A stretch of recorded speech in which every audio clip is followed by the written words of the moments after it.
I'd like to call to order the Roselle Park Municipal Land Use Board meeting for February 24th, 2004. The first thing we're going to do is call the roll.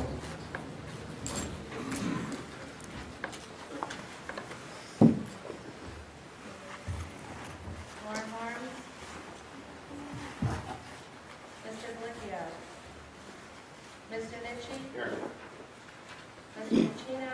Here. Councilman Casais? Here. Mrs. Purse? Here. Mr. Stevens? Here. Mr. Costello? Mr. Ortiz? Here. Mr. Rovina? Here. Mr. Bayamate? Here. Mr. Nickel? All right, now let's salute the flag, please. My pledge. I pledge to the flag of the United States of America and to the republic for which it stands, one nation, under God, indivisible, with liberty and justice for all.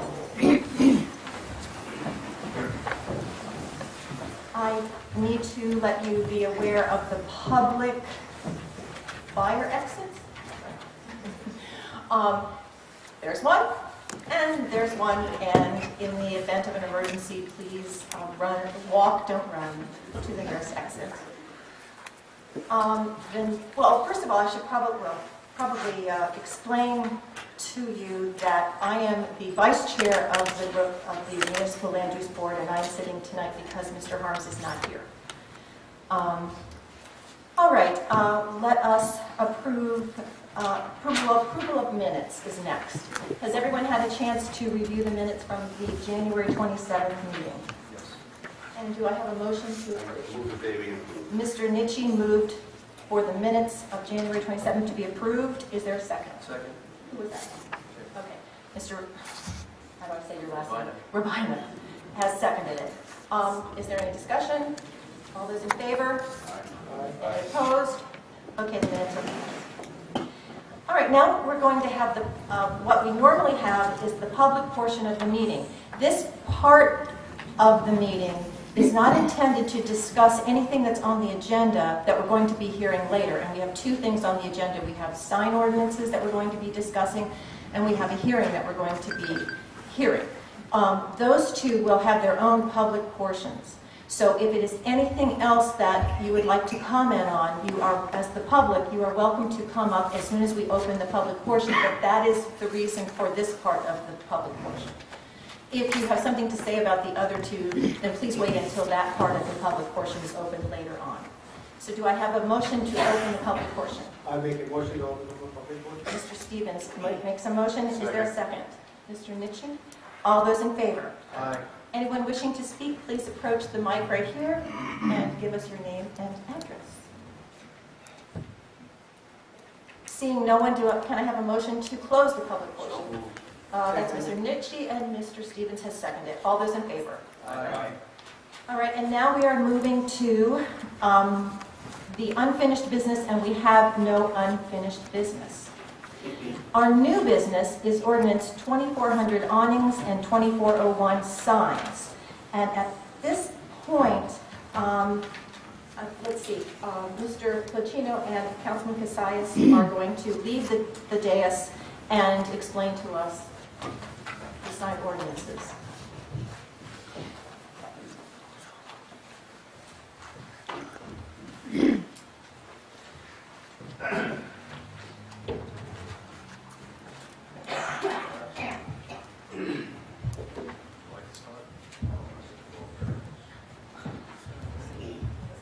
Good evening.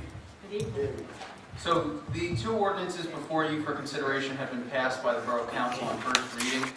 It goes to you for your consideration and comment, and then it will return to the Mayor and Council for final consideration and hopefully adoption. I know that Inspector Pacino has been working on these two ordinances for some time, probably the better part of 1 or 2 years. And it's been a work in progress to try to make the two ordinances more friendly for businesses along the Westfield Avenue corridor. As we know, Westfield Avenue is a tough section to deal with because it is such a high traffic area. Most vehicles are traveling above the speed limit.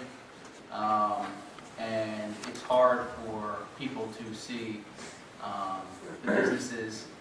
The general nature is to get the businesses to have more exposure along the Westfield Avenue corridor.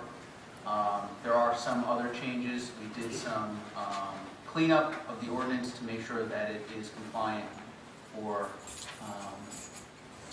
it is Nothing contradicts. nothing contradictory in other sections of our borough code. Do you want to add anything to that? No, but I just want to thank the councilman for sitting with me and working so hard along with me on this. The whole thing is that, you know, we want to make it more attractive for businesses. We want them to survive. We want the people to see their signs, but yet not clutter the area with signage to where it's an overkill. So we worked on a proportion, you know, regarding size and quantity of the signs, and maybe some other things that will help them advertise, along with getting rid of the need for, let's say, permits for signs that are not permanent signs, just temporary signs. Businesses are just advertising their goods in the window. Under the current ordinance, it says that every sign that goes up needs a permit. Well, that's really kind of hard to even track, and, you know, and it just tells the business that, you know, we're constantly going to be over here, want you to get a permit every time you're advertising something different. So we don't want to do that. We just, you know, as long as it's within the parameters of, you know, of what, you know, the window coverage, it should be fine, and it should be left alone. I just want to also add, and then I'm sure we'd both be happy to take any questions. I was witness to several times when Mr. Pulcino and I visited businesses, and the business owners did not mince words. They told us what they liked about the ordinance, what they didn't like, what they thought should be added, what they've seen in other towns that should work for Roselle Park. Why doesn't it work? Well, we tried to incorporate a lot of those things in the ordinance to fit what will work for Roselle Park. So we're really happy with this.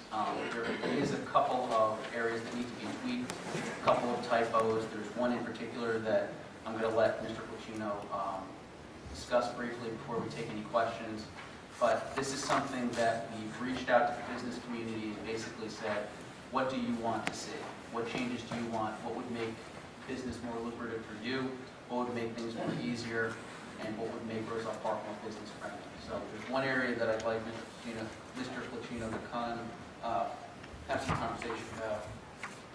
Well, one under the under section G, under signs, permits, bonds, and license. We changed it to read permits. Hold on. Oh, you got it. Go ahead. I'm sorry. It's okay. I'm not. Which ordinance are you It's on? G1, 4002, 403002 G1. Okay. It says signs, sign permits, bond, and license. Right. Presently, it says, the change that should be, says a sign permit shall be required for all signs regardless of size, excluding temporary window signs for businesses that do exceed 30%. But currently, our borough ordinance says that you're not allowed to exceed 30% of window coverage.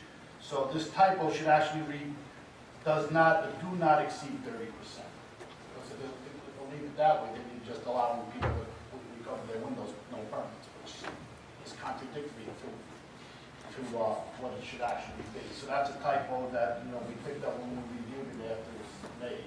So I just wanted to bring that to your attention.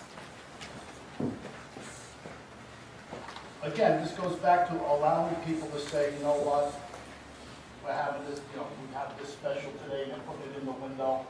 Currently, the present sign ordinance says that you need a permit every time you change your sign in the window.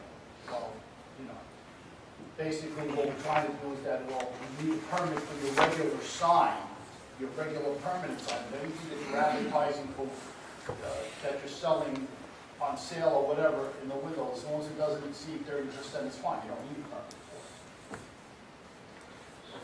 Does anybody have any questions? Yes. On ordinance 2400, why did he need to all of a sudden exclude residential? but can you just say what it is? It's the, It's I'll get it, the Yeah. section 1 Section one. awnings. On the ordinance 2400, section 1, letter A, first line, it says awnings are permitted on all retail buildings in all zones, and all of a sudden they extracted except for residential. So, Okay, because of Well, that, well, just be clear, we're making it permissible in residential, right? correct. Okay. Right, I get that part. if I may, under the present sign ordinance, which is, What page was it? it's C1, under the sign ordinance, 40-3002C1. It already states that awnings shall be permitted on all retail buildings in the borough in all zones. Okay, so that particular section was a different part of the land use book, and it contradicted this, so we wanted to keep it consistent. So we just, So this was was one misplaced. says you can, one says you can't, this is a new one, so we eliminated the except residential. This is kind of part of the cleanup that I was talking about. We can see a couple of, I mean, there might be a couple more out there, but that's one of them where we honed in on it and said, doesn't make any sense. You want to be consistent. Exactly. Is it my understanding that you don't, the signs are like at 30% or whatever, so that you can still see in the building for safety reasons? So if the police Well- need to see what's going on inside, that the whole front of the building isn't all signs? Well, basically, there's really nothing written that's really specifies that, but to go over 30%, then all of a sudden, you know, when you allow stores to put too many signs in the window haphazardly all over the place, then it loses its attractiveness. Okay, it becomes cluttered, and you're trying to keep it uniform and consistent, neat and clean, so this way, you know, and granted, the police would still see in, and the window's just not, things are just thrown up there to look like, you know, a mess, basically. And explain with Westfield, why that's different again? Well, like the Westfield councilman said, Westfield Avenue is a highway, it's Route 28, it's a highway. I know the speed limit is 35 miles an hour, but people do travel it fast. So a couple of the changes that we proposed was, basically, the front of a building, your permanent sign is allowed to be 10% of the building face of which the sign is attached to. Well, that's not a problem. That can still be seen. But yet, you're only allowed to have 2 signs, one in the front and one in the side. Well, the east-west traffic, how does a retail owner say, well, what side of the building do I put it on? And then it's only allowed to be 8 square feet. Well, who can see a sign of 8 square feet on Westfield Avenue when you're zipping by? So what we incorporated is something from the ROB zone, which says that a sign is allowed to be 5% of the building face, or 60 square feet, which is ever less. And then we also allow them where applicable, because you do have some buildings that stand alone on Westfield Avenue, that are allowed to put them on both sides of the building so they can be viewed by both the east and west side traffic, a flow of traffic. And again, not all buildings are going to be able to put the signs on the side because they're all attached in a row. But the ones that are independent, you know. Just from my perspective, just so the board maybe can see my thought process, you compare a business on Westfield Avenue to a business on Chestnut Street. They require different things to be noticed. On Chestnut Street, you're hopefully going a reasonable speed, and you can see the business without very much of a problem. On Westfield Avenue, if you're going, even if you are going 35 miles an hour, let's say 40 miles an hour, you're not going to have the pop of a sign that is small compared to the building that it's on, because the buildings are relatively large compared to Chestnut Street. So we're making this More business friendly. for the area that these businesses are in. Okay, and what is it that you would like us to do as a board? Well, the ordinance is for your review. My recommendation is for approval, pending the corrections that we've noticed. If the board sees anything to send back to council, we'll certainly consider it, and we'll go from there. Just excuse me, just a second.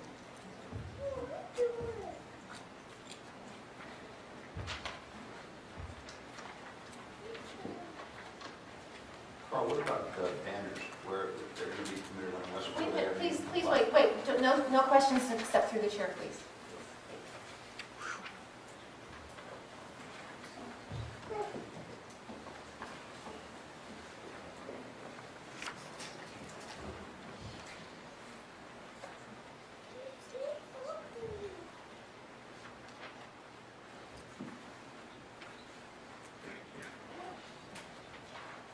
Mr. Ninchi, go ahead, please. What about the banners on Westfield, only on Westfield Avenue, not far from the building?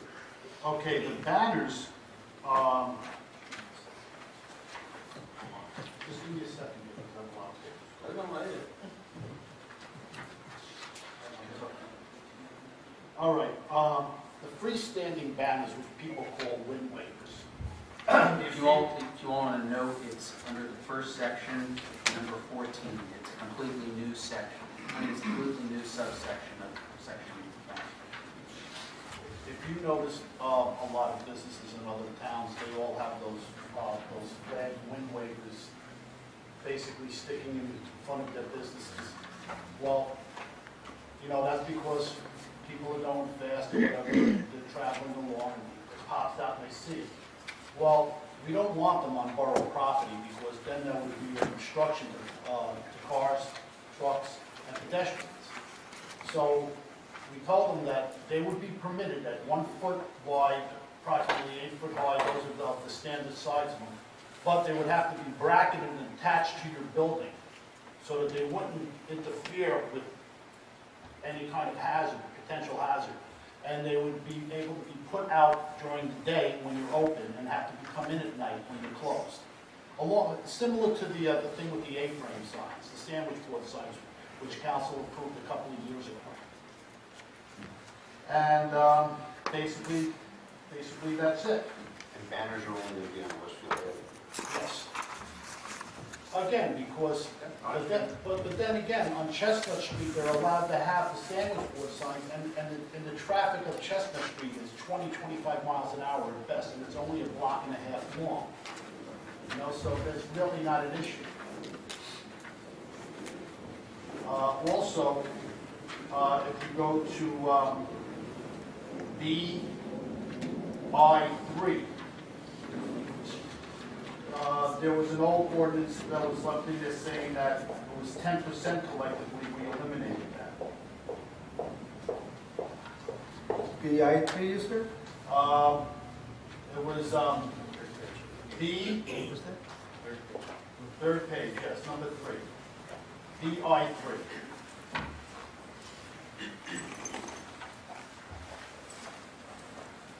Then, as we go along, now we're in section C, where it says awnings and signs. Okay? If you go down to number 3, section A, it says, the number of signs shall not exceed 2, provided, however, that only one such sign be installed in front of any building. However, all businesses facing Westfield Avenue corridor shall be allowed 3 signs, 1 such sign in the front of the building, and 1 such sign on each side of the building, if applicable. Meaning, again, like I said before, if the building is standing independent, then a guy can put it on both sides because you want the east-west traffic to see it.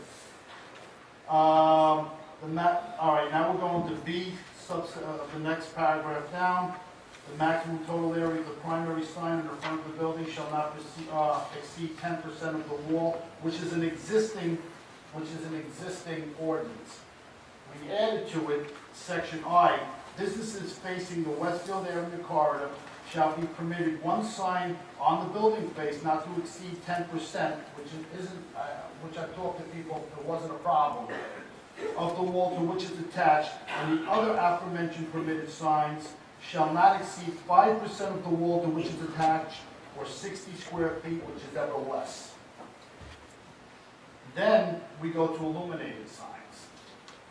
The only thing that we have on illuminated signs are pole signs. I know you see them all over town, but I've gone through this thing and I didn't see anything regarding illuminated signs. So what we did was we took the requirement from the existing pole signs that are allowed, and we put down illuminated signs shall be permitted and shall not exceed 10% of the wall to which it's attached, so it matches the regular sign ordinance. The sign shall be lit by internal means only, provided that the illumination shall not produce any significant lighting effect measured at a horizontal distance 5 feet beyond the sign. So what it says is basically, it can't project out more than 5 feet from the face of the building, which would only go out as far as the sidewalk anyway. And that's for all zones. Okay? Then we go down to the temporary window sign, don't cover 30% of the window. And now, with respect to subsection C, which is number 4, okay? Pole signs shall be permitted. It used to say just in the B3 district only. Okay, but now we're going to allow all business districts facing the Westfield Avenue corridor subject to the following requirements. Now, B2 zones face the Westfield corridor. Okay? And we just wanted to make sure that someone didn't get some kind of idea saying, well, now that they're allowed, we're going to mount one of these things on our roofs. So we specifically put in there, such signs shall not be mounted on roofs. So I'll give you a perfect example. Talking to one of the store owners in the B2 zone, wanted to increase the size of his illuminated sign. It's very tiny. And I explained to him, I said, unfortunately, you're going to have to go for a variance because you cannot change a non-conforming sign. Okay? And now that you're in the B2 zone, that sign is non-conforming, which was basic. And he was claiming that no one sees it because it's so small. This will allow him to do, to have it to the requirements of what the ordinance was for the B3 zone. Okay? Now we're moving along, and now we're on F, general sign regulations, on the letter F, 7.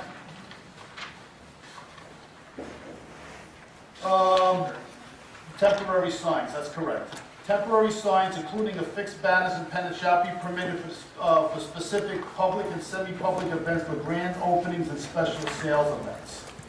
One temporary sign used by a business shall not be used more than, it used to say, twice a year for 45 days.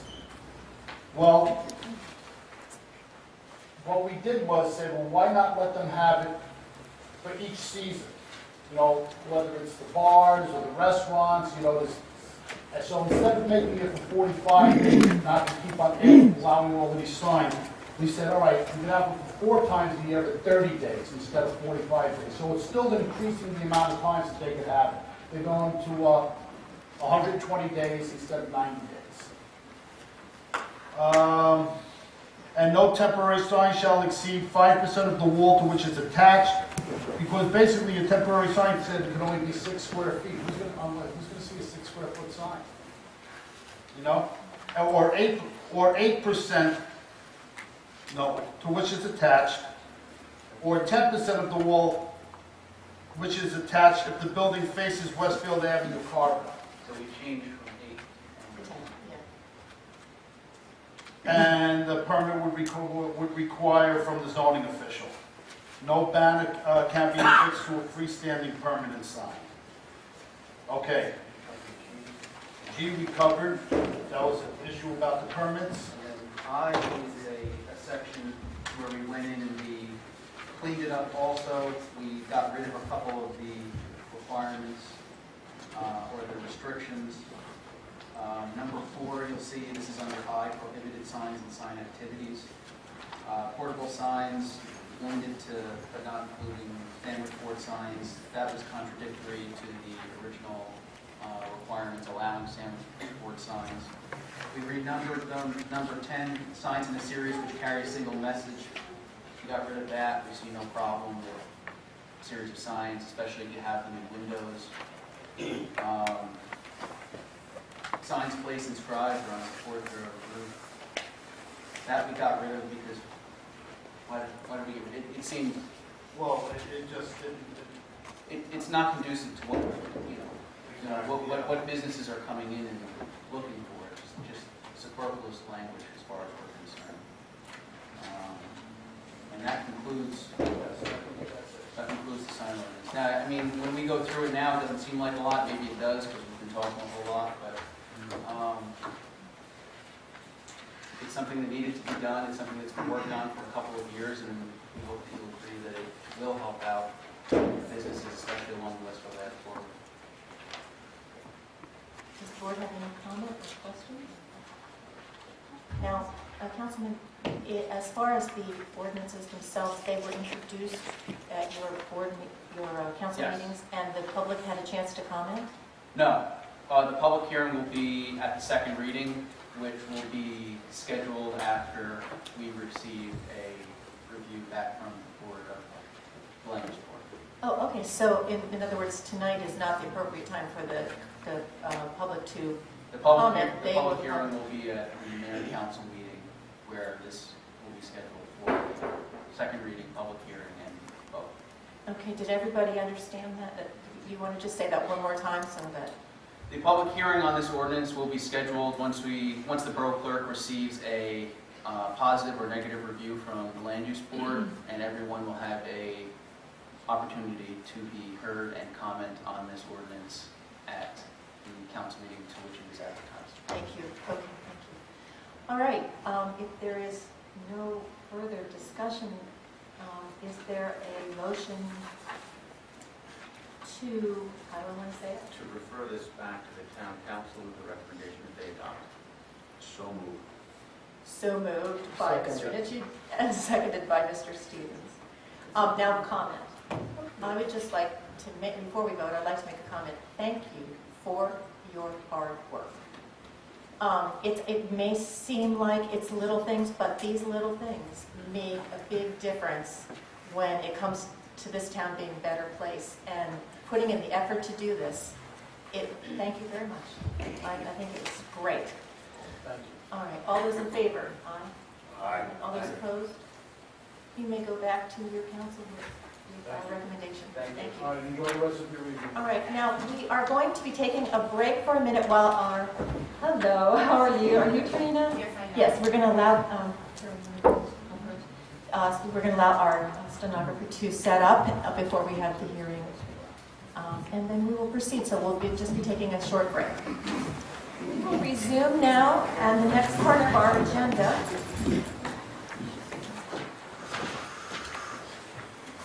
is a hearing on 293 West Clay Avenue in Roselle Park. We have, it's nice to see you all. We're not used to having this many people.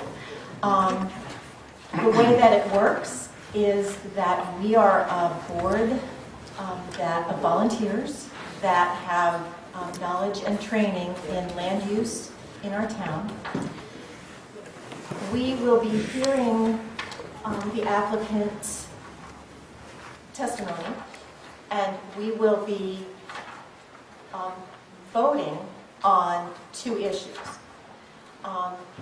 We will listen to what they have to say. We will ask questions and interact with them. When that is done, we will open it to the public for comment. We value what you have to say to us because we will take that into consideration as we are making our decision, but it is not a dialogue with the public, it's comments. So then after the public has commented, we will then discuss among ourselves up here. Nothing is in private. And we will vote on these two issues. So as we go along, if there's more that needs to be explained, I will. But for now, we will open it up to Mr. Gates and let you take it from there. Good evening, ladies and gentlemen. Oh, wait, make sure that you can be heard in your mic. It's not on. It's not on. Just a little water in the top. Right there. There you go. Going on. Good evening, ladies and gentlemen. My name is Mark Yates. I'm an attorney for the law offices of William J. Courtney, LLC, in Flemington, New Jersey. And I'm here with my client tonight, Regina Mendez-Doman, who is the owner of Easy Fitness with G, LLC, and this relates to her application relating to the property at 293 West Glade Avenue. I have given the board a handout tonight. I just think it's sometimes helpful to gather all of some useful documents, including portions of the ordinance that I think will be relevant to help us all through this application. And I just want to make a few introductory comments and guide you through this. The page numbers that I refer to, they're down on the right-hand corner. They don't always appear on every page because it overlays what's already there. But there is an index or a table of contents in front of the handout. Page 1 is, of course, the ordinance relating to the B1 neighborhood business district. That is where 293 West Glade Avenue is located. And I just point out to the board that, of course, the purpose of this particular business district is to promote the development in the neighborhood business districts that complements the uses and scale of the surrounding neighborhoods. Also tonight, I believe it's going to be useful to know that I'll refer to certain terms from the ordinance. First being the reference to the NISICS groups. And this is from the ordinance 40-601, which defines that term as being the 1997 edition of the North American Standard Industry Classification System. It's also going to be useful tonight to reflect upon the definition of the word use, which shall mean the principal purpose for which a lot or building thereon is designed, occupied, maintained, or intended to be used. The next page comes from the North American Industry Classification System. I printed this out today to point out that there is a minor flaw in the statute. With the reference to in the... Excuse me, sir, what page are you on now? The third page. Okay. You'll see it's the North American Industry Classification System. This comes from the Census Bureau, which is one of the agencies that monitors the system. Your ordinance refers to an NASICS, which was the very old term relating to this system, which was actually changed in 1997. Your ordinance defines the uses by reference to an edition that's out of date by any number of years. That 1997 edition has been replaced by editions in 2007 and now 2012. It may be a minor flaw, but it is something that could lead to confusion down the road. With that, I'd like to introduce my client. And would you like to have her sworn? Yes, please.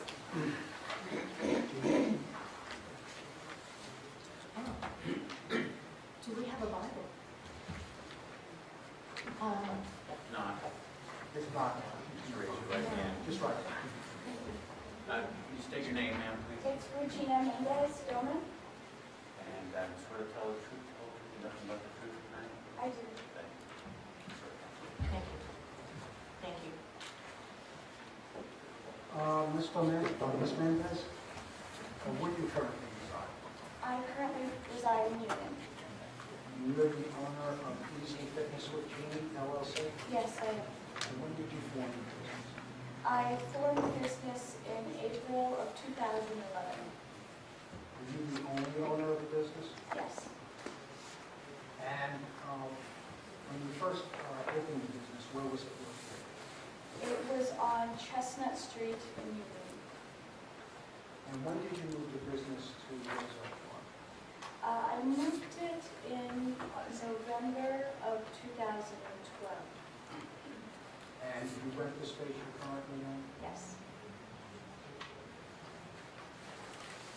And when you moved in, did you fill out an application for a change of use? The landlord actually filled out the application on my behalf.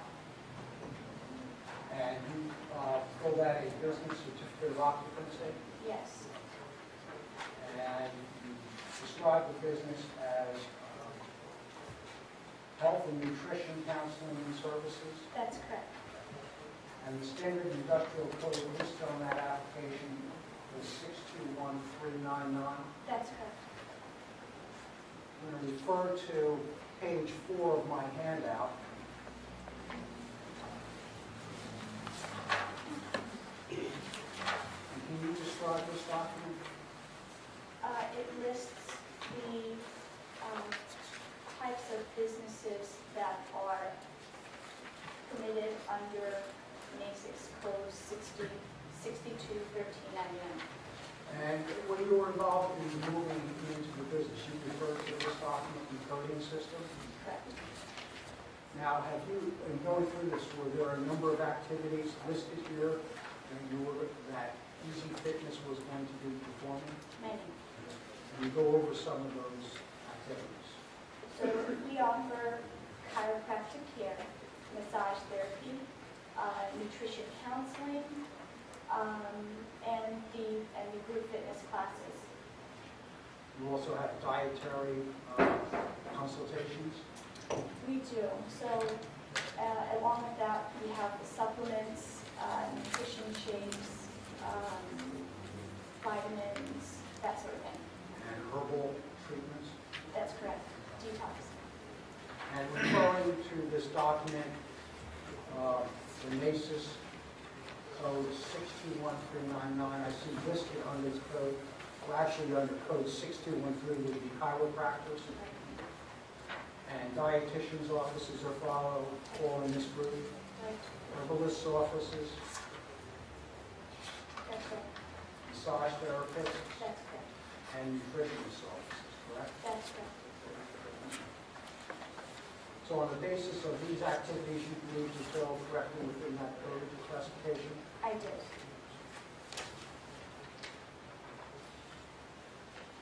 Now, referring to, let's give the board a better sense of what you're doing over there. You maintain a website currently, I do. and have you maintained that website since November of 2012 when you applied to move into the location? I update it all the time. Referring to page 8 of the handout. Can you describe what this page is? This is a brief description of what the business is or who we are. And is this from your website? Yes, it is. And is this portion substantially unchanged from the time you moved in November of 2012? That's correct. And can you describe some of the services that are listed on this particular page? Services include group fitness classes, personal training, small group training, nutrition counseling, health workshops, chiropractic care, and massage. Would you read the last sentence for the record, please? That our goal is to provide women with the tools they need to be healthy and happy by offering a place where guidance, motivation, and support is a standard. I'm going to turn to the next page. It says mission statement. Yes. Is this also a page from your website? Yes, it is. And what is this page? It's our mission statement is to enlighten, educate, and communicate the benefits of healthy living through friendly, energized, fun-filled instruction. Now, I just want to talk about the business overall. I believe the zoning officer felt that your property is a fitness center. Right. Now, when I think of fitness centers, I think of places like Retro Fitness. Is your business similar to a Retro Fitness? No. If someone came to my facility looking for a retro fitness, a Club Metro, a Bally's, they would be very disappointed. I don't have what those places offer. And what do you offer any services that those places do not? I don't think you're going to find a massage therapist at Retro. I don't think you're going to find someone to counsel you one-on-one on nutrition and not have to pay additional for it. I don't think you'll find a chiropractor who's going to be addressing issues with your back and your knees and your hips and your feet. You're not going to find that. And you're also not going to find the personal approach that I put in my business. I know everyone's names, I know their strengths, I know their weaknesses, I know who their children are. It's a personal thing. It's an individualized type business. It's not meant for a large gym. It's just not. We're going to turn to the next page of the handout. This is also from the website. Yes, it is. Can you describe what's on this page? It's the front page of my site, and under the pull-down menu of services, it lists the variety of services that we provide. And what are some of the services that are listed here? So it's chiropractic care, classes, ghost training, massage, and nutrition. And what is ghost training? Ghost actually stands for Go Hard or Starve. It's a approach to health. It's that you give everything within yourself to achieve your goal. It's much more than going over to the weightlifting machine to see how much you can lift. That's right. It's way more than that. I'm going to turn to the next page. This is a photograph. It is. And what is this photograph? It's a photograph of my reception area. Now, there's a window behind the receptionist desk. Yes. What is the purpose of that? So the purpose is I have members who have children, and some of them don't have a facility or a place or someone to look after their children while they're coming in and taking advantage of the services. So we offer a room that they can bring their children, the kids can play with blocks, they can read books, they can watch movies. That's the purpose of that room. And is that part of the membership fee you charge? It is. It's what, yeah. And the next photograph, The next photograph is our aerobics studio. now, I'll give you that. And the next photograph, The next picture is of me instructing women on exercises for abdominal strength. on the next page, we just go through some of the attributes of the business. Is there on-site parking available there? Yes, And how many spaces? we can accommodate approximately 15 vehicles. Now, at any given time, what is the maximum actual occupancy of the business application? So the largest class, I would say, has 20 people in it. And occupancy of the building, including the staff, 25. And that's the most at any given time. That's right. And we seldomly get to that number. We try and make it so that the classes are small in size, because I hate to sound maybe, I guess, fresh, but I touch my customers, I adjust my customers, I'm very hands-on with every single one of them, and if the classes are too big, I can't do that. What are the hours of operation of the business? We're open approximately 5 hours during the day, and the hours range. So any given day, it could be a 6 a.m. class, but then we're only open for that particular class, for that hour. And then we'll open up again later on in the evening at, let's say, 5 p.m., and then we'll hold classes till 9 p.m. And in terms of the scheduled classes, they're held between the hours of either 6 and 11 a.m. or 5 and 9 p.m. at night. That's correct. And on Saturday and Sunday, those classes are held only between the hours of 8 and 11. That's correct. Now, what type of equipment do you have on this? So most of the equipment is our yoga mats, blocks, dumbbells, stability balls, medicine balls, and then we have 3 treadmills and some spin bikes. What's the principal purpose of the spin bikes? So we have women who who have sensitive needs or can't do exercises that are impactful on their needs. So this is a way for them to get in a cardio-based workout without having that discomfort. We've gone over the child care, chiropractic, massage, and nutrition counseling. We also do retail sales on the premises. We do. So along with someone's plan, we suggest or recommend taking supplements, whether it's a multivitamin to help with offsetting the poor diet, or it could be D vitamins to address any issues that they might be having with depression, or it could be B complex vitamin to address issues that they might have with energy. The next page, this is the current schedule of classes, That's correct. and all of the classes fit within the MLUBs we previously identified. That's right. We turn to the next page, and we describe So this was a promotion for our customers to take advantage of the chiropractic care that we offered, and also to get them familiar with the massage that we also offer. So we were offering a free massage for 30 minutes and a consult with Dr. O. and the next page. So the next page is a flyer for a health and wellness workshop. We try and hold these workshops as often as we can.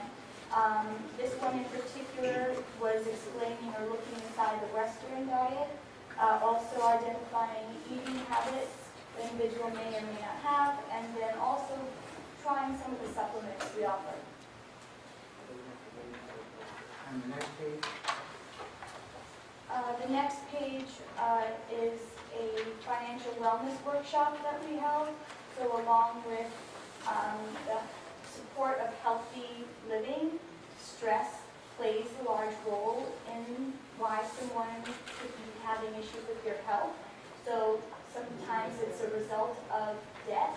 And so we held this workshop to enable people to discuss options on how to clear up their debt or pay off credit cards. Next page. So the next page is from my website, and it just lists the products that we also offer, and body wraps, multivitamins, supplements, as well as the protein shakes. And what is a body wrap? So it's an herbal detox. It's a solution that you apply onto your skin, gets absorbed within your body, and it targets the fat cells, and then those fat cells are then released through your urine. And the next page is an advertisement for that Right. program. That's right. Can you explain to the board why you believe your business is particularly well suited to that particular location?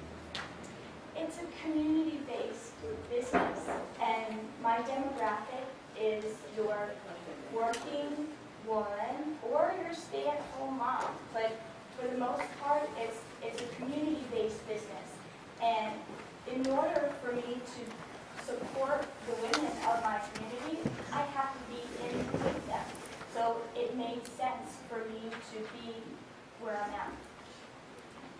Do you believe you compete with the large gyms on, let's say, Route 22 or Route 9? You know, the services that we offer are very, very different.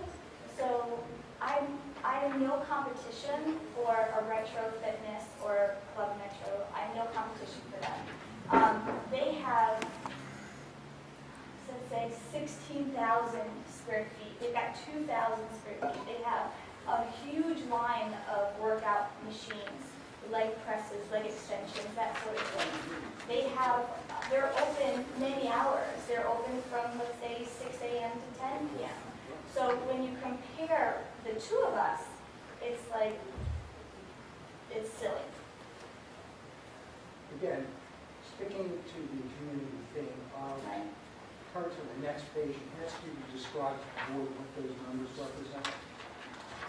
So this is basically the percentage of my growth since I opened to present, the growth in members or clients. And it shows that in 2011 you had 51 members, and today you have 150 members. That's correct. And your growth in the Roselle Park residence has gone from 1 to 32. That's correct. And that significantly for 2014, more than 100% of the growth has come from Roselle Park. That's right. Do you expect that trend to continue? You know, I would hope so, that it would continue. Turnover is pretty high in any health facility, so I don't expect to grow to a large number. I don't expect to hit 200 to be honest. And honestly, I want to keep it small because by keeping it small, I get to really focus in on my clients. My clients get to see results, and then they continue to come back. Do you expect the same percentage of growth to come from the residents of Roselle? You know, I hope so. I hope the women of the community of Roselle Park start to see other women, their neighbors, their friends, their sisters, see the results that are coming from this support system. So yes, it's fitness classes. Yes, it's nutrition counseling. Yes, I'm helping you with your diet, and you're working with Dr. O. Absolutely. But it's also a network of women who are supporting each other, empowering each other, and I'm hoping that I could continue on that success of supporting other women. Briefly, Mr. Yates, I have a question. Yes. Is this an application for variance? It's both. It's actually both an appeal for the zoning officer's determination and an application for variance. Okay. Do you want the board Mr. maybe? There is my understanding that we're being asked for an interpretation of the ordinance. And if we fail the interpretation, we're asking for a variance. Variance. I'm asking for an interpretation that the uses that are being described are permitted under the current ordinance, Correct. but if not, that a use variance should be granted That is because the correct. site is particularly suited. Okay, and notices have been went out for the use variance application? Yes. Oh, we should have cleared that up right away, I'm sorry. Okay, that's, Yeah. I wasn't 100%. Thank you. sure. Yeah. So really, the board should look into, it's a two-pronged approach. The first vote would be, do you agree with the zoning officer's interpretation? Right. And then we would proceed. So maybe, I don't know, to move this along, maybe look at that first, because there's other testimony from the D variance. Oh, I see what you're saying. But go ahead, Mr. Yates. I was suggesting that basically a lot of the information would be useful for both. For example, Oh, definitely. ties to the community and specific benefits of that neighborhood of having this business relates to the ordinance. But the first is pretty simple. You determine if the zoning officer is proper decision or not, then we go on from there. If you'd like to do that first, I only have one comment, it's a legal one, and that's in the packet. The board would look at pages 6 and 7. This is from the state of Delaware, which requires its businesses to register by ACES code number. This is page 6 and 7. This is from the state of Delaware website. New Jersey does not have the same system, but in Delaware you have to list your ACES numbers when you register the business.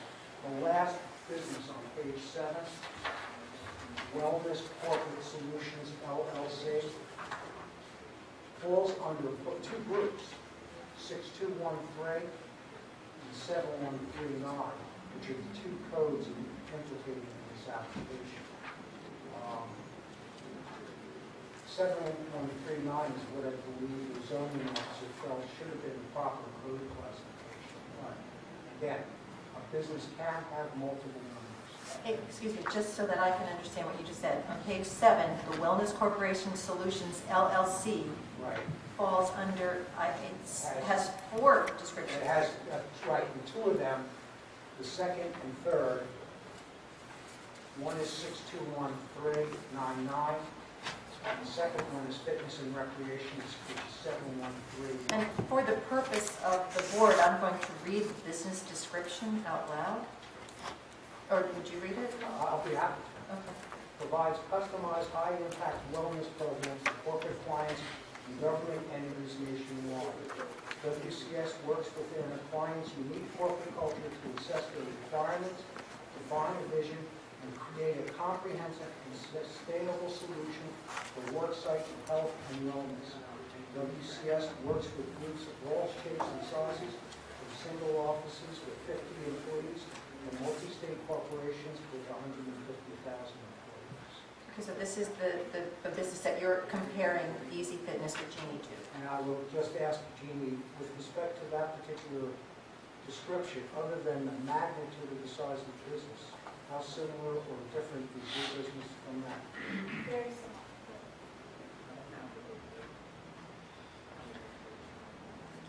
Okay, so is there anything else you would like to say, Mr. Yates, before we discuss? Well, maybe I'll briefly go into what happened. The zoning officer came to me. Wait. I want to give him the Well, ability he to can say. reply too, just give him a little history. Just to let you know where I am in this, I do have more testimony to be elicited from my client with respect to the D variant situation.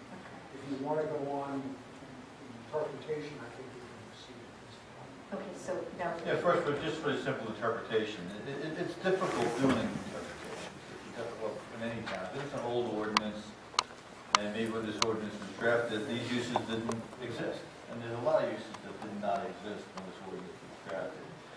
But the ordinance is an exclusionary ordinance, means that if it's not listed, it's not included. It's not an there's 2 forms of ordinance. Exclusionary, where you exclude things, everything else is permitted. And inclusionary, where you only list what is permitted. And the ordinance, it's a tough call. The zoning officer came to my office and said, institutional and public uses. It sure sounds like, institutional and public use. But it only listed one use in the code stating sports teams and sports organizations, we're going with permitted sports clubs. And I agree with a lot of their testimony, what they're saying, except for one. They do exercise equipment. There is stationary bikes, and there is an open floor, and there is an open floor mat. And that, in the codes, are listed under a different section. It's under the 70, the arts and recreation, arts, entertainment, and recreation. So based on that, the wellness, we felt that was included. The retail sales are definitely included. A consultation, in-house consultation, we felt was included. Homeopathic, sure, that we felt that was included. But the exercise portion of, we felt this use was not included in B1 zone. So the zoning officer, they normally defer to safety to this board. So by giving a denial, the applicant said, hey, you know what? Even though we gave you a denial, doesn't mean that if you want, please go before the board with an interpretation.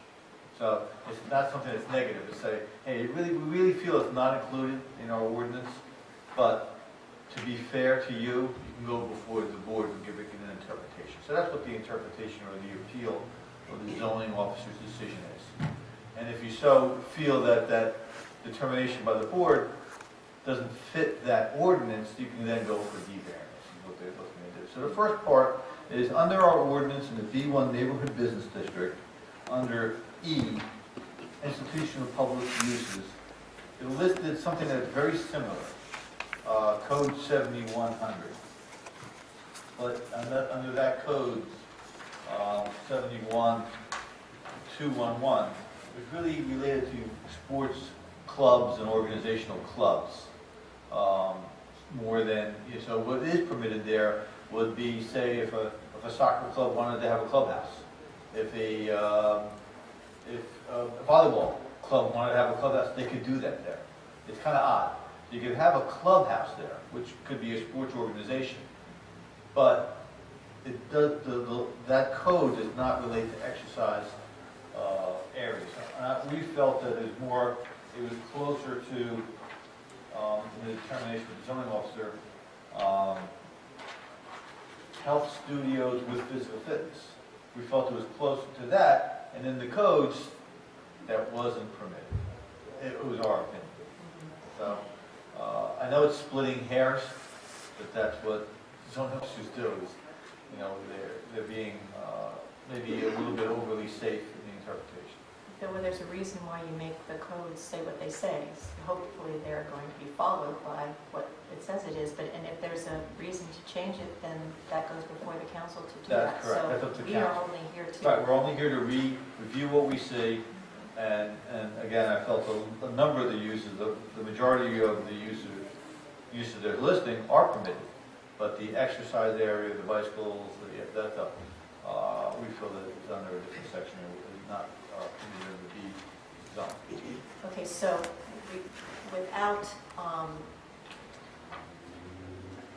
stopping the process, we at this point would discuss the relevance of the ordinance as it stands in respect to her Yeah, you can business. ask the applicant additional questions based on what, you know, and then you make that determination and make that vote under the appeal, and if you so, if the appeal is positive, then zoning officers just go ahead and sign off. If the appeal is negative, then they're going to continue on with the D variance application. Okay. And just one other issue, and it was raised in my letter, is that, you know, these type of uses in our interpretation, if it is exercise classes, they have parking, larger parking demands than the use that was there. So we create parking taxes. So I'm just going to say, if we voted that it was, that our interpretation was it did include this, do they then still need the D variance? If you vote, they still need it, I would Because interpret there's still the that parking. that's the C variance, so they need Oh, a C. bulk variance, and then, you know, then they couldn't go for front, you still have to hear that as a planning board, as of right, land use. Mhm. Yes, so you're So correct. there's- It's a little bit complicated. It's a little complicated, and then, so then if the board says that the use does not conform to our ordinance, then that's voted, and that ends that issue.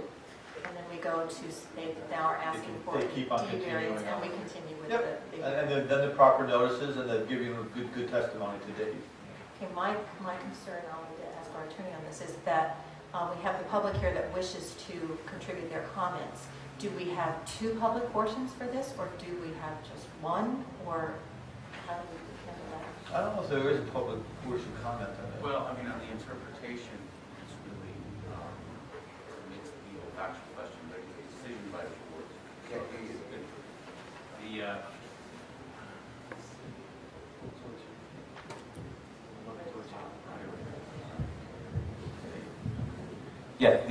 There would be some public comment on the interpretation issue as well, I believe. Yeah. But may I clarify, did the zoning officer make a ruling on whether, was a zoning permit issued for exercise equipment? I'm assuming no, right? He did not interpret the ordinance as to whether or not it applied to the exercise equipment that's in the building, right? To the best of my knowledge, the zoning officer came to me, asked for my opinion on it, and we sat down and we looked at the ordinance and made that determination. But I mean, the determination didn't deal with, Exercise equipment, no, we felt that the exercise equipment was not permitted by the B1 zone. oh, you did, that was part of the decision. Okay, all right. And one thing else for the board is, any determination, the use, it goes with the land, so that's really for the D variance. So anything decide, once you make a decision, it stays with the land, not with the applicant. All right, so at this point, does the board have any questions they would like to ask the applicant in this regard?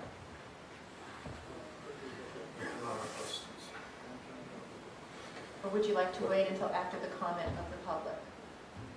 I guess if they ask a question now, we'd have to deal with whether or not we agreed or disagreed with the existing ordinance as opposed to... That's all we're asking right now, Right. yeah. Yeah, and really, Yeah, the first decision really is whether the board agrees with the interpretation of the zoning officer as to whether the uses that are permitted are permitted, and whether the use that he indicated was not permitted is not permitted. Gotcha. Okay. Does the public understand that? Okay, so then I think we should allow the public to speak. I don't know. Are you through with your testimony on the interpretation issue, Mr. Gates? So the only thing I do want to point out, it's not in terms of testimony, but it is the definition of use. Because it says, use shall mean the principal purpose for which a principal building thereon is designed, occupied, maintained, and continued to use. So we're talking here where apparently the zoning officer has segmented business and said, yes, there are a variety of activities being performed here, any number of which are okay, but we find one which is not okay. And yet, the question remains, what's the principal purpose? Because if we just have a collateral, if the exercise is collateral to a wellness program, which is otherwise allowable, shouldn't it otherwise be a permitted use with that? So, Okay, I do have a question. That brings up a question for me. And I'm looking at the page that has her exercise schedule classes on it. And my question is, what percentage of your business are those? Because that looks to me like that takes up all your time. That row? Well, there are. I don't know what page it's on. Can somebody? page 15. It's on page 15. But the zoning officer is allowed to do that because you don't need exercise equipment and exercise floor space to give consultation on nutrition, to be a chiropractor, or to do wellness. You can go to a nutritionalist, a lot of them work out of their homes in small offices. So that's what I felt. There's a lot of uses here. It's just like I'm an engineer. Doesn't mean I could sublease my office to someone that's not related. So exercise equipment is really not a part in our determination. A large floor plate of open space and yoga mats and equipment and exercise equipment is not accessory all the time to wellness or nutrition. Okay, so for the record, the application package that we have says, the page says interpretation or special question. And then this is what your applicant wrote. It's the statement of contentions as to such interpretation or construction. And if this is what we are determining now. Applicants seek interpretation of zoning ordinance that use of premises for health and nutrition counseling services with fitness instruction and group classes is permitted in the B1 zone. The use is not a gym, there is no weightlifting, all activities are scheduled. Applicant provides individual counseling and evaluation and provides individual health and wellness program. So with that in mind, then you heard from our planner who in a letter to the board, where would be the best place for you to do the summary of this? Actually, the second paragraph, I think. The second paragraph. The Borough of Roselle Parks Ordinance currently utilizes the NAICS code description system to evaluate permitted uses. This existing parcel of land is located in Roselle Park's B1 Neighborhood Business District. The ordinance does not list the proposed use as a permitted use.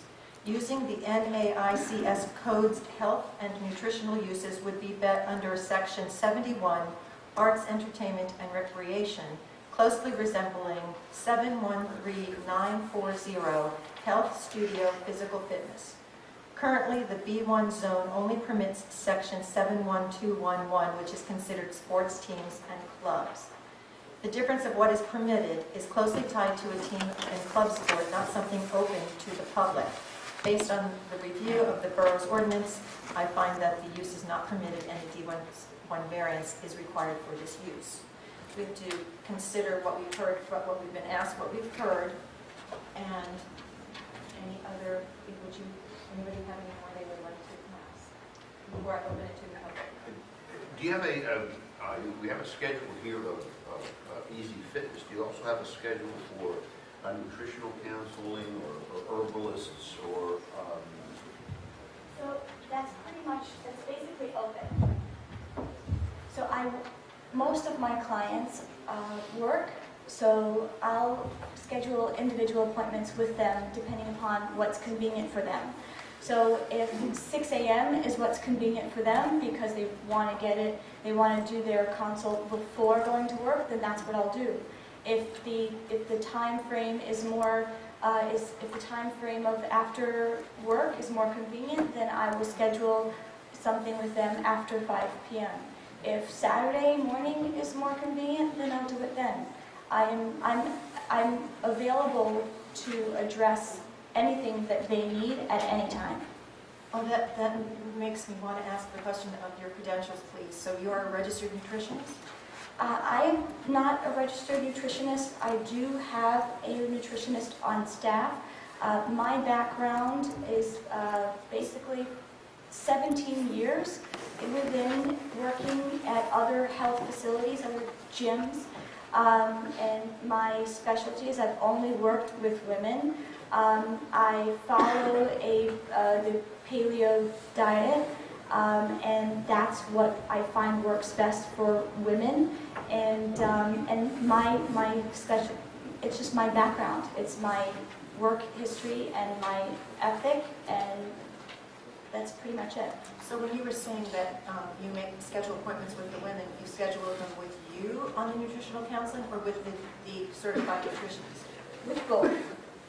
With both. So it could be with me initially, and then if I can't address some of the issues that they're having with their diet, then I would take it over to my other partner.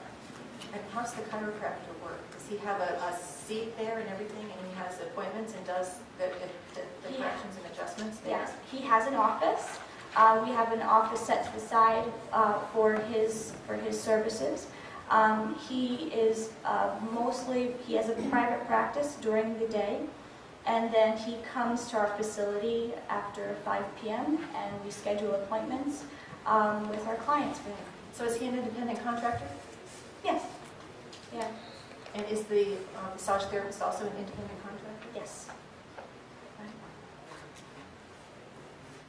So you have no group dietary or nutritional programs? The one thing you do group-wise is exercise? Group-wise, for nutrition, we do hold workshops. So we had one very recently that unfortunately got scheduled due to the snow. So we'll get women together. We'll set up an appointment that we're setting aside this hour to discuss any nutrition needs. But for the most part, what we discuss is identifying the different eating habits and then identifying, okay, well, these are some ways to improve upon those eating habits. Prior to this one, we had a workshop that was labeled Sugar Blues. You know, why at 3 p.m. we're all kind of not so in a happy place. And we offered advice on we offered information as to how you get to that point, and then how to prevent to getting to that point around 3 o'clock. About 20 years ago, there was a really good book written called Sugar Blues. Is that right? Yeah. We've also held workshops on cholesterol, how to improve upon your cholesterol, increasing your good cholesterol and decreasing your bad cholesterol. We try and hold these workshops once a month, but sometimes weather situations don't allow that. And to offset those sort of things, I try and I send out an email to my members with nutrition tips. I send them recipes. I post recipes on the website as well. We do a superfood of the month. We highlighted kale one month and offered a recipe on kale chips. So that's sort of what we do. Are your workshops free to the public? Typically, we like to keep them small so that everyone's questions or concerns can be addressed.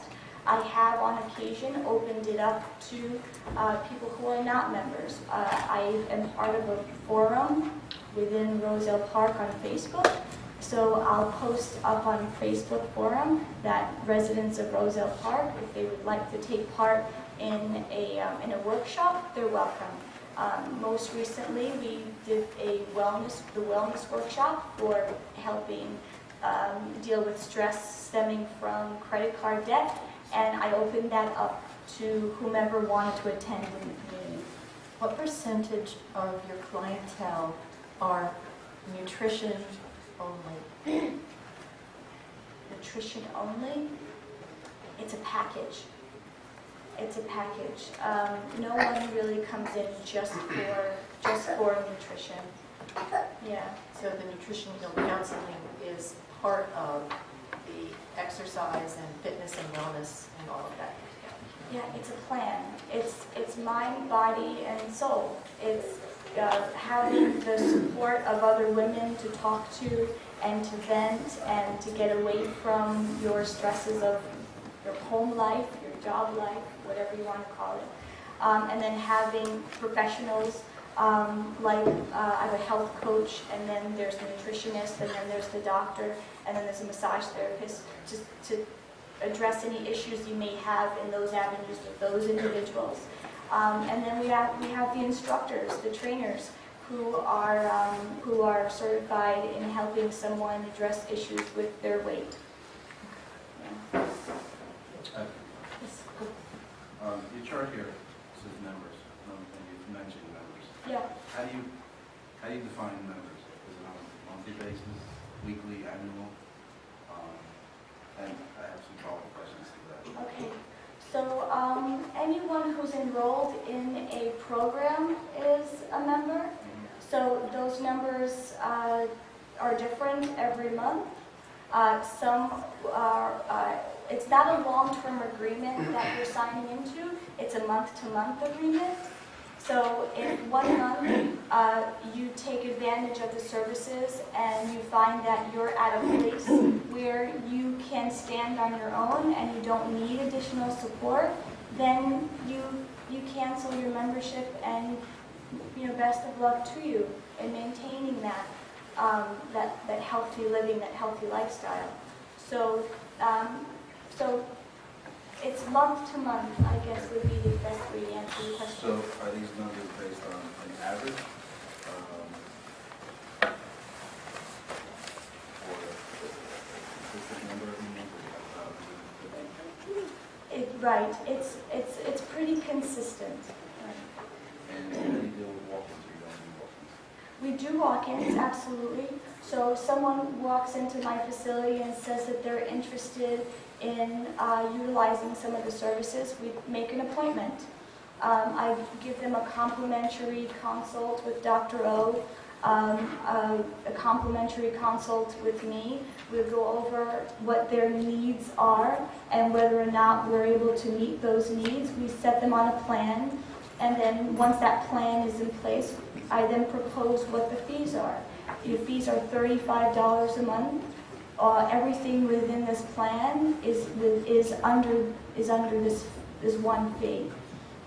There are additional fees if you wanted, let's say, if you wanted someone to go grocery shopping with you and to help you plan out your meals, then that's something that would be additional. And between your enrollment, membership, and walk-ins, what is your average attendance? So classes are held even if there's one person in the class. So on average, I'd say we have about 8 to 10 in the class. And I mentioned that we can hold up to 20 in a class because that's what the space permits, the room permits comfortably. And also so that the instructor has the ability to help everyone. One class at a time. Yeah. No, I have a question about this child care. You have a license for that? No, I don't have a license for childcare. So you said that you gave a free membership, free childcare including the membership, correct? Well, the childcare is not really childcare. It's more like a child watch, I guess. It's a room that's set off to the side with toys and someone who will look after your child while you're getting an adjustment or while you're sitting with someone. Just as a technical matter, the parent is always on the premises. Yeah. This is that you can't drop a child off and take off. The parent is on the premises. This is like ShopRite, as we say. But the parents is doing the exercise, correct? That's correct. So who is watching the time of the child? We have a babysitter. We've got the receptionist, and I really get to know my customers and really get to know their children. And a lot of the time, you'll find me in there with the kids, along with the babysitter, playing with them. If you did not have the exercise portion of your business, if you were just the health and nutritional counseling, you wouldn't have a business. No, I wouldn't. It's a one-stop shop, basically. It's a one-stop shop for health and wellness, and fitness falls in line with that. You couldn't possibly reach your health goals if you're not taking a class. And that doesn't mean that you have to take a cardio-based class. We offer yoga classes where it's meditation and relaxation and stretching. These are all things that are beneficial for some of the stresses that women face. Okay, so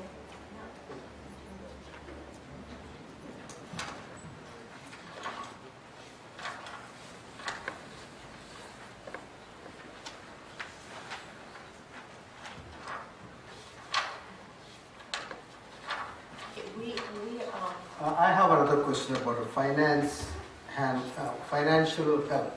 Yeah. What is that mean? Can you explain that? How do you help the customers of giving them the financial advice? Do you have your license for that also? No. So I brought in a consultant from a company called Prime America. That's an insurance company. Prime America? Yes, it is an insurance company. I think they offer a variety of services and financial support, whether it's where you should invest and how you can clear up debt, life insurance. There's also there's a variety of support that they offer, but that was one of them. And that is also part of your program? that was a complimentary workshop that we offered to address some of the stresses that people find from debt. Okay, we would like to at this moment open the microphone to the public for comment, but I'm going to have our attorney clarify what kind of, not what your comments should be, but how we would want to be addressing the comments that you would give. It's kind of unique. This is a stage one of this application. This is really, the board is acting, the board's first decision is whether this use is permitted in this, in conjunction with the ordinance that governs this zone.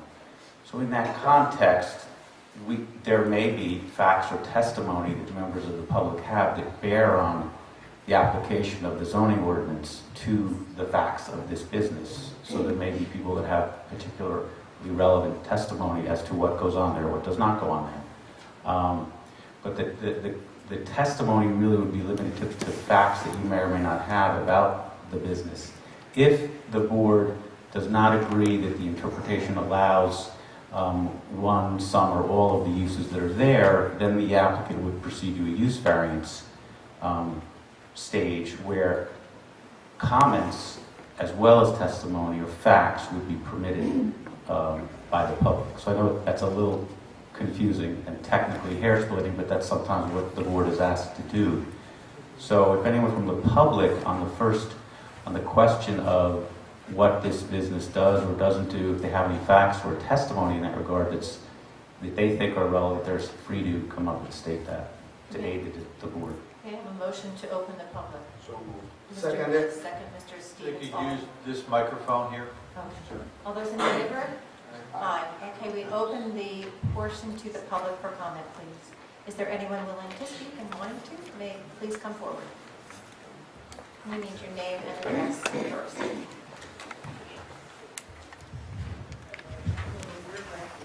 Aw. My name is Ann Collis. I live on... Wait, slowly, please, and our stenographer has to get it. My name is Ann Collis. I live on... Spell it. Oh, Collis. Okay. I live at 170 East Cliff in Municipal. And could you just raise your right hand, ma'am? Do you sort of tell the truth, nothing but the truth tonight? Yes. Thank you. So this is just to talk about what goes on in the facility, and I just wanted, like, I was there earlier tonight in a small class of only 4 people, and obviously there's no room to shower there, so I had to come here before I can make it home, you know, so it's not like a gym in that sense where you can do that. And I also wanted to stress that you can't just go in there and like lift weights, or you don't just go and like 4 people are on a bike, like the bikes are for like a specific purpose, and you can't just like bench press or anything like that. It all has to do with what June offers. And then to get into how she offers specific help. I'm training to run a half marathon, and she's helping me through the process of it. And so I injured myself recently, and she worked me through like how to deal with that injury and what to do and what not to do, and had to stress on certain things like how I had to build my upper body strength to help me run faster, that kind of thing, where you wouldn't get with, say, a gym type facility. Oh, very good. Thank you. Is there anyone else wishing to speak? Maybe I'm missing the point. My No, name's first, Ken- sit at the mic first, please, sir. my Your name's name, Kenneth address. Reiner. Oh, no, what is it? Kenneth Reiner, Spell it. R-H-Y-N-E-R, I'm sorry, I didn't hear it. R-H-Y-N-E-R, Okay. 130 Columbus Place, lifelong resident. Do you swear to raise your right hand, sir? Thank you. Do you swear to tell the truth and the whole truth and nothing but the truth tonight? Thank you. Maybe I'm missing the point. When she filed for her occupancy, I never received a letter in the mail or anything like that saying all the facilities that she's having there, all the different yoga classes.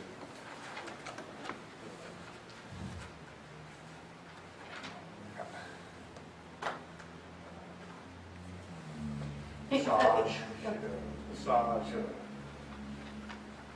babysitting. Well, maybe I can help. Those are all permitted, she doesn't have to notice. Can you put the microphone, please, sir? Those uses. Oh, okay. You know, like I said, Yeah, I said no, at the beginning, the maybe I'm missing the that's point. right. The majority of those uses are permitted by the code, Okay. and it's just a one use. And in Oh, the gym. the gym, and Oh, okay. and I their, missed the point. well, in their defense too, if you coincide with the zoning officer's determination, then all gyms are not permitted in the town, and we'd have to modify this ordinance too. It's kind of an old ordinance. So- We'll have to get to that We'll get once to we that get later, to that. but yeah, That's- just answer your question. No problem, no problem. Thank you, sir. Thank you. Yes, ma'am. Come, just come forward.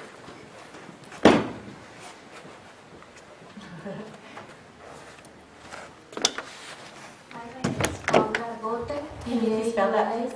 P-A-U-L-A-A-R-G-O-T. Could you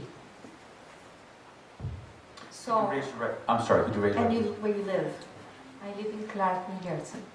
No, we need your address, please. 08 Hollander Hill, Court, Clark, New Jersey. You want me to spell?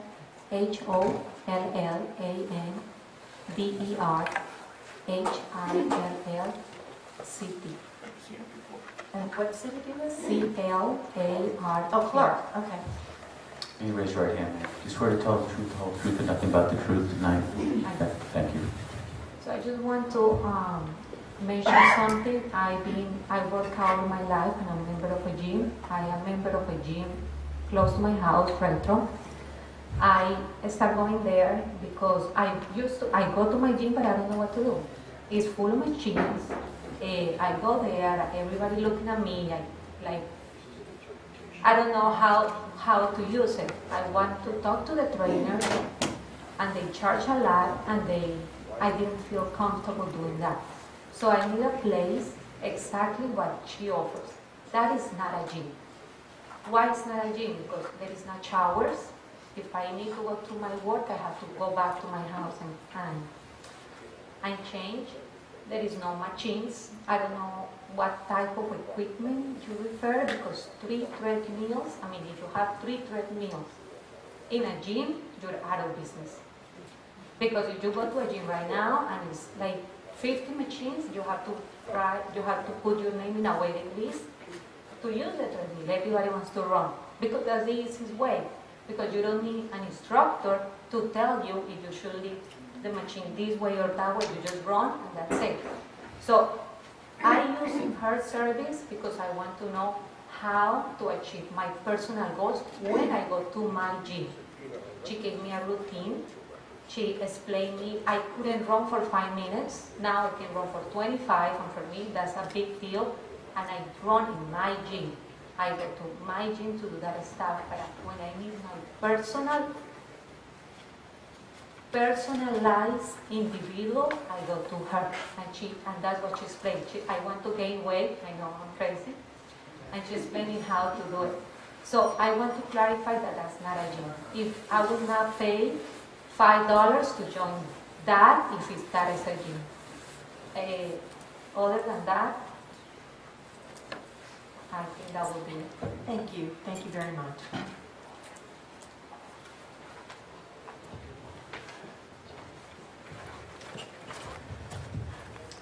Saul Kirsten, 150 Berwyn Street. Please spell your name. S-A-U-L. Could you raise your right hand? No, wait a minute. Last name? I'm doing it. Q-E-R-S-T-Y-N. I'm sorry.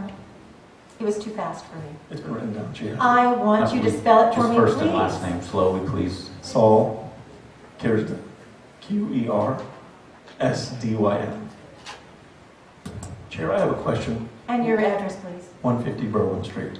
Thank you. Thank you so much. Chair, my question is, why are members of the public being asked to give an oath?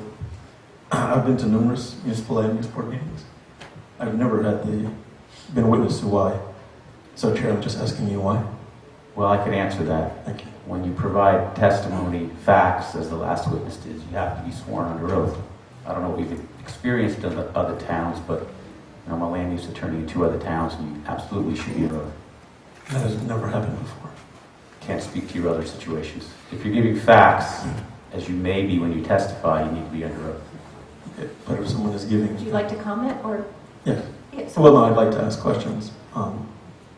But if someone is giving their opinion, which it looks like the people that were here are doing, why do they still need to have that done? I'm just asking because in all my years I've been here, the only time I've It's ever been had... asked and answered. Well, the only time I've ever had an oath required is for someone who's representing an organization. Providing testimony. We're really, not here to, we're here to talk about the application. When someone testifies, sometimes they give opinions, sometimes they give facts. As I said earlier, most of what we're doing right now should be primarily facts. So some of the things you say may be facts, and when that happens, you need to be under oath. So this is not a public hearing then? This is testimony? Well, as I said, if you have something to say that deals with facts about, for example, for what goes on at the business, that's you testifying to what you've seen. So those are facts for which you need to be under oath. Okay, so when will the public hearing portion be? When you can comment freely? Yes. You can comment freely now. If you're trying to say something that's factual, though, you need to be sworn in. We are going to have another public portion later on if we get to that point with the variance. Okay. So at this public hearing, we will have members of the public who give opinion, give an oath as well. I just want to understand that's the case. Chair, I'm asking. Why is that so hard to understand? Because it's never been done before. I know, sometimes things that have never been done before are kind of difficult to understand, I understand. And things I've done before may actually cause an issue. And I'm just asking that not only the chair, but also other members of the board No, perhaps. everything's going through the chair tonight, I'm sorry. That's why I'm asking you to ask the other members of the board. I'm No, going to do. Well, it's you're a getting the legal, attorney's opinion. it's a legal determination, I think I've explained. Okay, I just want to make sure that's the, Yeah, that's if the, you right. have, that is, if you have something to say, you know, factually about this, that can aid the board in the interpretation as to whether the uses are permitted, then that's what, you know, that we're asking you to do, if you want to do that. So can I just make sure that you understand that we are trying to get as much information as we can to make a decision. We're not trying to make sure that the public feels good. We're trying to do our job. And, you know, I mean, I'm sure that there's a lot of questions that everybody has, and I'd love to be able to answer them all, but that's not our purpose here. Our purpose is to get as much information as we can, and then to vote on the issue. So that's what we're doing. So Those are my questions, and I thank you for your time. You're welcome. Thank you. Yeah, I'll give you some quick clarification. As I take a look through the ordinance, even if you override the zoning officer's determination, I feel that the applicant has to continue on because of a parking variance. That's true. Oh, so there will be another Yeah, I think portion. there will be another portion. So Okay. if you do, they give an excellent testimony. The applicant does an excellent job Yeah. with their attorney. And if you do feel that, you know, this is permitted by, the applicant, I feel, also needs a parking variance Mhm. for this facility, based on what my calculations were. That's accurate, that's true. So I think they have to be here tonight anyway, and whatever testimony is being given also comes into play, whatever you decide. So no matter what you decide, either pro or con the zoning officer's determination, that it is permitted, that it is permitted in the other zones. Because right now, this ordinance is very old and doesn't include a lot of things. There's a lot of things missing that it permits. So even if you do say, yes, we feel this facility is permitted in the zone by the B1 standards, they have to continue on with the parking restrictions. So this zoning is what, 19, what year is this? I don't know. You're planning for a couple of years, 3 years now. That's really, okay, we'll Yeah. discuss that when it comes time. I just wanna make that- Talk to the public. Again, because this use goes on the B1 zone, the B2 zone, the B3 zone, and it doesn't come up again as personal services. So you make the determination tonight, exercise is not permitted then in any of the zones in the town. We have to rewrite the ordinance. So would you like to? My name is Nasir, Nasir, Guest, Guest. I live at 1334 Pierce Street in Rawley. I'm sorry, you can raise your right hand, sir. Swear to tell the truth, the whole truth, and nothing but the truth tonight. Yes. Thank you. What I wanted to say is, I'm an instructor at Easy Fitness, and I've been an instructor for over 15 years, and I've worked at gyms. The reason why I came to Easy Fitness is because you're able to deal with people individually. It's not a gym. This here we offer guidance. There's no way possible that you can receive or achieve optimal wellness without fitness. Fitness and nutrition, counseling, meditation, different forms to relieve stress, different avenues of awareness in reference to, as she stated, with the financial counseling. There are a lot of things that come together. What I seem to notice is there's an issue about the floor. The floor is big because you need space in reference to fitness. I mean, in meditation or in yoga, you can't do it in a closet. You need space. So I'm asking the board to not look at the floor space as it being used as a gym like a Lucille Roberts type of thing.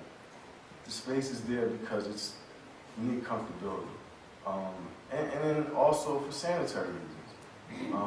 You know, no one wants to be on top of each other. It would be hard to provide a service without that type of space.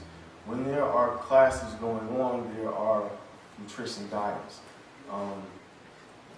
Being a part of fitness for so long, what I've noticed in gyms is that people are unable to achieve their goals because they have no one to talk to, no one to guide them with the nutrition. Nutrition and fitness goes hand in hand. One is no good without the other.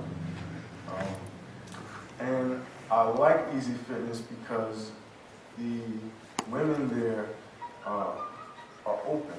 They're willing to receive the information because it's a small facility and it's comfortable.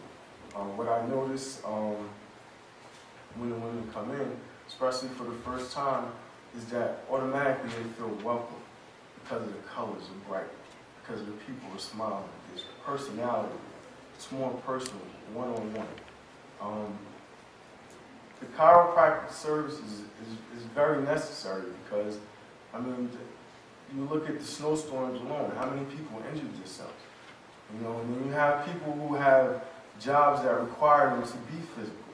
And it's hard to perform at your job when you have certain injuries. And some people don't believe that, you know, you can heal yourself through fitness.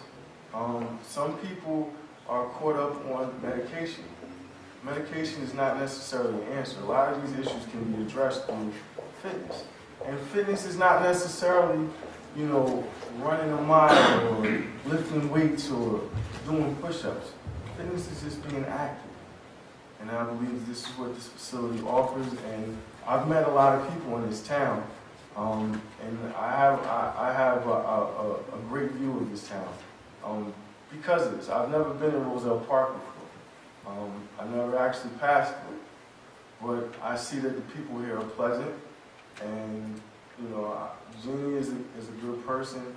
I haven't had a negative experience since I've been here. And that's what I have to offer. Thank you very much, sir.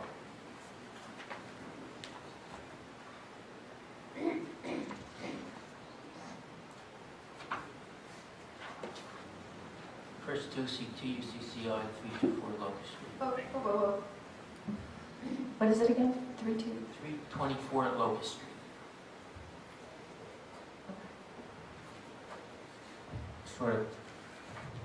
Swear to tell the truth, the whole truth, and nothing but the truth tonight, sir? I do. Thank you. Just got a question on the, they say they don't lift weights at the gym, and I would just like you to take a look at this and try to clarify it, because it shows Jeannie with weights. Lifting heavy doesn't make you big. Eating a poor diet does. To me, this is... Okay, let's wait a second. Let me just, do you want to address that? Show that to the... Wait. Just a minute. So that's actually me working out on myself. Can we just, we're just going to let the board see it. Sure. Just a second. Yeah, let her turn this on.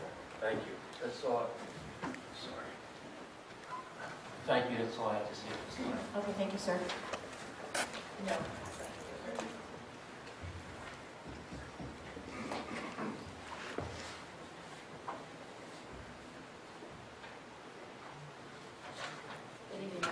Oh, just a second, please.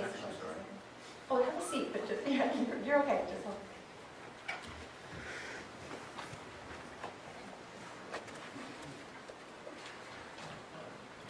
Okay, and then we're going to let Julie address that question.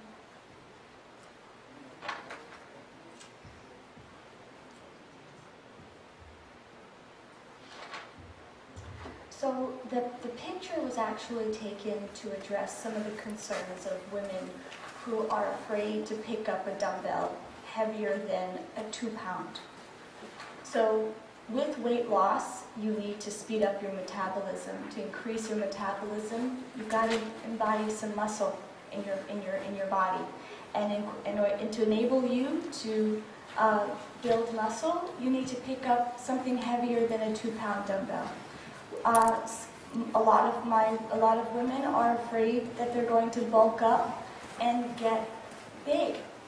And and that was just sort of me addressing that. I am far from a bodybuilder. I am not huge in size. My muscles are not enormous. And with that said, I can curl a 25-pound dumbbell. I don't have, when we mentioned about the weightlifting or the pushing weights, I guess it was more along the lines of being able to get on a bench press or a leg press or some sort of machine that would have a lot more, just a great amount of weight on it. I testified earlier, or we testified, that we have dumbbells. We don't have the equipment though.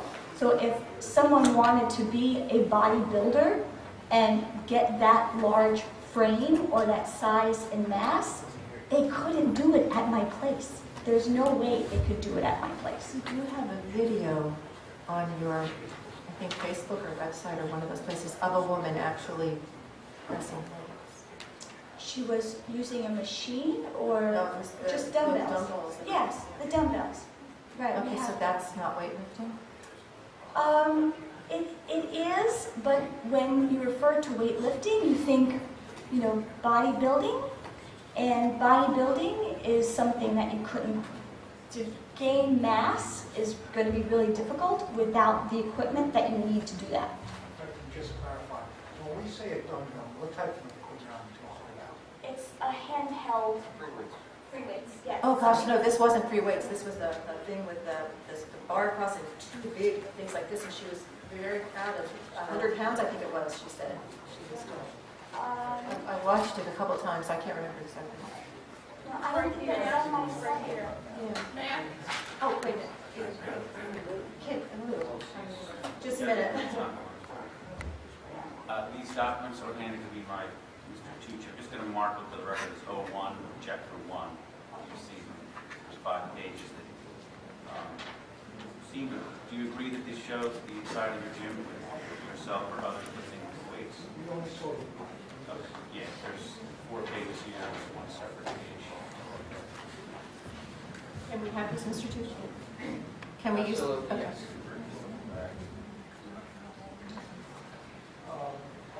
I'm going to look at the first page. It's marked page 4 of 6 in the upper right-hand corner. It's dated 9/3/2013. There are 3 pictures. Are all of these pictures of the interior of your facility? They're not all my pictures. So the picture of me with my hands on my client is me. The other picture of the class where women are lying down on the floor with their hands above their head with the free weight, that's in my facility. However, the other one is just is a picture I got off the internet. The woman who was swinging, the blonde in the room with the carpeting. It looks like carpeting on the floor with the windows in the background. That's not us. And then the page marked in the upper right-hand corner, page 1 of 1, dated 2/3/14. That's a photograph of you. Yes, that's a picture of me lifting the free weights, the dumbbells I was mentioning earlier. And a dumbbell is a piece of equipment that's intended to be held in this one hand. Yes. And the page marked 1 of 1, it's pink, also dated 2/3/14. Is that a picture taken within your gym? Yes, so that's a class. These individuals are working on strength in their back, and they're lying down on the floor on their chest, and they're taking a dumbbell from the floor and placing it up on a bench, and then taking it from the bench and bringing it down. And then another page, this is clearly in the sequence, upper right-hand corner says page 1 of 1, also dated 2/3/14. Is that also a photograph within your gym? Yes, that is, and that again is a free weight, one dumbbell in their hand, and they're using the exercise for, in particular, their arms. And the last page is also a photograph of Right. of me assisting someone in proper form and administering an overhead shoulder press. Overhead shoulder press, she's holding a 5-pound dumbbell in in each of her hands. Other than dumbbells, do you have any other weight type of equipment in your gym? Dumbbells, maybe we've got a barbell, which is the same thing as a dumbbell, it's just extended. But we don't have big equipment. Okay, so we are going to mark these. O-1, we'll do this. O-1 is the first set of papers that were given to us, four pages that were stapled together, 3 of which are pink, 1 of which is white, and then we'll label O2, the 1 page, that white page document that says, it is labeled page 4 of 6, Dr. O-2. Okay, proceed. Okay, yes, ma'am. My name is Alexa Lamboy. Oh, that's right. Lamboy. I reside at 44 Warwick Road in Hillside, New Jersey. Wait a minute, 444 Warwick? Warwick, W-A-R-W-I-C-K. Where? Warwick Road in Hillside, New Jersey. And what was your first name, please? Alexa, A-L-I-X-A. Okay. Good evening. So I've been a member for some time now with GD Fitness, with Easy Fitness, and during my time I've encountered some of the most amazing professional women ever. The bond that we have there is by far nothing like, I know we were making comparisons to a Retro Fitness or a Bally's, there is none. Had it been a Bally's or a Retro, I would have never probably been a member, to be honest. But nevertheless, during that time, the relationship that we have there, it's extremely professional. Like we mentioned, mothers, families, single moms, whether they come with their children. It's a group. It's a way of coming together, of being able to vent. Whether it be about fitness, once in the reception area, there's like a little couch if you come over to the left, and oftentimes once you're done, you actually just sit there just to talk, to unwind. Often when we get caught up with our travels, with our work, with our life, it becomes overwhelming. We look at our media today, every day. What do we read? Negativity. We hear women who give birth, postpartum, they go home, they hurt their children, all kinds of things. So what's the worst of having a group that come together, women, to empower each other, to help, to push? If that's the worst that you have in your community, I'll take that hands down over what I see every day in society. And that's key. Far by far. We hear about gang violence, carjacking. The town of Roselle is a beautiful place. As we mentioned earlier, great people. It's very, we come together and we share this time.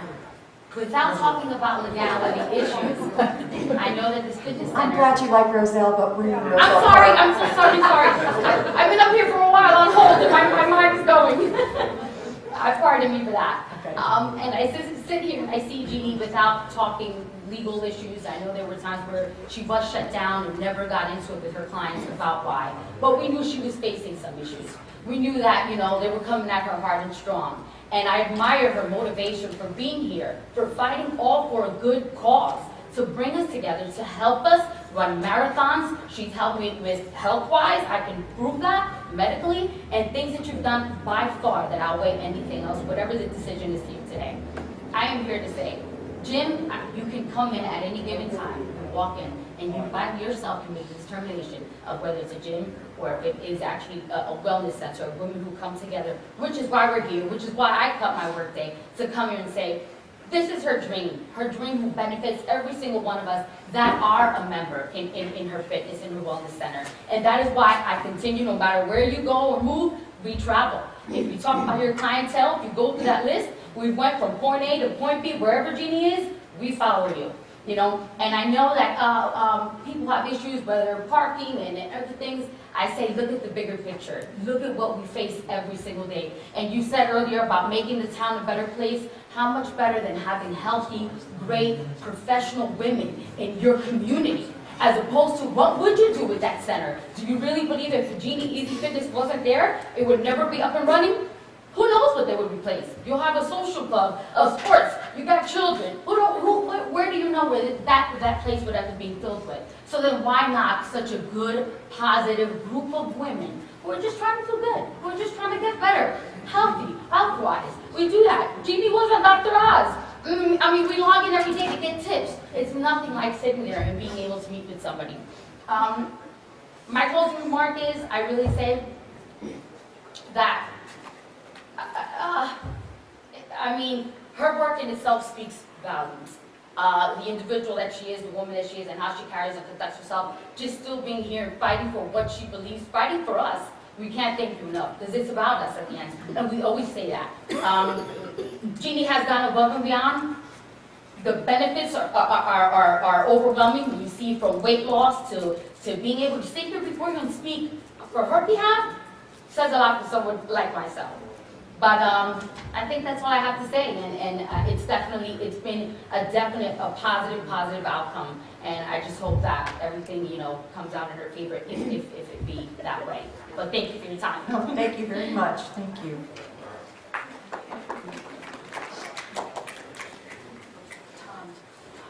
Michelle Botman, B-O-D-T-M-A-N-N, 512 Amsterdam Avenue. Raise your right hand, please. You swear to tell the truth, the whole truth, and nothing but the truth.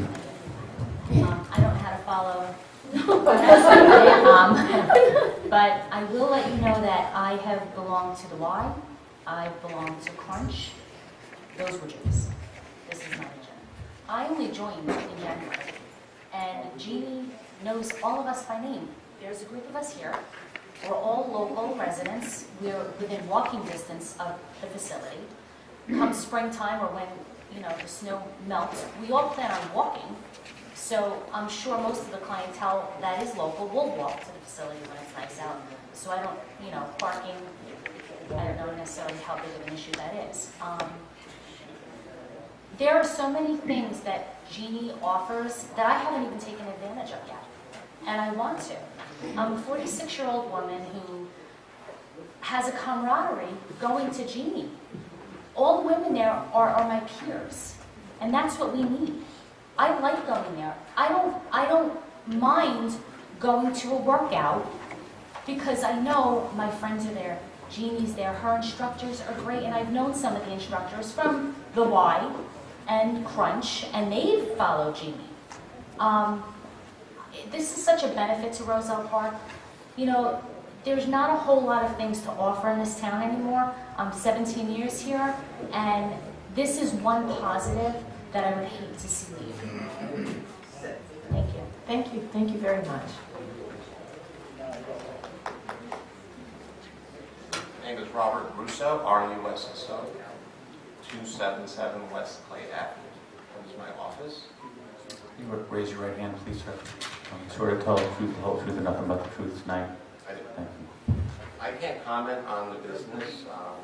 There's facilities right down the street from our office. The only thing I can comment on, and whether the board knows or not, is that right-of-way that goes right in front of their building. So every morning when I go to get my coffee, sometimes there are a lot of vehicles there that are blocking, not blocking, let me correct that, parallel to the right-of-way that you need to get through underneath the railroad tunnel. And there's children there crossing constantly in the morning. So my only concern is the amount of cars that facility can. And I think that would be sort of what we would be discussing when we got to the variance part So of that, it. So, being a business owner in the area, it's great to have new businesses, don't get me wrong. It's just the issue of that right-of-way. Will that building support the number of parking spaces needed to properly service their clientele? Okay, that's a good question, and that's really what I for want. later. Yes, okay, well, thank you. Yes, thank you.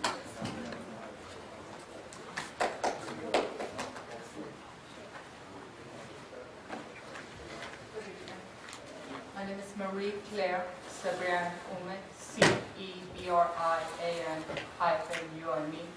I reside at 266 Phillips Terrace in Union, New Jersey. You raise your right hand, ma'am, please. You swear to tell the truth, the whole truth, and nothing but the truth. Yes. Thank you. I've known Jeannie for, I would say, over 10 years. She used to work at Image 2000. And I used to go over there and work out with her. She took her own little studio, and I followed her. Then she came to Roselle Park, I still followed. My daughter, she lost my daughter since she was a baby. We go there as women. We all work out together. We all know each other by name. I think I don't know if you noticed, we all came in, we said hello to each other. This is a place where we all meet, work out together, do things together as women. We even have night out, woman night out. We do things together. It will be a big loss for Roselle Park to get rid of Jeannie. Easy Fitness with Jeannie is a place for women to go, work out. We're all stressed out after work. We come to the train station, I go directly to Jeannie. That's where I go. I go and take my child to dance school, I go from there to Jeannie. This is a place where women love to go. And we love Jeannie. I hope that she stays where she is. If not, we'll follow her wherever she goes. That's all. Thank you very much. What's happening, if I can be so bold, is to say that we are hearing repeat testimony. And that's just going to take up more and more time. So I would like it noted that we have heard extensive testimony to the fact that this is a vital fitness center that is operating and very loved. So that's, we're getting that, I think. So if there's anybody else that has anything further to add. And again, I would just indicate, really need to try to keep your testimony to facts, what you've seen operating there, what your experience is there in terms of what uses are there. Hi, Amber Reyes. Amber, how do you spell your last name? Reyes. I'm at 126 Roosevelt Street. I would just like to submit the photographs provided from the website showing the equipment and the weightlifting.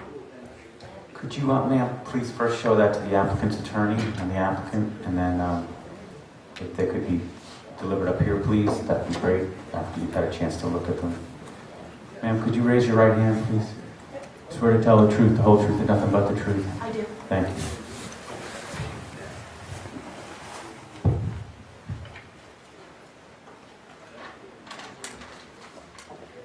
I just wanted to say that even though she does offer different services, that there is still the equipment, there is still the exercise portion, and I hope that the board reviews that as part of being a physical fitness center with a lot of people. It's not just one-on-one for this use.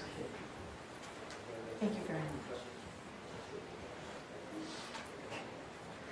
We'll just wait for you, sir, until they're done with it. No, come sit, please, but until they're done with the reviewing the photographs.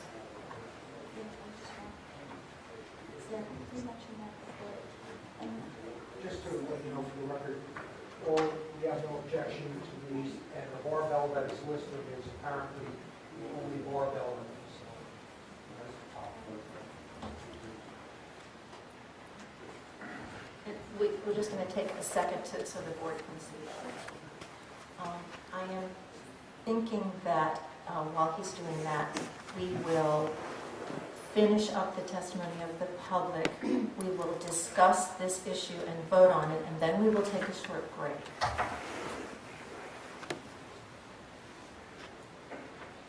Good evening. Oh, we can proceed? Okay, all right, so we will proceed. Go ahead. Good evening. My name is Musa Mufacha, last name M-A-F-A-R-J-E-H. I live at 118 Roselle Street. I've been living there for 14 years. The last 2 years, we have been... I'm sorry, could you raise your right hand, sir? Swear to tell the truth, the whole truth, and nothing but the truth. Thank you. Could you be just a little closer to the microphone too, please? Yes, I've been living there for the past 14 years on that street, and the past 2 years we've been having a problem for parking. As a matter of fact, 3-4 days ago, somebody from the gym parked so close to our driveway. My wife has something very important to leave, and she couldn't leave the driveway. So we called the police. I believe we made a report also. And the issue of parking is very important for us. I see most of the people testify there at the Union, Hillside. We pay taxes over there. We the one who get hurt. We couldn't park our car. I had to come home by 6:30. I drive about 15, 20 minutes around until I find parking for my car. And I believe that's not fair. Thank you, that's all. Thank you very much, sir. All right, so we don't want any more parking. That's for next portion of this. Yes, sir. Joseph DiOrio, 824 Larch Street. I'm also the property owner of 305 West Bay Avenue, which is within the 200-foot vicinity of the applicant.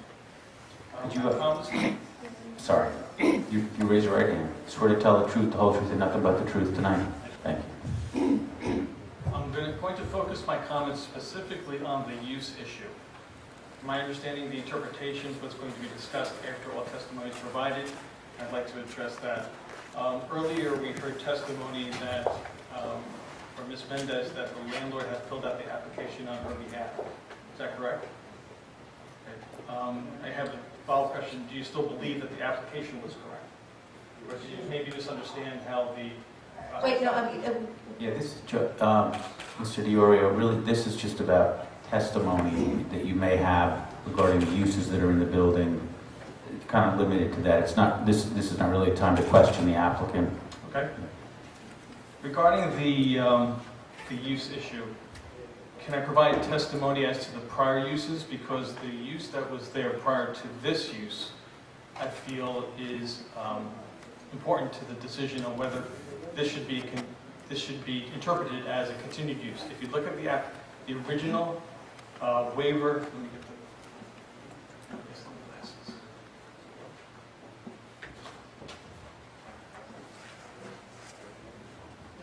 The original waiver of the site plan review for a change in tenancy indicated that the prior use of the premises was training for handicapped individuals, and that this use would be health and nutritional counseling services. Essentially, they're saying, my interpretation of that is that this use is similar, so it should be permissible to have this particular business here. Prior uses to that facility, prior to Easy Fitness Virginia, I can give you some history of it. It used to be a photography studio, class photography studio, provided portraits, headshots. After that, there was another photography studio that used to provide commercial portraits, commercial product pictures. Then after that, there was, for a short period of time, there was a store that fixed computers. And I'm going as far back as the 80s, maybe even further back. Then at some point, there were some construction vehicles parked there. Mr. D'Agostino, who's the owner of Railroad Properties LLC, would park his vehicles there. And then it changed to the Center for Family Services. That service provided daycare for the developmentally disabled adult population. As far as the current use, I want to provide some testimony regarding comments that were made about nutrition and counseling and chiropractic care. I'd like to provide the copies of Easy Fitness with Jeannie Facebook page, which has been copied back to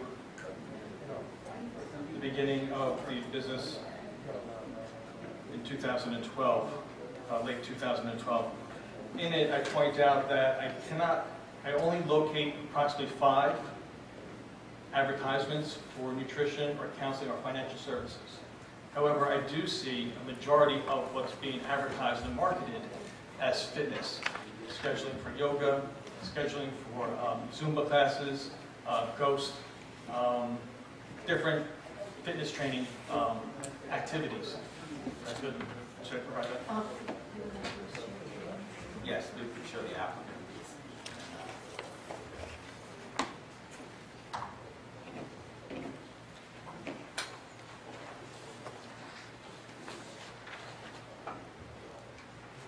I referenced that because the issue came up as to what type of use it is. I contend with the marketing of this business that it is a fitness center with exercise equipment, whether they be barbells, stretch, spin, stationary bicycles and such. All that is provided in the copies of the Facebook page. I also want to refer to the website that Mrs. Mendez had also pointed out, where you do see pictures of individuals weightlifting. I don't know if this is a picture of the facility. It may be a stock photo, but it does promote weightlifting. In my estimation, it's marked as personal training, but there are weights listed. Some of this you may already have, but I would also like to submit this as evidence. I also want you to show that to the applicant when you're able. Want me to wait? But do you want to continue? Hand it to them? Why don't you continue and then hand it to them? Okay. I have some references here that I want to point out in this packet. As was pointed out earlier, there is a schedule attached to the website. However, I do not see any scheduling of any nutritionists, chiropractic care. I do see the chiropractor listed as a service provided. However, if you go on the website and look up Dr. O, his primary facility is listed under the Wellness Group of America in Union, which I contend is a wellness area with chiropractic care.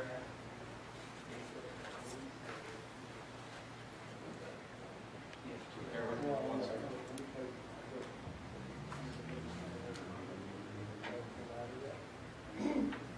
I did not see, I saw the list of staff that I've also printed out, but I did not see a licensed nutritionist. So I had a question on that, being that nutritional care or nutritional counseling was brought up earlier as a primary source of business. I don't see the staff person. I may be.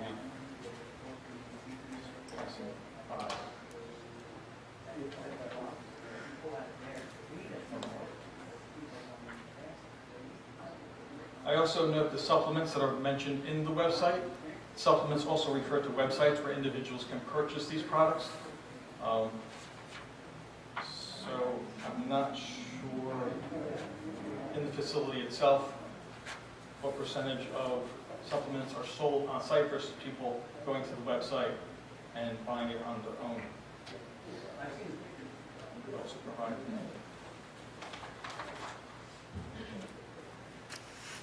I also see the promotion for the January 1st open house that lists the various scheduled classes.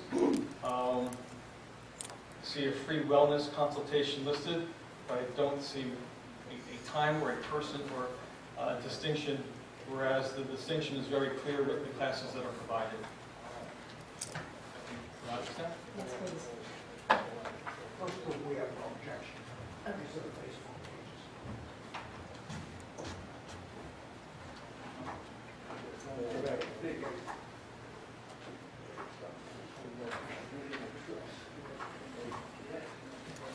I don't know how to provide this testimony because it's on my phone. Oh. So I'm going to refer to it as a reference. Okay.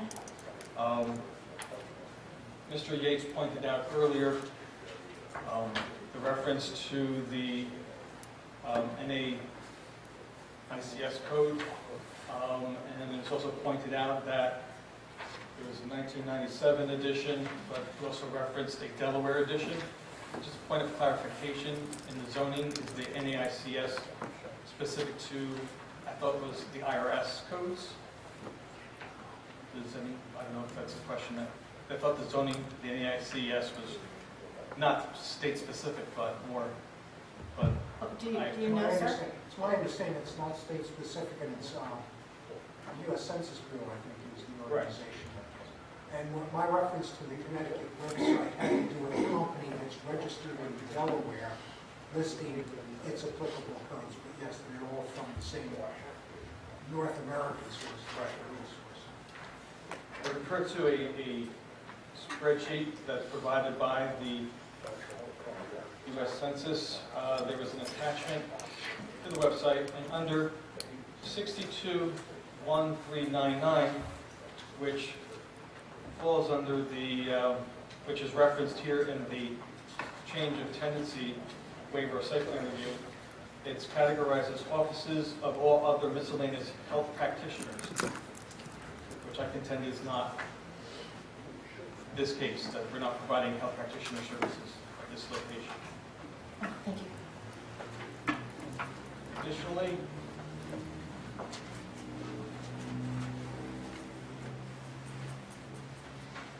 it was pointed out that there was some confusion over the years in updating to more recent NAICS codes. I want to point out that under the 2012 NAICS US Code 621399 also lists offices of all other miscellaneous health practitioners. And if I may read some of them that are defined as a subset or a description of that particular category. Besides the ones that were mentioned earlier in testimony, there were acupuncturists, Christian Science practitioners, dental hygienists, home nursing services, orthodontists, physician assistants, respiratory therapists, RNs. I also contend that the intensity of the use is much less than what's being offered at this facility. While the business may be flourishing and well received by their membership, the intensity of the use in that particular NAICS code is much less than what's currently occupying the site. I also want to point out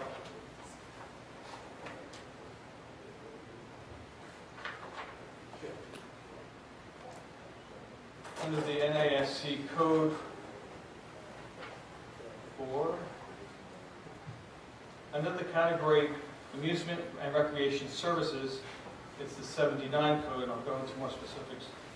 There is a long list of categories within that main category. And under that category,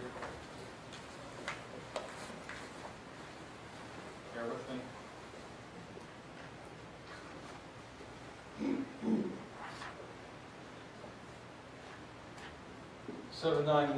I'm sorry, 7991 physical fitness facilities,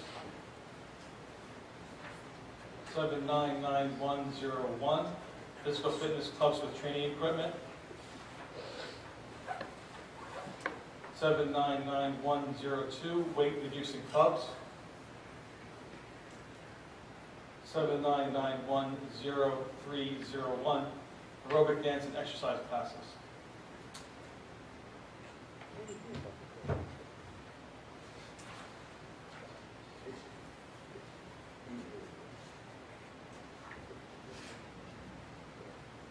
So a question to the chair. Can we pose questions regarding the use, or is it just specifically to provide facts? There was some testimony that was provided earlier. It's really just facts. What you have that you think bears on the interpretation of the ordinance. The application includes a site plan of the building, but does not designate the areas in which are for fitness versus offices for wellness, nutritionalists. There's no designation of the space. The testimony provided contends that the majority or the great portion of the business does nutrition, counseling, massage, chiropractic care, but from the application itself, you can't tell, or at least the public can't tell, where those services are provided within the confines. It's my understanding the application does not have a site plan component because there's no changes to the exterior of the building. Correct. There's no, right, that there's no, so I don't think that would be relevant for an interpretation in terms of an actual layout and dividing up percentages of the space. I mean, that wouldn't really go to a site plan issue. I do think there's been testimony about generally what goes on inside, and there's some, layout of that, and some of the attachments to the applicant's materials. In the information I provided with photos, I don't see offices for massage. I know it was referenced that there was a chair that's maybe provided in the open space, but then I also contend that if you're having a class, you don't have the ability to operate a massage therapist or chiropractic care or doing one-on-one counseling. This is not similar from the testimony provided to a Weight Watchers where someone goes in and receives some counseling and group counseling sessions. This is more to provide aerobic activity, strength building, body building, which is not a permissible use in this zone.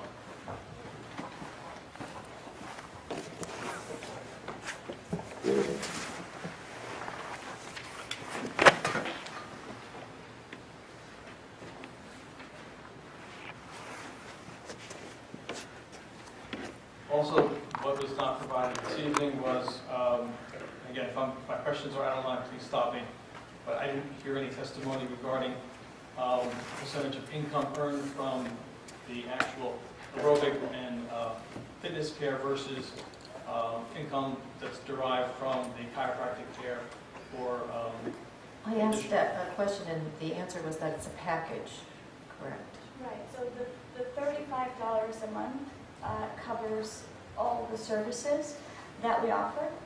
If there's something special that Dr. O needs to address and the individual needs to go to his office, whether it's there's a service that's called STEM. So, for example, if someone needs to go to his office and receive that sort of service, because I don't have that machine at my facility, then he basically bills their insurance company, but there is no GoPay or anything like that. Oh, okay, wait a minute. So at your place, he is there as a chiropractor. He does adjustments and all those sort of things that chiropractors do, and they don't get your people don't get charged extra for that. That's part of the package. It's part of the package. I have a chiropractic. Well, I mean, right. They don't get charged. They come. So he has a room where they go into the room and he does the adjustments. Yes, absolutely. He brings his own therapy devices. Like he has a device that he massages the women to make sure that they're loose and limber and warm before he starts, making his adjustments and such. So 150 women are getting adjusted every week? No, they're not getting adjusted every week. Some maybe once a month, some maybe once every couple of weeks, every 2 weeks. It depends upon what that individual's needs are. But if there was if they needed him to adjust them every day, then he would, and there would be no additional charge. The relationship between Dr. O and I was established many years ago, and he's also a newly small business owner himself. So this is our way of supporting each other. So he's there every 7 days a week? No, he's not there 7 days a week. It's he could be, but we don't have. I guess the demand for the adjustments are not that great for him to do that. However, if they were, then he would be available from 5 p.m. So how long is he there right now, on an average? So on Tuesday nights, he's there from 5 o'clock till 9 p.m. On Thursdays, he's there from 5 o'clock till 9 p.m. And then he'll come on Saturdays if he needs. And then the same with the nutrition counseling. So, for example, someone comes in and they set up an appointment. There could be a class going on while the counseling is taking place in a separate office, as well as there could be a consult going on with Dr. O in another office. So these are things that are going at the same time together. There's not just the one room that we have for fitness classes. I have designed space for the specific services that we provide. If I may, on that issue, if I could, if that's the testimony provided, it would have been helpful for the public to know where the services are provided to determine whether the services are equal to, more than, or less than the fitness services that are provided. I also point out to the testimony that I provided with the website and also the Facebook page. Just now, testimony provided as far as a schedule for chiropractic care that appears nowhere in any of the information I've seen on the website. If I may, the schedule is on the availability of the client. So we are willing to make that time frame available to be convenient for our customer. So the classes are a specific time. You can only take this class at this time because this is what time we offer them. The other items, we don't need a schedule because they can have it at any point, at any time. Again, there's no schedule, plus it would be based on interpretation then. So if no one's interested, they don't show up. If they're interested, they show up. So again, I point out, if the issue was that the strength of the application was on the nutrition, the chiropractic care, and other wellness programs, financial care, that would be a dominant advertisement versus the fitness scope of services provided. I also like to provide some information on that I printed out from manta.com. This was back in October of 2013. It's regarding Easy Fitness from Jeannie, and while it indicates that the business is categorized as under nutritional services, the NAICS code is 713944. Madam Chairman, I'm going to object. That's hearsay. That's an independent company doing something on its own. It's hearsay. Okay. And I will object to it. I would have to agree. Okay, sorry. That's fine. Is there any additional testimony, tax returns, employee identification information that's provided in the application? I know there's handouts before that we did not have an opportunity to see. That information, old returns, sales tax, those kind of items would potentially have a NAICS code on it. No, we did Was not. that provided? No, that was not.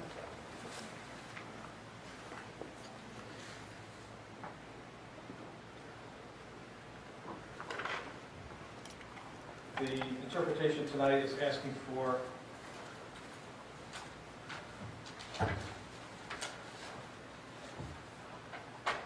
health, nutrition, counseling services with fitness instruction and group classes.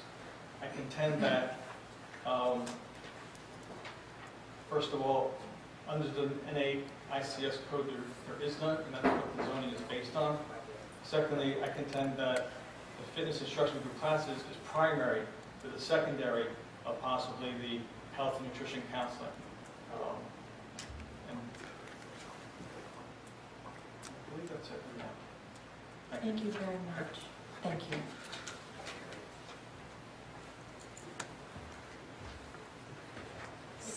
One more person?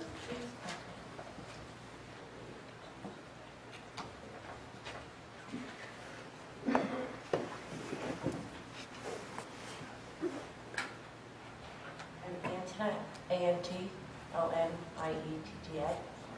Last name is Slovakia, L-A-V-E-C-C-H-I-A. I'm at 200 West Webster, in Roselle Park. Thank you. I just wanted to state that I I'm sorry to interrupt you. Raise your right hand. Swear to tell the truth, the whole truth, and nothing but the truth. I did. I just wanted to say that I personally, I am a member of Easy Fitness. I personally attended the open house on January 1st. I did meet specifically with the chiropractor, Dr. O, and a couple of other people, and was given the opportunity to utilize these other services that were mentioned. And it was, I guess I'm just stating, you know, as fact of what I learned, that, you know, while the classes do have time slots, I at any time can meet with anybody, with Jeannie, with the chiropractor. It's just a matter of making an appointment. I mean, I think it's fair to say that that's with any business, that you would make an appointment for a specific service. But,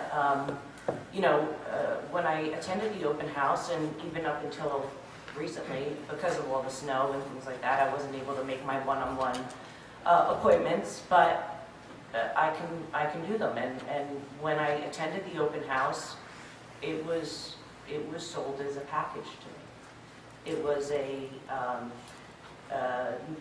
and I could choose what I wanted to do. If I maybe just wanted to go for nutritional counseling or just wanted to, but it's a whole package that was sold. I wasn't sold on one item. I wasn't sold on just fitness classes. I was sold on the entire package, and I'm able to utilize them at any time at my discretion. Not necessarily, I spoke directly with Dr. O, and he said if there's any reason why you couldn't come on a Tuesday or Thursday while I'm typically here, I could come another evening. We just have to work out a schedule. So I guess I just wanted to state that, because that was a question. Okay, thank you very much. Thank you. Thank you. All right, I would like to entertain a motion to close the public portion. So moved. Mr. Nitsch's moved. Second, please. Second. Mr. Stevens. All those in favor? Aye. We will close the public portion. And now, we discuss, gentlemen. We are again being asked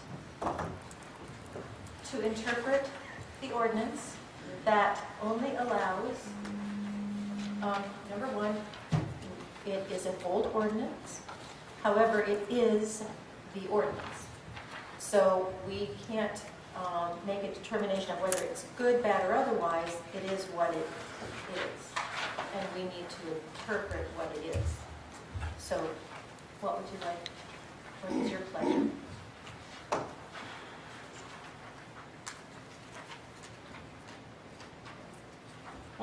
Well, do you want me to speak?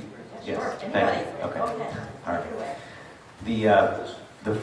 The first decision that the board needs to consider is whether the uses that we've heard described are principal permitted uses in accordance with Roselle Park Borough Ordinance 40-2202, based primarily on subsections E, F, and I.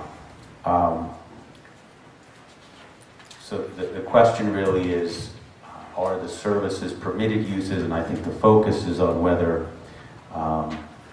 the exercise or fitness class portion of the services offered by the applicant are a permitted use. That would seem to be one of the core questions, and probably a harder one to answer than whether things like counseling services and nutritional services are permitted uses under the ordinance in question. Does anyone have any questions of me on that? No, we're discussing. We're discussing. What I was trying to do, perhaps inartfully, was frame what I think you need to think about and discuss amongst yourselves, and then decide as to whether this ordinance, what it permits. As has been said, wellness without physical fitness, it's like, a right hand without a left hand. They do go hand in hand. You can't have a nutritional program without having a wellness program, and the wellness program contributes to the nutritional program if in fact you want to go that way. However, I think here we've crossed the line a little bit, and my feeling is that there's more emphasis on the gym, the fitness part of it than there is on the nutritional or the herbal medicine is a thing. There's books written on pain relief through like things like Tai Chi and through other exercise programs without taking drugs, and I don't see any of that here. So I just think it's across the line a little bit. And I would vote, if I was going to vote right now, to agree with Carl. That it is not a permitted use. Anyone else? I also feel that the testimony that has been given, it makes it an inclusive business, and that I agree with you. It does cross the it to the permitted use, with the ordinance as we have it.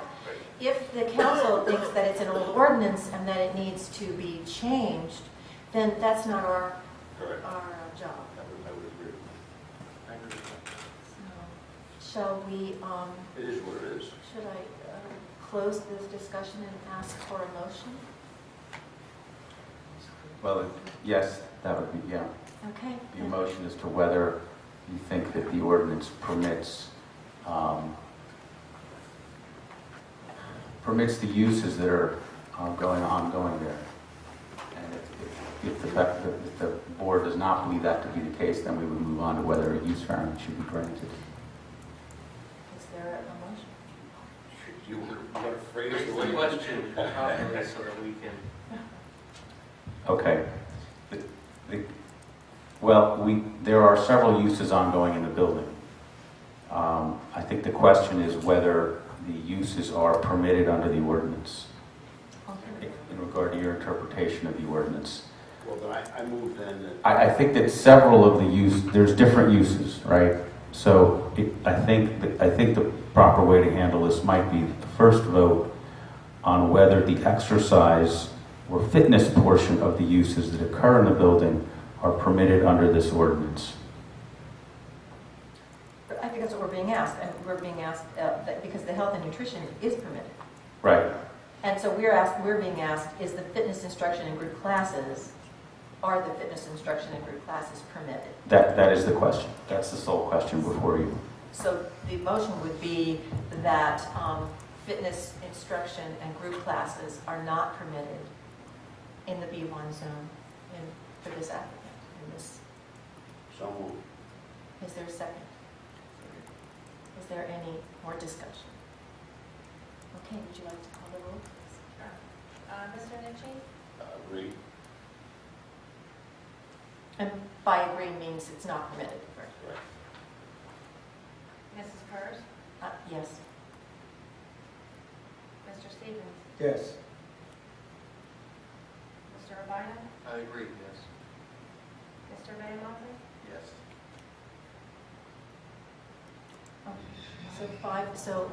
The motion is passed. Now, we will go into the variance now for you, sir. But first, may we please take a short break?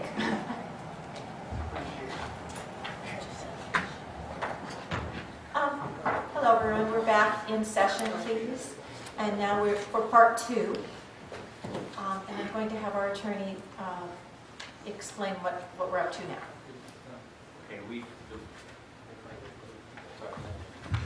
First, I want to turn this on. Okay.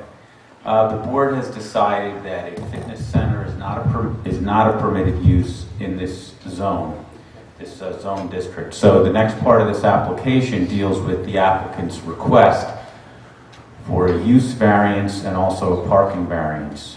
A use variance basically is a variance that an applicant is asking for to allow use to occur in a zone where it's not a permitted use. So they have to establish what are called special reasons to allow a permitted use to occur. And then there's the parking variance where there is some insufficient parking on the site and they're seeking a variance in that regard to allow the business to continue with a certain number of deficiencies in their parking spaces. So I'll let the applicant proceed. We'll hear some testimony from our planner, Mr. Vinigra, here as well on behalf of the board. And then the public will have a chance to comment as well. You can proceed.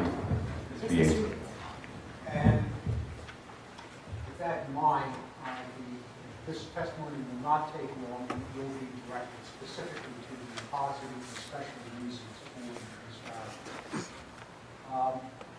Ms. Mendez, I want to direct your attention to page 22 of our package.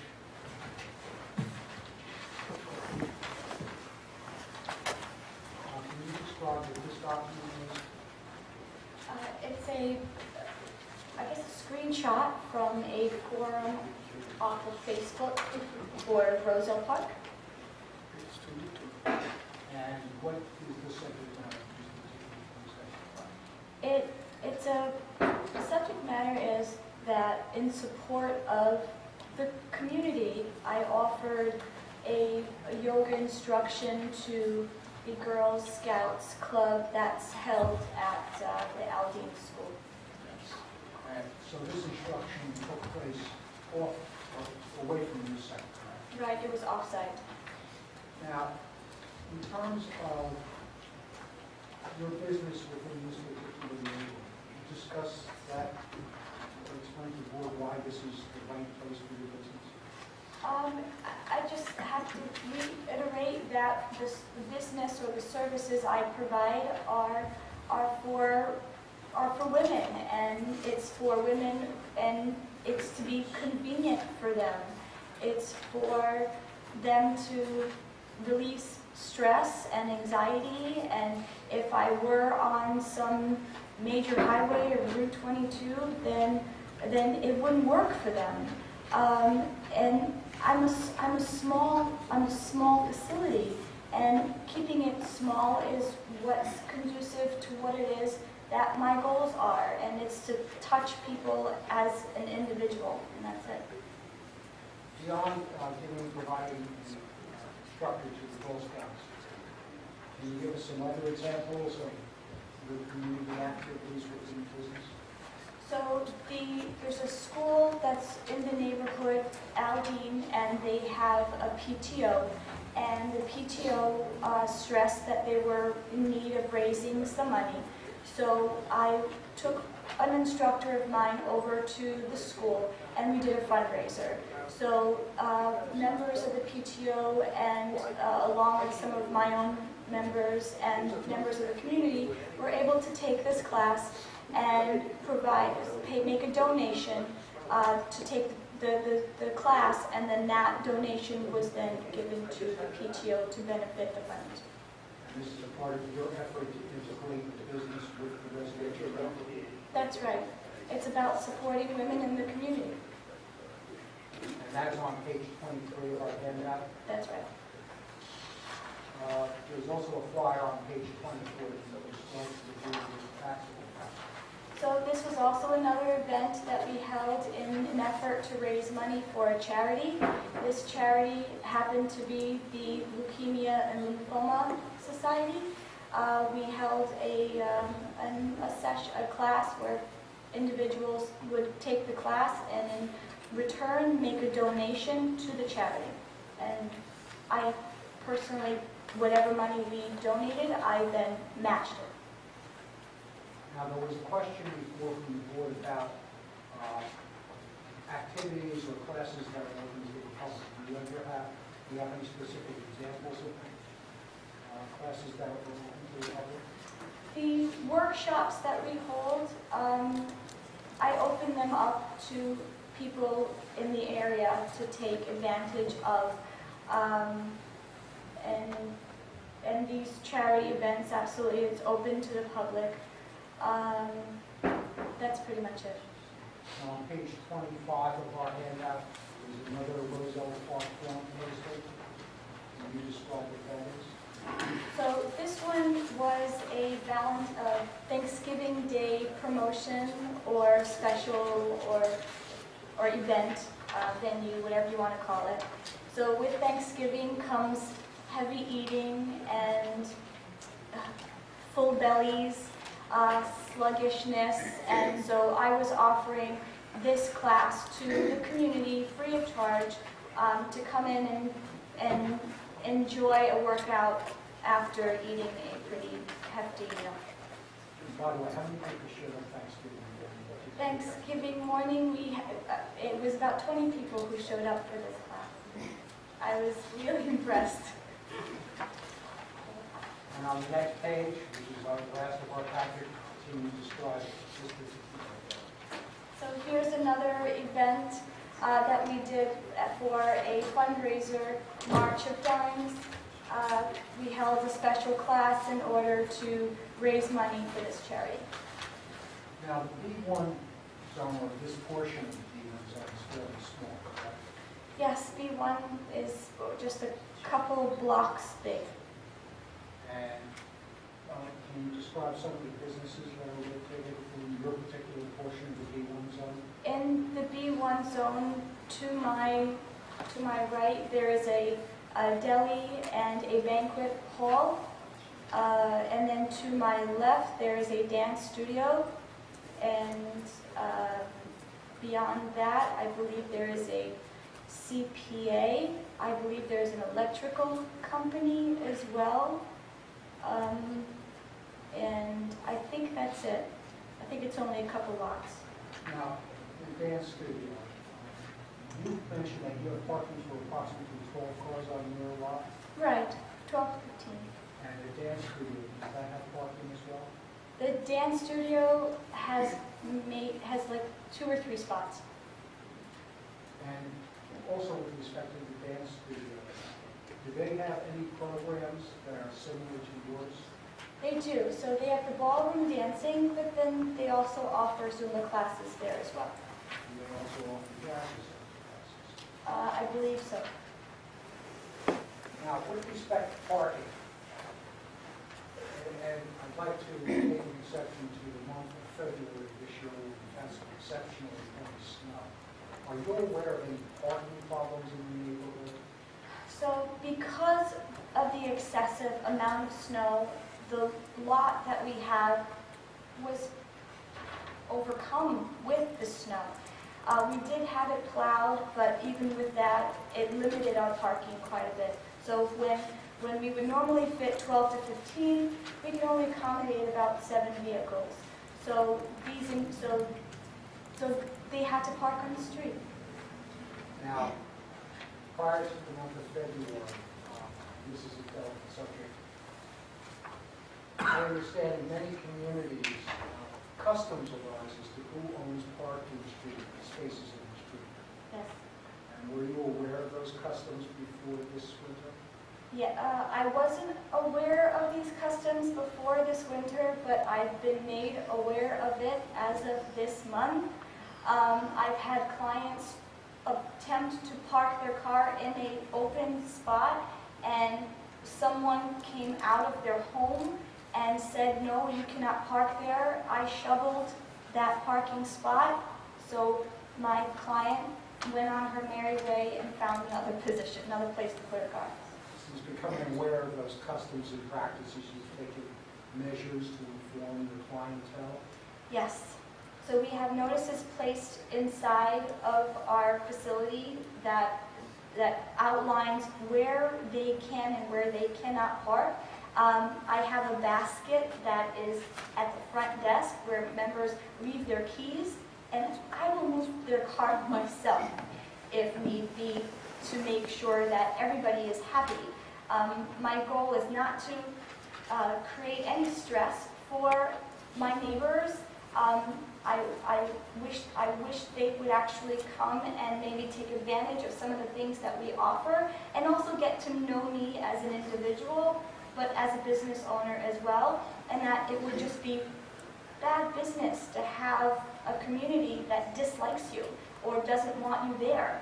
So I'm willing to do whatever necessary to make my position in town a positive one, because for crying out loud, I would be going against everything I believe in health and wellness and fitness and just living a happy life. Any other statement you'd like to make? I put my heart and soul into this, and I don't do it to make money. Honestly, I go to my husband every week to help me make my expenses break even, to be able to cover the expenses.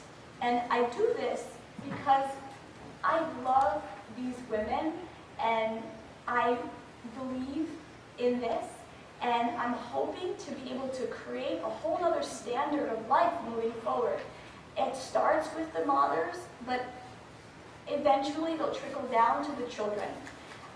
There's a ridiculous epidemic of obesity in children, and I can't stomach it, and children learn by example. So if they see their moms making the effort to better themselves and their health, then they're likely to grasp onto that concept and then also embody that lifestyle. So it begins with the woman, and I can't help but do my best or push for that cause. That's it. Do we have time to talk or do we need to ask questions of Why don't we first ask, the board can ask questions of the applicant, and then Victor, if he chooses, can testify. Okay, so does anyone have any questions or any comments? Yeah, I have a question. You said you have 150 members, correct? Yes. And 150 members wouldn't support your business? You know, because of how much I charge and because of how affordable I need it to be for people so that it doesn't become another debt in their credit card, I can't make ends meet. My rent is expensive, utilities are sky high. When I hire trainers or instructors, I'm not trying to hire someone who's fresh out of school. These people have to be well educated in the field that they are studying.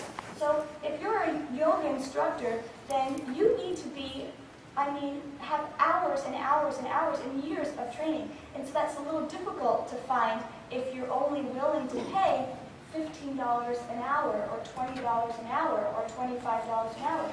I have to pay my staff a larger amount of money because of the level of expertise that they embody. I have women who come to our facility who are pregnant. I have a woman who is about to pop. She's due second week in March. And I couldn't possibly put her position or her health in with someone who's not educated, who doesn't have that background. And if I need to pay a little bit more to make sure that she's well taken care of, then that's what I do. I have two questions. On page 25, just to clarify, I thought I heard you say that that day after Thanksgiving you had 20 people, but on this it says there were 5. So I just wanted you to notice that and tell me what that means. So on Facebook you have an option to send out an invitation electronically. So in that electronic invitation, you can either accept it or you can ignore it and come anyway. So that's 5 people actually physically hit that click button. Okay. Yes, I'm coming. Okay, yeah, okay. And then my second question is, could you please show me where your parking spaces are? I cannot imagine it. I've been to your space, I've seen it, I cannot imagine even 5 cars in that parking lot. So yes, you may do what you may. I have no idea where you're parking.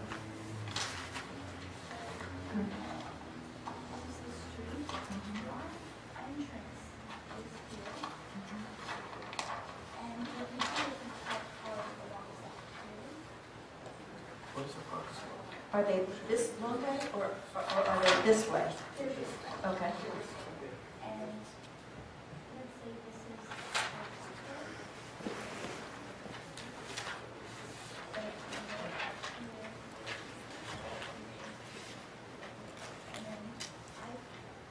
Go like that. Okay. and then we have How many there?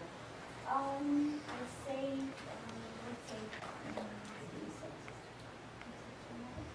and then behind the building, so here, I don't know where the railroad track is.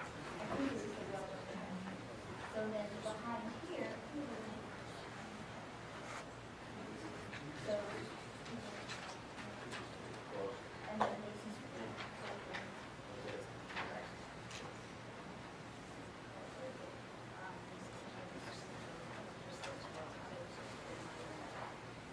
And this is permitted? Because Under my understanding, it's permitted for parking? I believe so. Okay, so you're not being specific, but you're giving me a general idea of 1, 2, 3, 4, 5, 6, 7, 8, 9, 10, 11, 12, 13, 14. You have 15. If we count 6 here and these here, no, 17, 18. I'm sorry, I cannot imagine that.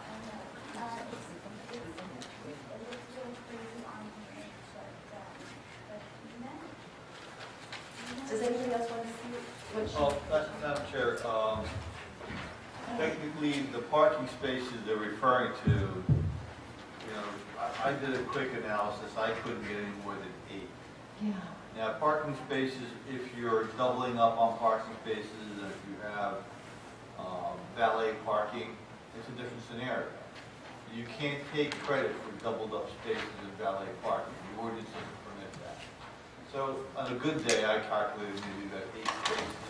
But Because there's got to be a certain amount of room. even with the 8 spaces I calculated, the access way to those 8 spaces crosses the easement for pedestrians using the rail tunnel. So technically, I mean, you're supposed to have an expert lay out the parking, either an architect or an engineer. But just try to help the applicant. I did a quick analysis.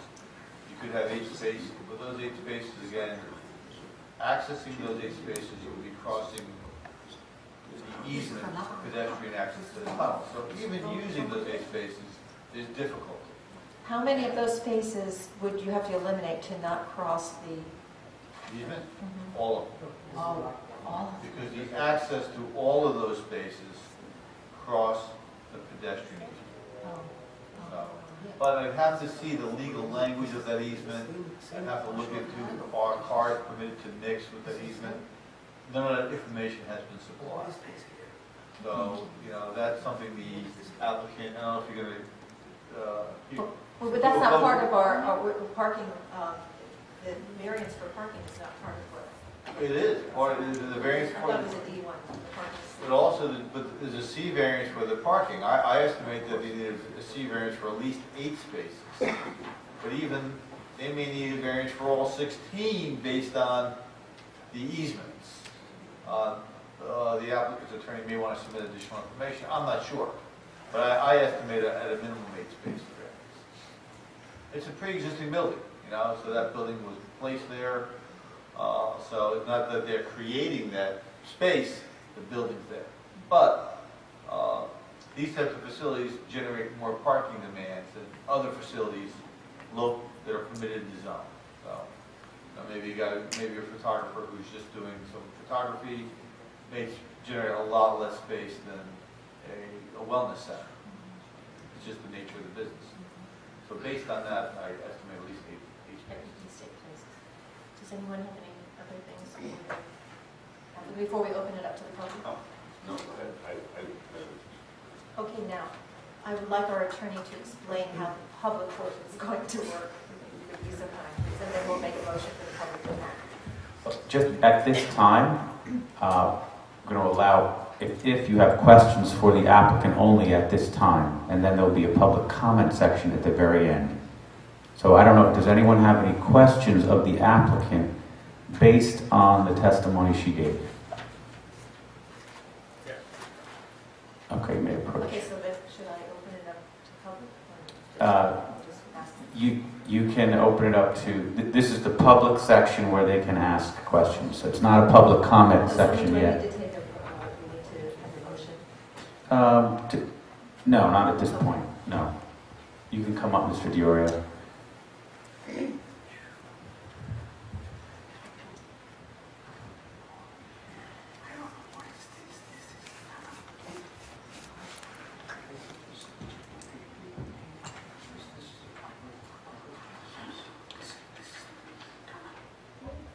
You can proceed to ask. Okay, do I need to get sworn in again? That's the case.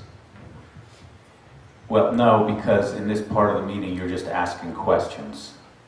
So, yeah, just questions, and then you can answer. Regarding the parking issue, I have some photos. I just want to confirm that these are customers of Fitness with Easy Fitness with Jeannie. That permissible? That's your question. Okay. Are these customers? Right. And you And what I'm presenting for the record are photos taken.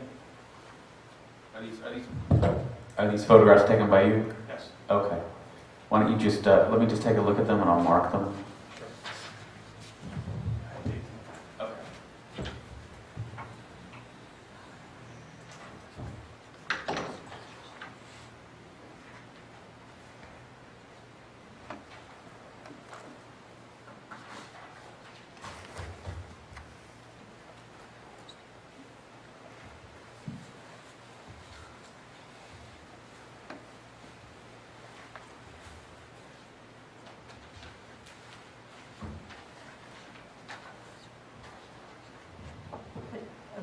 Just say your name and address again, just. Joseph DiOrio, 824 Larch Street, owner of 305 West Clay Avenue, which resides within a 200-foot radius of the applicant.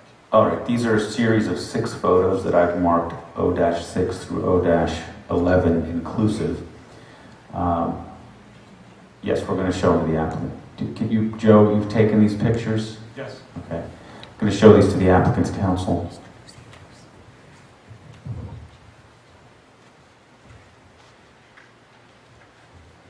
And your question for the applicant is, are those If there are various, patrons of her? yes, the question is, are those Does she the recognize- photos take, well, the first question is, does the applicant, and if it's redundant, you have to stop me, but is the applicant aware of a pedestrian right-of-way that exists on the property in which he's conducting business?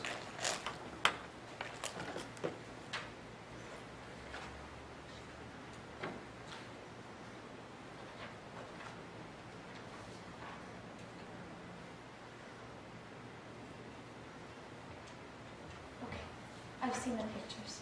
Okay. Do you recognize any of those cars as members of your fitness center? If they're in my lot, then it's likely that they are. There is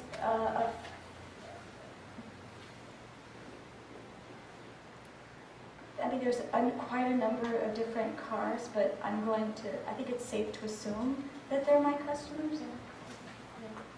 Do you think that we could let the board Yes. see those as The well? board can see those, please. And then we'll ask your second question in just a second.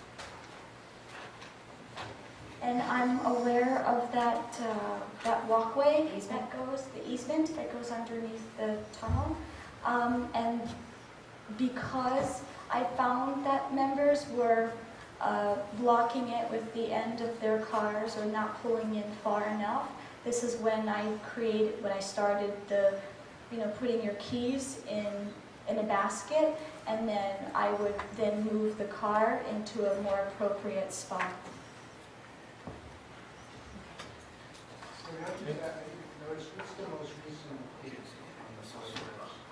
Can we state for the record the date in which the photos were taken? They're on the back of the photos. Mr. Stevens, can you look at the back of the photo and tell us what date is on there? Okay. That's 9/26/203. It was 2013.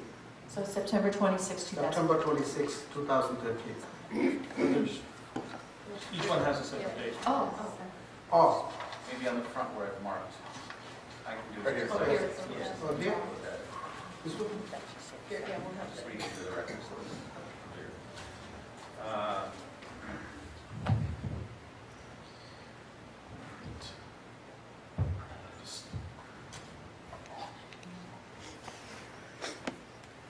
O-10 has a date of November 26, 2012, it says. O-8 has a date of May 13th, 2013. O-11 has a date of May 23rd, 2013. O-9 has a date of February 11th, 2013. O-7 has a date of November 17th, 2012. And O-6 has a date of September 26th, 2013. And I'd just like to ask the witness, so you haven't taken any photographs or observed any violations since September of 2013? I've been taking the additional photos after the date. However, I have witnessed additional cars parked over the pedestrian right-of-way. I gather you're opposed to this application? Here to ask questions of the applicant. Yes, it's. Oh, it's he's not testifying. Okay, so I got this. He's just asking questions. Is the applicant aware that the cars that are parked over the right-of-way? Absolutely. I'm aware. Have there been any reports, either through the police department or other means throughout the time you're in business, that vehicles are parked over the right-of-way? Yes, and they're addressed right away. So, and then I instruct or advise the client or the customer of not blocking the walkway. And with turnover, sometimes it happens. If I receive a new customer or a client that's not aware of that, not blocking the easement, then they may do that on their first occasion, twice, or their second or third, but then they're advised that they can't park there, and they try and not do that. They don't. Is the applicant aware of any similar like properties in Roselle Park that have pedestrian right-of-way that run through the area which would be for parking? I am not aware of another. I'm not aware of another business or a location where there's an easement. No. Is there a traffic study prepared by the applicant this evening? No. Is there a licensed land use planner who will be testifying that the application is consistent with the zoning and the borough's master plan? No.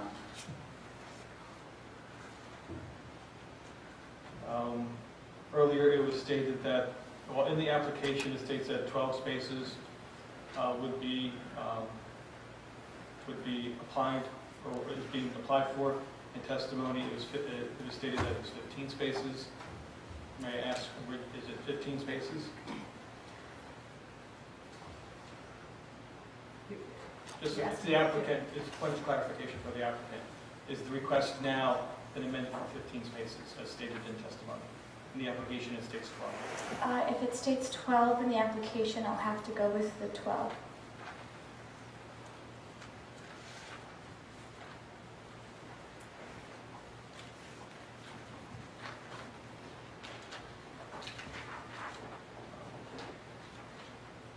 Is the applicant aware that the application before the board, if approved, stays with the property? Meaning that, are you aware that if the variance is granted and you move on to a bigger and better place, that the variance stays with the property? I am not aware of that. I thought that the variance was with me and Easy Fitness and not the property itself.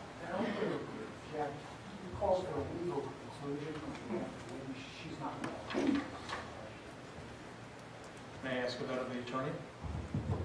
Yeah, I think that's right. She's not going to really know whether a variance runs with the land or not.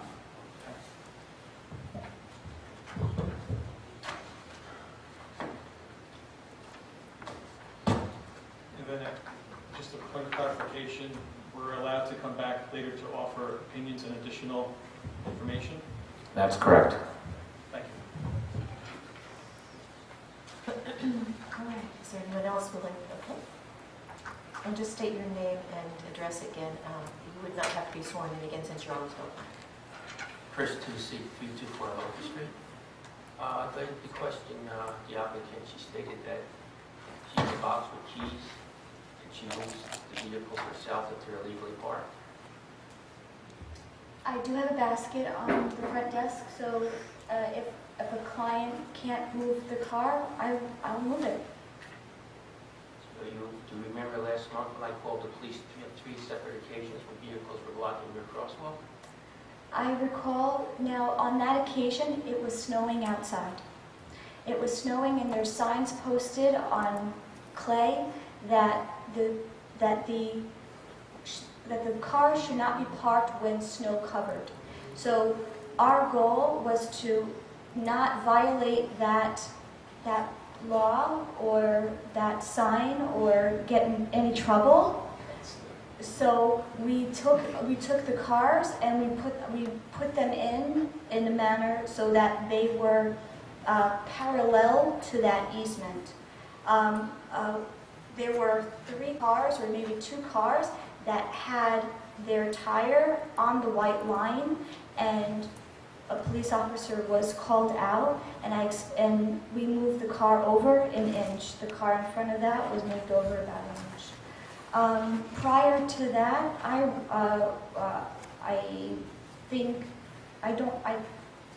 prior to that, I can't remember any other incidences where the police were called out to move the cars. I absolutely dispute that on that day. The street No, is not... you're just asking questions right now. Well, You okay. can talk later about that. Well, she says that the way the cars are there, that's not true. These Okay, officer- yeah, right now, sir, just ask questions, and then if you want, you can come back later during a comment section. Were you aware that the ticket was issued that day to a car blocking the crosswalk? I'm not aware that a ticket was issued that day. You were aware that the car was parked into the tunnel? No, that was not brought to my attention, no. I So you wasn't didn't aware. come out and move that vehicle as you stated you do? If it were brought to my attention that that car was there and blocking the easement, I would have. Well, it was because I called the police and I was out there. No, just questions. Just questions, please. As I don't know how else to word it. Okay, answered. Yeah, okay. Thank you. Thank you. Okay. Yes, ma'am. Just name and address, please. Amber Reyes, 126 Roosevelt Street, and I am within the 200 feet of the property. I wanted to ask, are there shower facilities and locker rooms separated for gender, since this is, I guess, being deemed as a gym now? No, we did not say that. No, okay. Would shower facilities and locker rooms be required of the facility?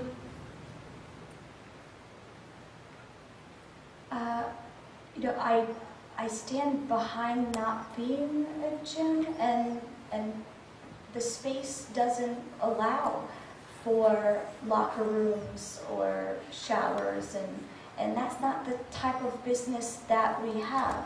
So,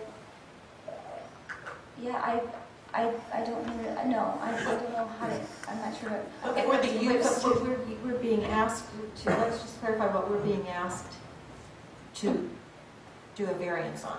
The use of it as she has testified to a fitness center. A wellness center, or a wellness center that encompasses fitness classes.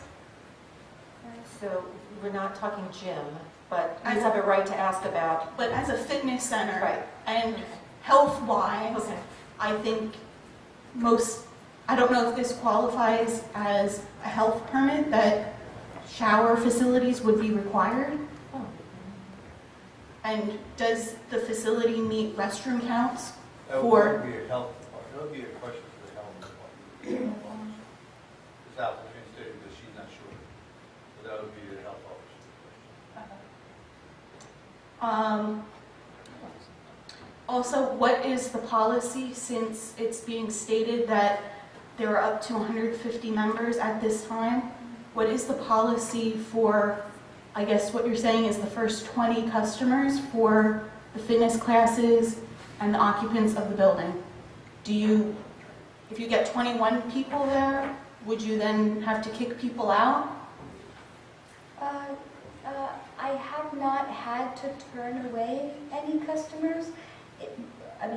That would be a great problem to have. I think I would be screaming hallelujah if that were the case.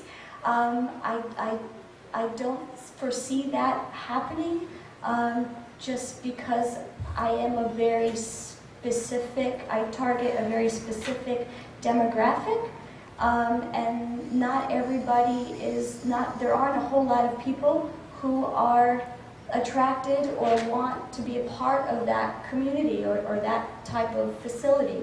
So I don't see my numbers getting very big. But there is the possibility of all 150 clients arriving at the same time.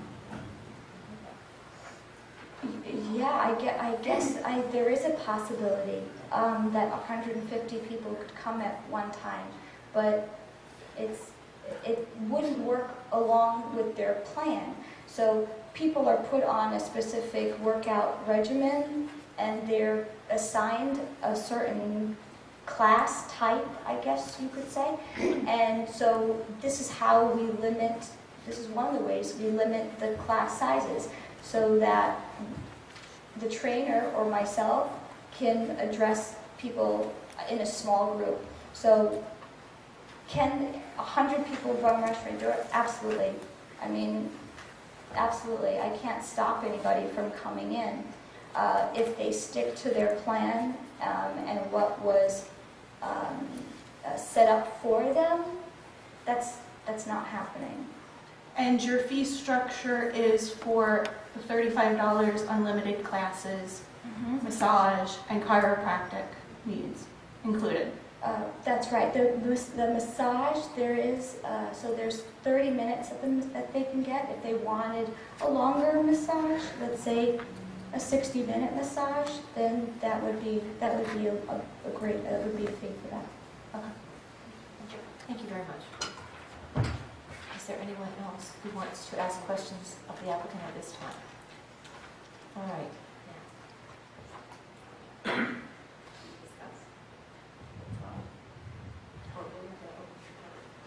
No, yeah, at the end, yeah. Victor, do you have any testimony on behalf of the board? No, I've already stated that I feel that based on the ordinance that the applicant would require parking variance for 8 spaces, that this use, the ordinance states 1 per 200 square feet, which is pretty much in line with facilities of this nature.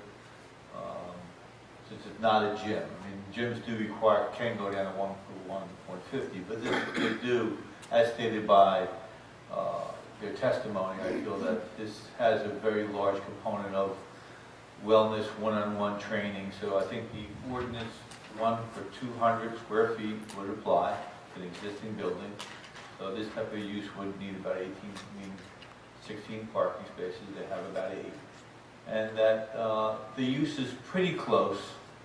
So you got 2 things you're looking at: the C variance for parking and the D variance. You know, the D variance is pretty close to what's permitted in the zone.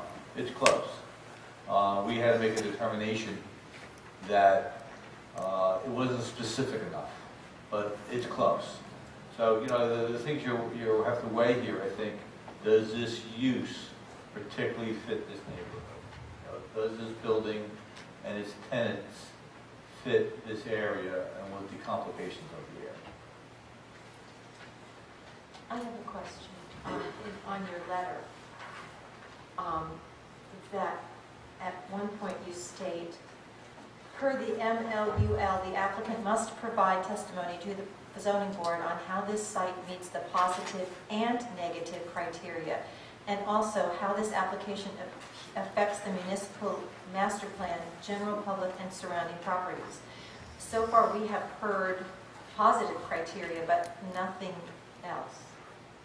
Are we expected to have information on all of those, or should we? Well, the negative criteria normally speaks, what is it negative to the land? There's 2 prongs in the negative criteria. I'm giving testimony, and the attorney did brush upon it. And the 2 prongs are, number 1, how does it affect your master plan? Is it something that the master plan doesn't think it permits? So if it was a health and wellness, I feel in a residential zone, it's pretty far-fetched to say that, you know, if the master plan permitted this, but the master plan of the town, the first prong is, how does it affect the master plan? The master plan of the town and the zoning ordinance says this is a business zone. And we're making the prognosis that, hey, a lot of these uses are, we feel, are still permitted in the B1 zone. So in my opinion, I'm not giving testimony for that. In my opinion, I think it's very close to not being negative to our master plan. The second prong, though, is what this board has to weigh. Is there a negative effect to the people in businesses in the area? And that's why you're here as a board. You have to weigh the second prong, the negative effects on the neighborhood and the businesses in the area. I mean,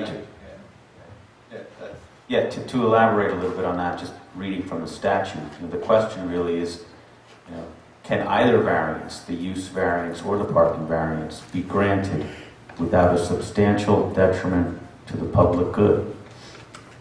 That's the second prong of the negative criteria. And I would also like to add that I did look at our master plan, and I found a few things that I thought would be interesting for us to think about as we were considering this. I looked under the land use residential, and the very first thing that it says is preserve and protect the integrity of Roselle Park's residential neighborhoods to maintain them as desirable environments. So I thought that was something I wanted to keep in mind. The second thing was under circulation. It said provide for the safe and efficient movement of persons and goods throughout the borough. And as I was thinking about that, I was thinking about the tunnel and the easement as I was looking at that. And then the last thing was under neighborhood preservation. And what it says is Roselle Park is primarily residential. However, as is the case in any older developed community, problems exist at the edges of existing residential neighborhoods where houses abut commercial and/or industrial uses.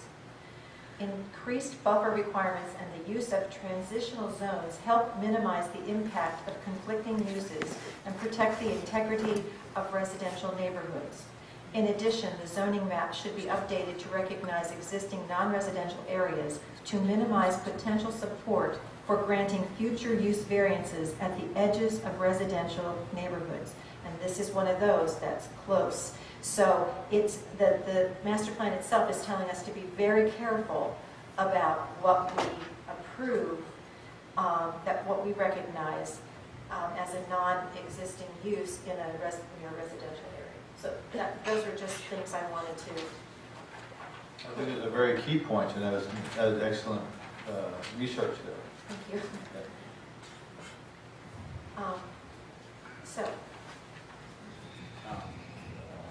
We could now, if no one has any more, does anyone have any questions for the town's expert, Mr. Vinegra? Anyone in the public? Okay, seeing none, I think we can move to the public comment portion of the meeting. May I have a motion to open up the public portion? And by Mr. Nietzsche, and second by Mr. Stevens. So the public portion is open for, we're commenting now, right? Okay. Okay, comments. Comments. It's your turn to, you can comment now. What I have is going to comment on what I have. Well, you're commenting as you read. I mean, I know it's been here a long time. I don't want to. Shall I want sit everybody else down? to come up here and just say, I don't want to. Mr. Tucci, do you think you'll be over 7 minutes long? Way to read fast? Yeah, read fast. And the only reason I'm saying that is because it's my understanding that at the borough meetings, the council meetings, the public is given 7 minutes. But if somebody wants to give you their 7 minutes to continue, that would be okay too. Okay. Okay. Yeah. See how far. Yeah, Chris Susie, 324 Logan Street. I am 7 days a week, right across from Easy Fitness with Jeannie, located at 293 West Clay Ave. I can tell you that in my opinion, there's been a gym since the first day it opened. The owner of the business, Jeannie Doman, states in her biography that she's a certified fitness instructor, that she eats, lives, and sleeps fitness, and that her employees are all certified fitness instructors. Her business card, website, website, brochures advertising her business as a fitness center. Certificate of occupancy for Easy Fitness with Jeannie for her union location was for an aerobic studio, not for a nutritional counseling center. Question is then, when Jeannie Mendez Doman, moved her business, Easy Fitness with Jeannie, and all her gym equipment located about 2 miles from her former location in Union, New Jersey, to her new location at 293 West Clay Avenue, Roselle Park. Overnight, she would give it all up to become a nutritional counseling center and not an aerobic studio as in Union. The sign on the building at 293 West Clay Avenue reads Easy Fitness with Jeannie, the same as it did in Union, not a nutritional counseling center. The windows on the buildings are posted with hours of various fitness classes. I'm sure the clientele that was taking fitness classes with her at her Union location followed her to Roselle Park, not for nutritional counseling, but to work out in her gym.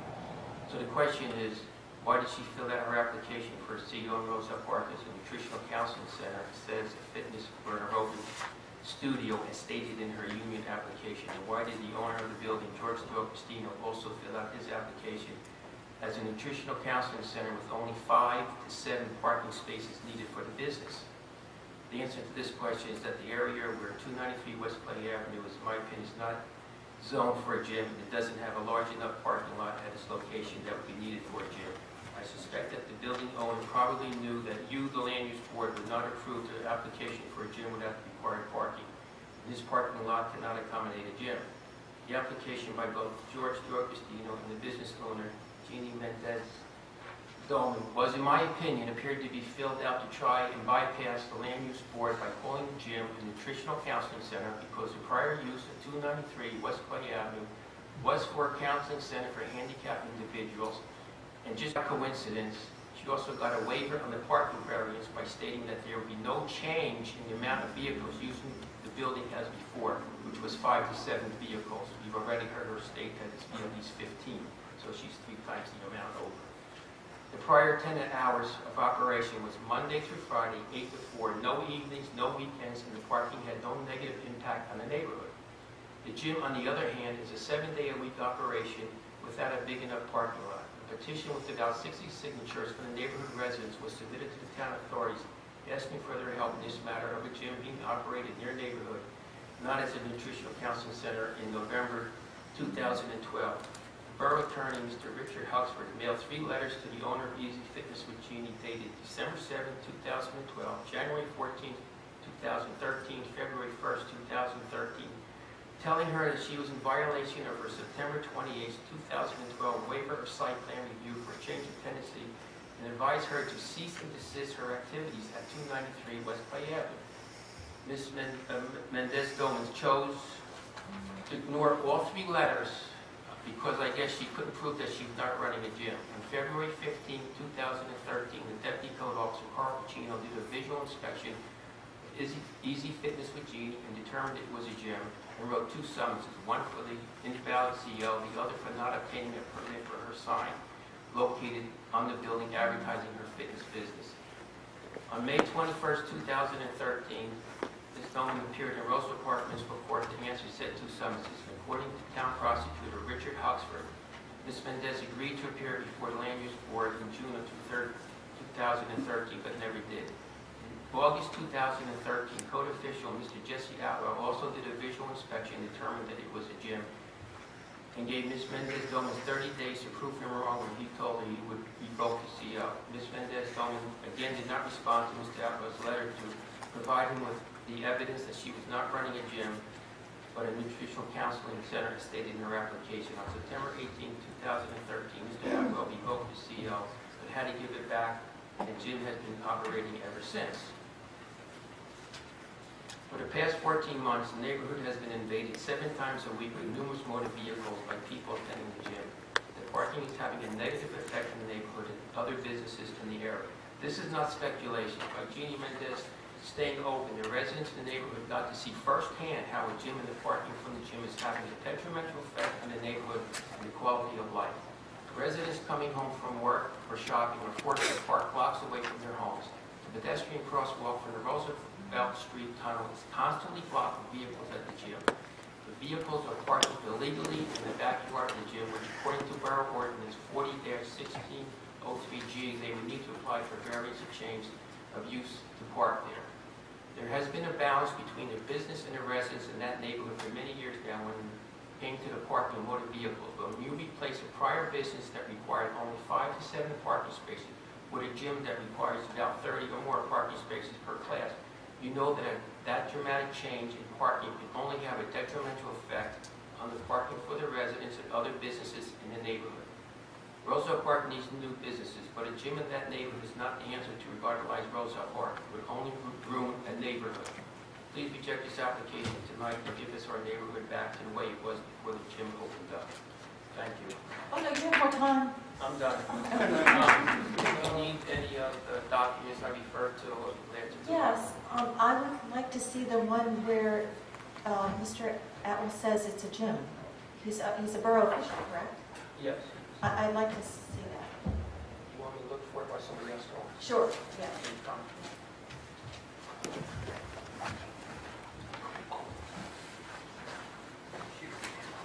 Madam Chairman? Yes, sir. My client to wait till all the comments are done to respond, is that how you'd like to proceed? Well, she could question them, or you could question them. You should question them after they have provided comments.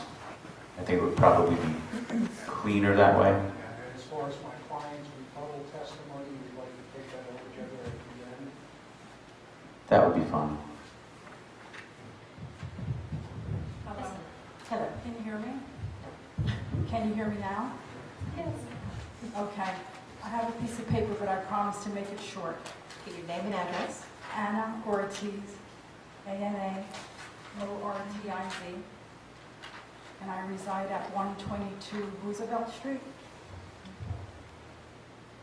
Oh, and if the timer goes off, don't just ignore it. Because it must have gone off and I didn't hear it. Okay.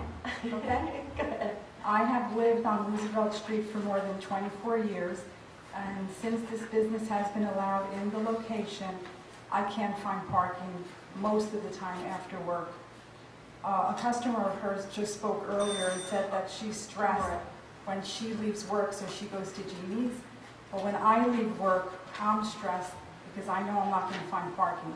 And I don't necessarily need to park in front of my house, but I'd like to park on the block, as I have for the past 24 years. This location does not have enough parking. As stated before, although it had been said, there's no way that she fits 50 customer parking cars in that parking spot. And it's kind of ludicrous to even say that that's the case. I was horrified tonight to hear that she's not even at full capacity, because that means that our problem is only going to get worse. This parking problem can also cause a negative impact on my property value. That's a fact. I ask that you vote no to this business remaining active in the present location. There's just not enough parking for the business and the neighboring tax-paying residents. It's also noisy, and it has impacted the traffic negatively on that corner. She is causing stress and anxiety to the neighbors. Thank you. Thank you very much. Oh, wait, Anna, please could you stay for just a second? The attorney has a question for you. You say it's noisy. Can you describe what you mean by that? We can hear the classes from my house. I can see the building from the house, from where I live. And you say you can hear what goes on inside the building? Sometimes I can, yes. And my neighbors have, although I can't speak for them, I've heard the same comments from neighbors that are closer to the board. Yeah, they can't speak for them. Okay. So, thank you. Oh, you found it, okay. Yeah, and Mr. Majera, if you want to sit and wait for just a second, you'll be next.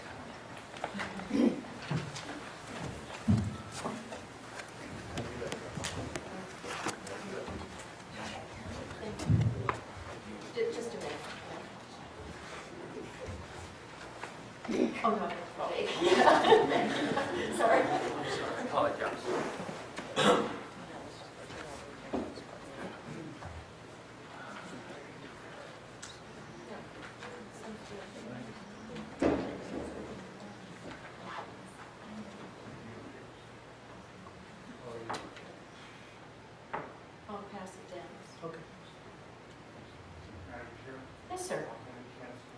so sorry. Oh, I'm sorry. Absolutely.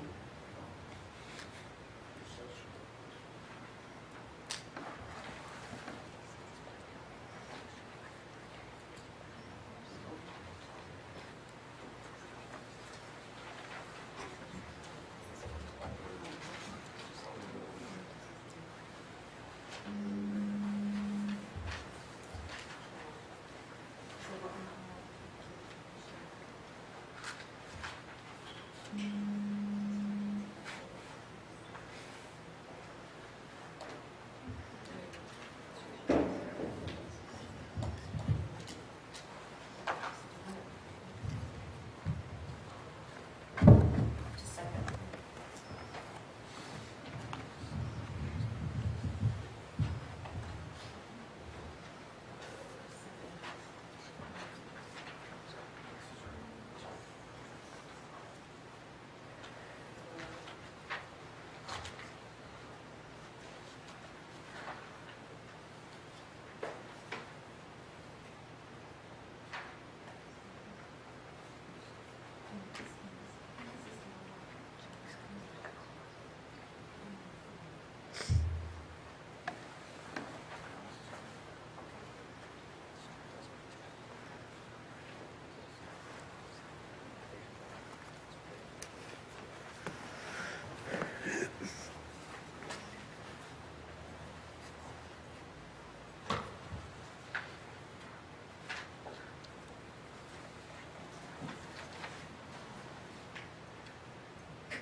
Okay, some of them are not applicable. This is.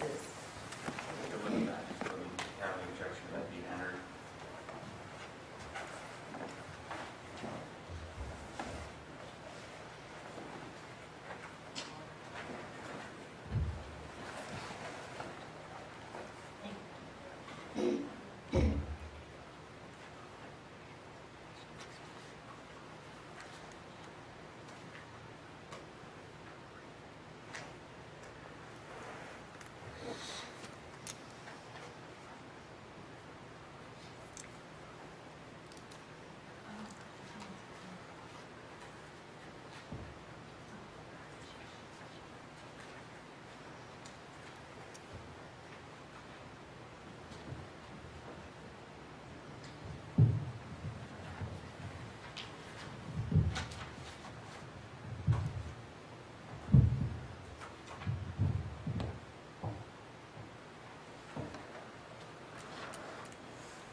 Madam Chairman? Yes, sir. No objection to the letters of August 12, 2013 or September 18, 2013. We do object to the December 7, 2012 letter, as this was never sent to my client. I also noticed this is an unsigned draft.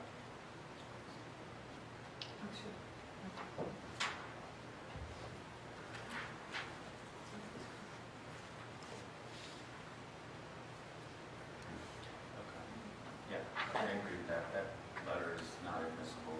We're going to mark, there's two documents I'm going to mark as RP-1, Roselle -1, September 18th, 2013 letter from Jesse Atwell, Borough's construction official to Easy Fitness, revoking a certificate of occupancy. RP-2 is an August 12th, 2013 letter from the construction code official to Easy Fitness, advising the applicant that he's concluded that the use of the premises as a gym, not a health and nutrition counseling center. Just for the record, those are the letters that prompted this application. Yes, I don't, right. That's good to clarify that. Okay, all right, yes, sir. Jacob McGill, 612 Sheridan Avenue, Roselle Park. Ladies and gentlemen of the audience, viewing audience, members of the board, good evening. Long night. You guys working on time and a half? Oh, should I set it for 7 minutes? Okay. I'd like to Just make a because it's comment. you, Jake. There you go. Okay. Someone gave me their 7 minutes. Oh, they did. 14. They'll have to own up to it. Identify themselves. They'll have to identify. So we got to really I'd like to make a comment. Mrs. Menendez Doman, a woman, owner of a small business, Jenny Fitness. She provides a unique service for all the women of Roselle Park and at a reasonable and affordable cost. And my next comment is the dance studio parking. Are there restrictions for the dance studio? Thank you. Good night. Jake, you're just disappointing. Yes.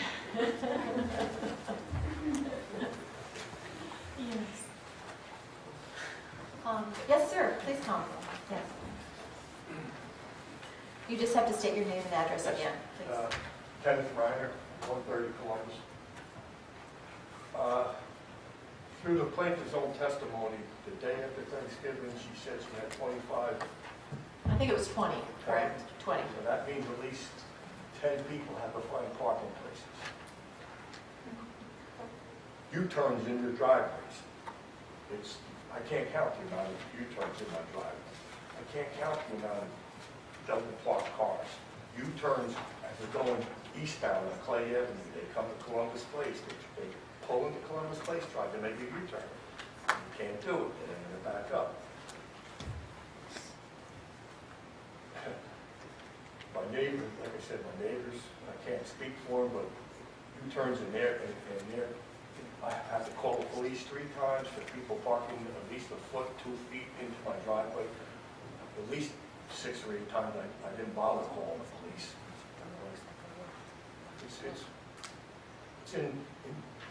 It's overwhelming, the neighborhood, the traffic.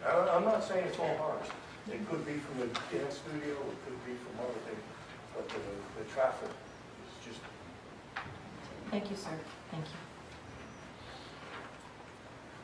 Does anyone else want to comment, please? We have a couple more. Okay.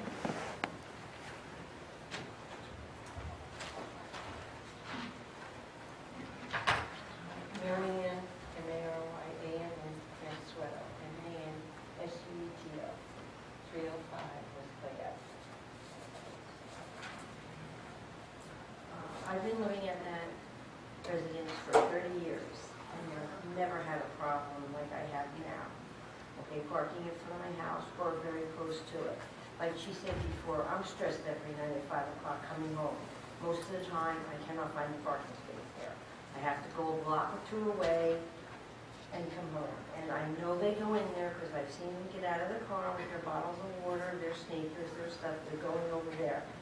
Sometimes I'm looking outside or I open up the door and I see somebody move. I run a block or 2 away to get my car to bring in front of the house. And I just don't think it's fair. You know, we'd like to have our neighborhood back.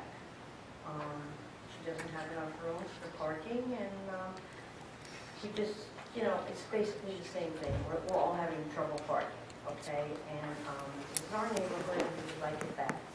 And we would like for you to put the people in Roselle Park first and not the facility that doesn't have enough parking to accommodate.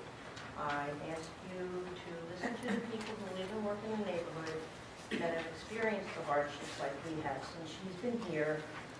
And think of us. Thank you very much. Yeah, oh, yes, as Mary Chief. Oh, I'm sorry. Please let Mr. Yates. Oh, and I also heard noise Sunday, and I had my door open and I heard music. How far away, I'm not familiar with it, how far away are you from the facility? Wade's facility, parking lot, the store, the deli, and I'm right there next On to the it. other side of the deli? Is that- Yes. Now, you say the park, how long has the parking been bad?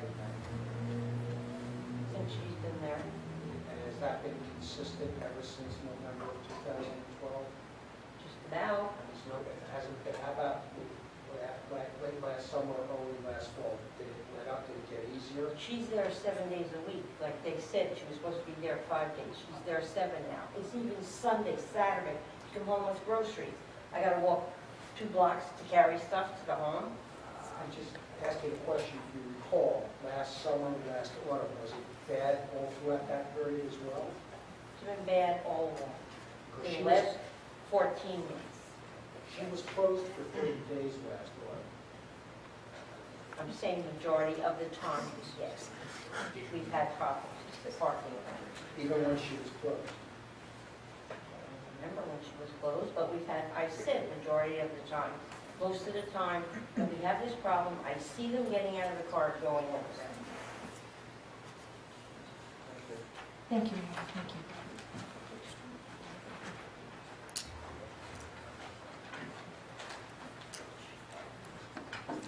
Oh, this is a new person. Hello.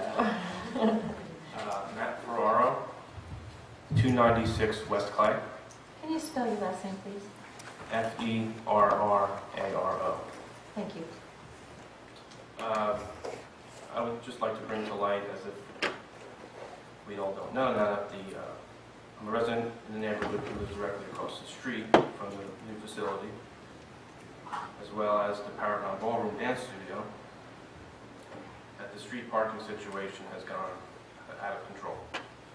There is no question that the borough of Roselle Park can use more commerce to promote business and more financial revitalization.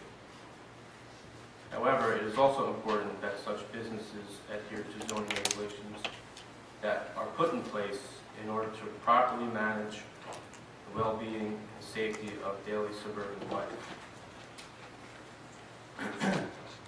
Parking situation has promoted unsafe conditions by having cars parked at every corner within the yellow curbs, as well as blocked fire hydrants. There is enough vehicular traffic to begin with, along with many small children in the area, and we cannot afford to look the other way on this. One solution that I would possibly put on the table is that the gym, and even Paragon Ballroom, I dare say, could pay some money to the church, which is a block away, for monthly parking that they can use. And that might benefit all parties by promoting a sense of community and alleviating any safety concerns that arise with parking within the neighborhood. That's it. Thank you very much. Did you have something for this person? Did you want to ask him anything? Oh, okay. Okay. I think that's already been, this would be something that you'd have to find out from somewhere else, but I think the Church of the Assumption has agreements already with Paragon and Iorio Deli for parking there.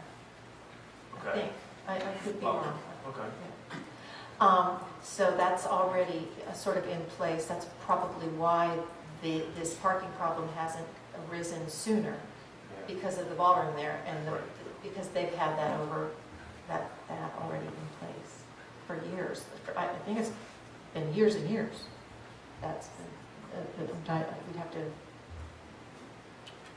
talk to somebody about. That's just hearsay. And Madam Chair, my client and I just confirmed briefly, we would, we don't want you to stop tonight, but we would like the meeting carried until March to explore the possibility of securing parking off-site for the application. If that's acceptable to you. Can we just take a small break while I confer with our attorney, please?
right, this is a decision for the board to make, but I would like to give you my personal opinion first before we decide whether it's okay to carry it.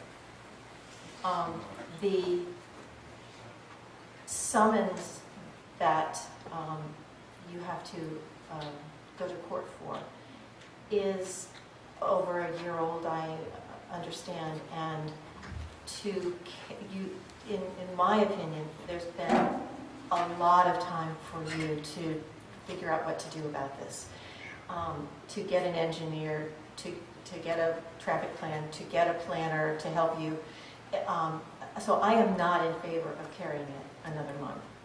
Now, what is the board's pleasure?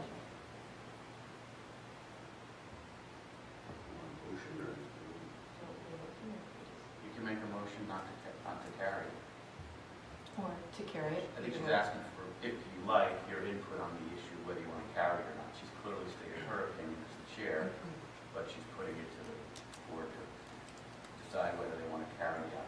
I mean, if the majority wants to, then I will not stop it, but I am strongly suggesting that we don't carry it.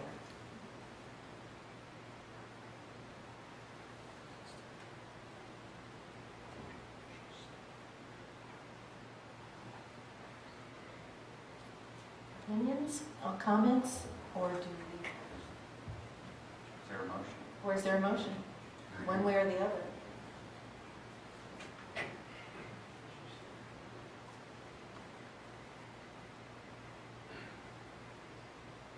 Me personally, I would be interested in waiting another month to see what possible solutions we may have. The whole thing is about parking.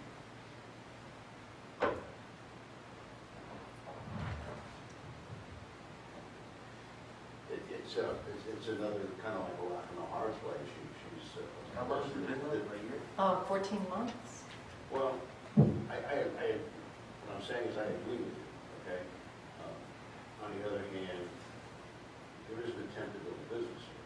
And if you think that there's a reasonable chance that she could solve the problem. See, in my opinion, there's two variations we're talking about. Don't we have to do the variance D first before we can even address the parking?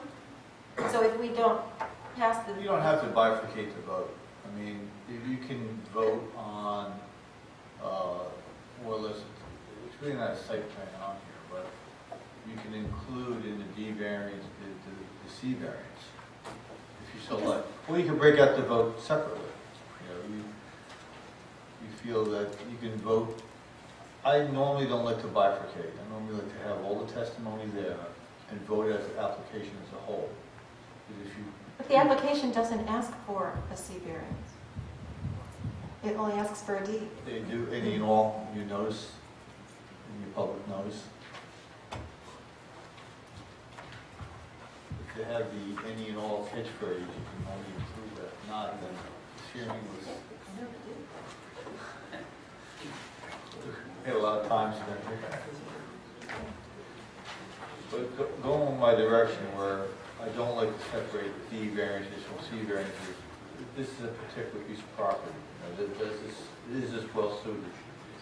The pros and cons, the pro, I think, to letting them come back another month, in my personal opinion, is no matter what goes in here, traffic issue, a parking problem. If they can come back with a long-term solution, not just a 6-month lease, but a long-term lease with the church. Something that can benefit maybe the neighborhood. It's according to how many spaces they get in the church, how well it's enforced, And how far the church is willing to go. Just to have the priest say, you can park there. No, it has to be in writing, and it has to be, normally I say 5 years with 2 renewals, 1 renewal, a 5-year lease. And also, it shouldn't be just up to the priest, because he could rotate out. Oh, no, it has to be right. He has to be So it's got to representative be backed up by the diocese. of the archdiocese. So to your point about being a long term, not just a 6-month thing, but then a question, since the variance would go with the property, the next person may not, along with the church, but the church may not get along, and they mistake, they whack off the lease, and then where are we?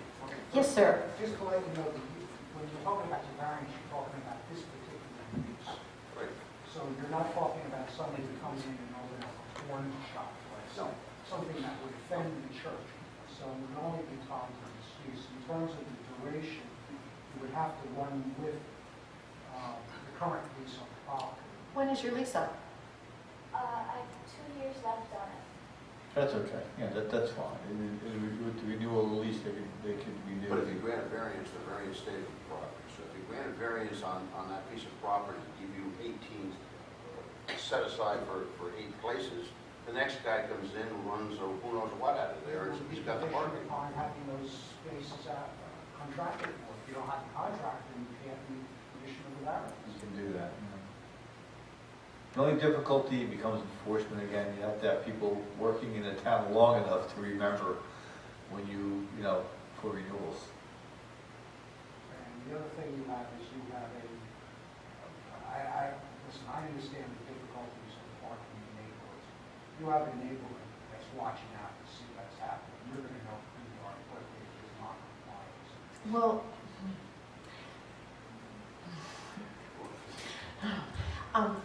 your presentation has been so wonderful, but it seems to me that 14 months is a long time to figure out parking. Here's the problem. That's all. I'm just. Somebody's citing 14 months to me. This application was filed in September.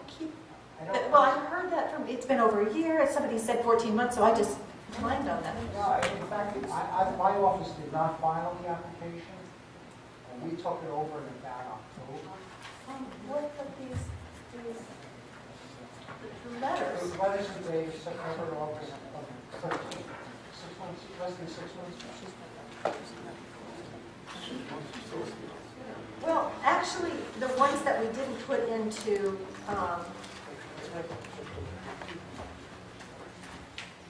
somebody make a motion if you want to. It's just, this is not in testimony, but the letters that you did not, accept, go back a much further date. This came to a head in August, September of this year. And we waited for the board to act on the application. So I don't think we've done enough.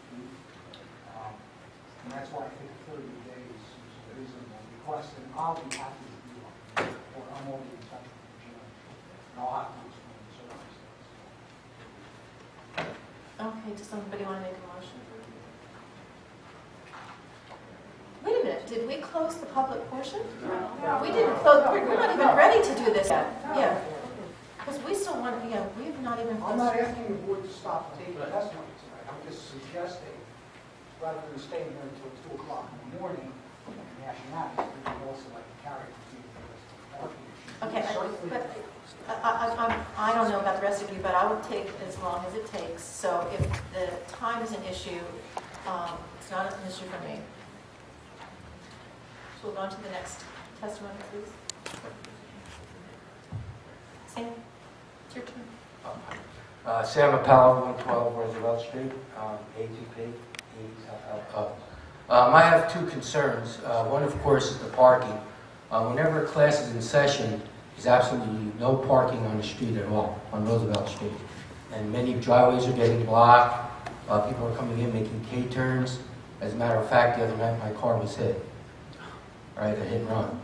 And it was, about $2,000 worth of damage. Another situation, another concern is a safety issue.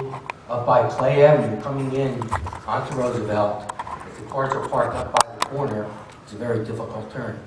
And if anyone realizes about, a few years back, an individual was hit there and killed. So it is a very dangerous corner. It's not well lighted, and people have to be very concerned with that turn. I have a letter, he asked me to read it, from Warren Wellness, if you don't mind. And again, it concerns parking and noise. Wait a minute. Hold on.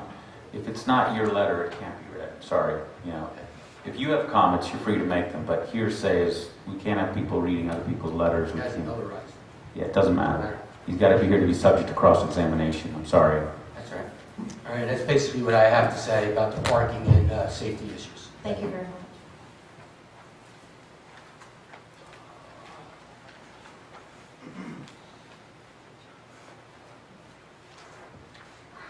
My name is John Mayorelli. I live at 119 Roselle Street. Can you spell it, please? Mayorelli.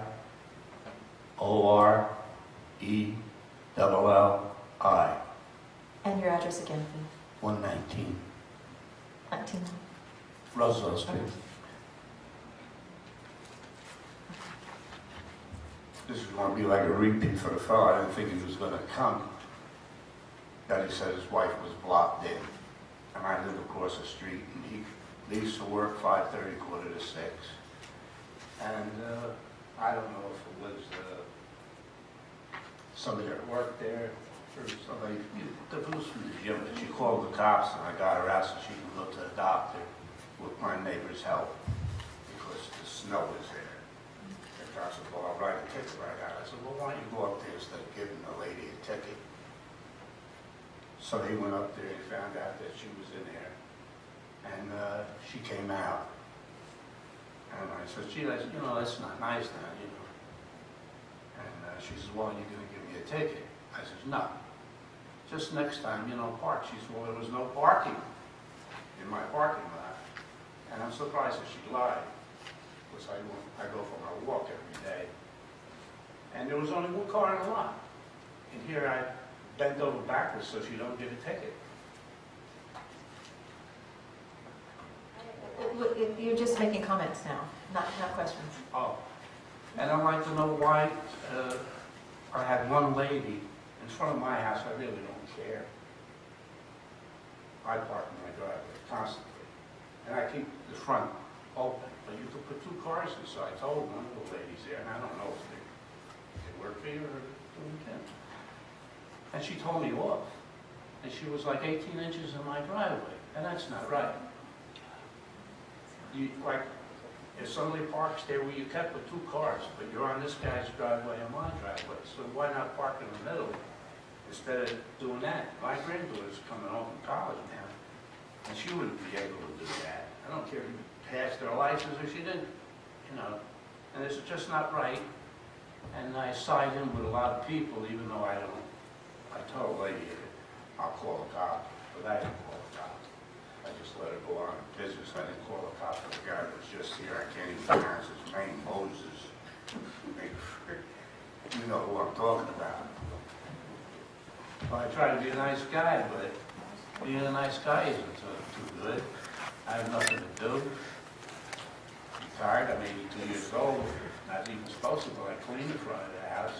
People park, so they can't come home. This guy comes home that I'm talking about 8, 9 o'clock at night. And he leaves 5:30, 5:45 in the morning. So I don't know if you should do like, I don't know if it would help, like I did with the motorcycle place. Put up a sign, tired of them coming down, the street. They park all their vehicles there. You can't blame them on a Wednesday because you can't park. It's like Grand Avenue place. Like I did with the motorcycle place. Put up a sign, tired of them coming down, the street. They park all their vehicles there. You can't blame them on a Wednesday because you can't park. It's like Grand Avenue, Clay Avenue. You can't park like you said. And it is not. So it's a rough idea. So somebody has to come up with a solution of parking. And if I could help you, I would, but I don't know any way at all to help. The one lady should have lied. I'm still not sorry that I said I'm not giving you a ticket. And the other lady was just snotty to me to park where she wants. Sure, if you park in front of anybody's house, you park where I park. We buy places. We all buy places to park. But they shouldn't do that, blocking them up. I don't know how you would solve it. I feel for you, but...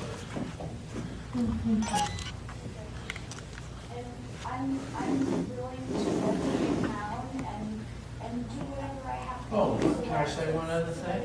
Why is the snow where the walk is? Wait a minute, you can make a comment, sir, but not a question. A comment. It's a comment? Make a comment. Just ask me the question, not her. There's snow there, where a kid's supposed to cross in a crossing guard, which she should report. And he can't come, he's gotta go into the parking spot, and you got the Orioles there, you got you there, and the kid's gotta go into a lot. There's no way to cross. Why did you ply the snow there? Oh, this is because the snow is a big issue everywhere, yeah. But where children come, you know, that's a sin. It's a sin. And there's a girl that goes through there with a wheelchair. And it's, you know, not to have to bust anybody's chops, but you really got to look into some things. Because there is, the main thing I think is this parking. And I don't know how the dance studio does it.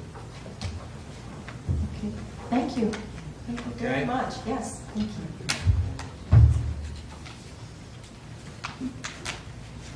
Hello. Hello. My name is Desiree Ortiz. I live at 122 Roosevelt Street.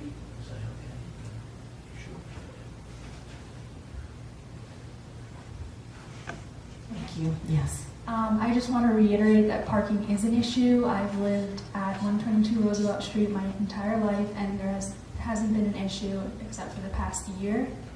And when I come home from work, I travel from the city. And the last thing that I want to do when I get home is spend 15 or 20 minutes looking for a parking spot. And as someone else already stated, it is stressful to wonder if I am or am not going to have parking. And I definitely would like to park on my block. And I agree with the chair that there has been plenty of time to amend the parking situation, regardless of when that September letter was sent. The applicant herself has stated that she has a basket in the front of her business so that she can move herself cars that are improperly parked, and so she is aware that it is an issue, and as a business owner she should want to amend that issue and have amended it before affecting the wellness of the entire community, as she said that she cares about. Thank you.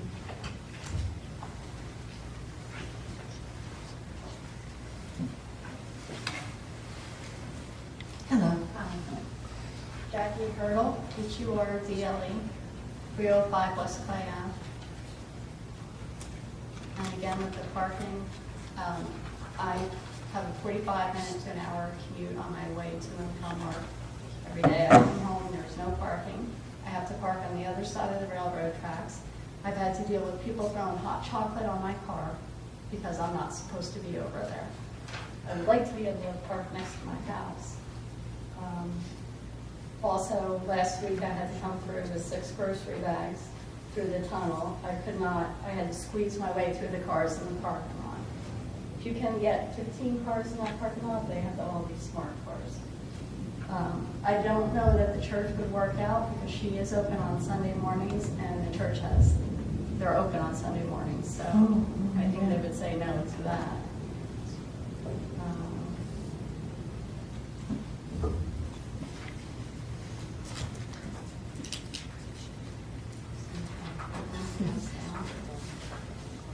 Oh, I do have pictures. They get out of their car to go into the fitness place. They park where the yellow lines are, and we even tell them you're not allowed to park there. They don't care. So here's some pictures of them parking. Would you like to show those to the we can have about this.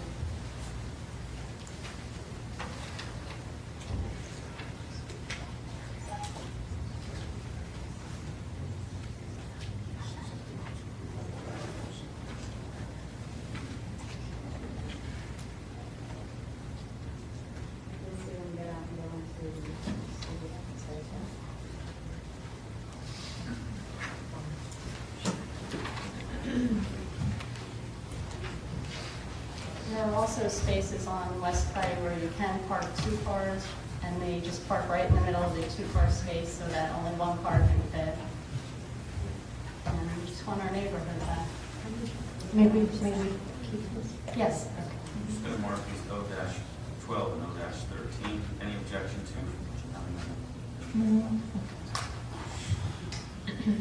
Thank you. Thank you. Thank you very much.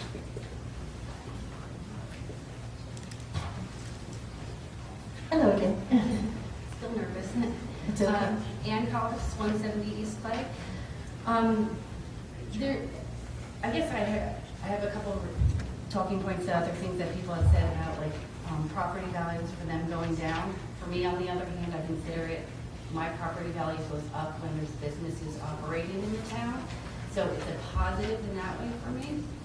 And then the other thing, I think it's very good for RP. It promotes well-being. I think there's a lot of negativity in RP, and to have a positive outlook on things is rare, and we shouldn't throw that away as a town.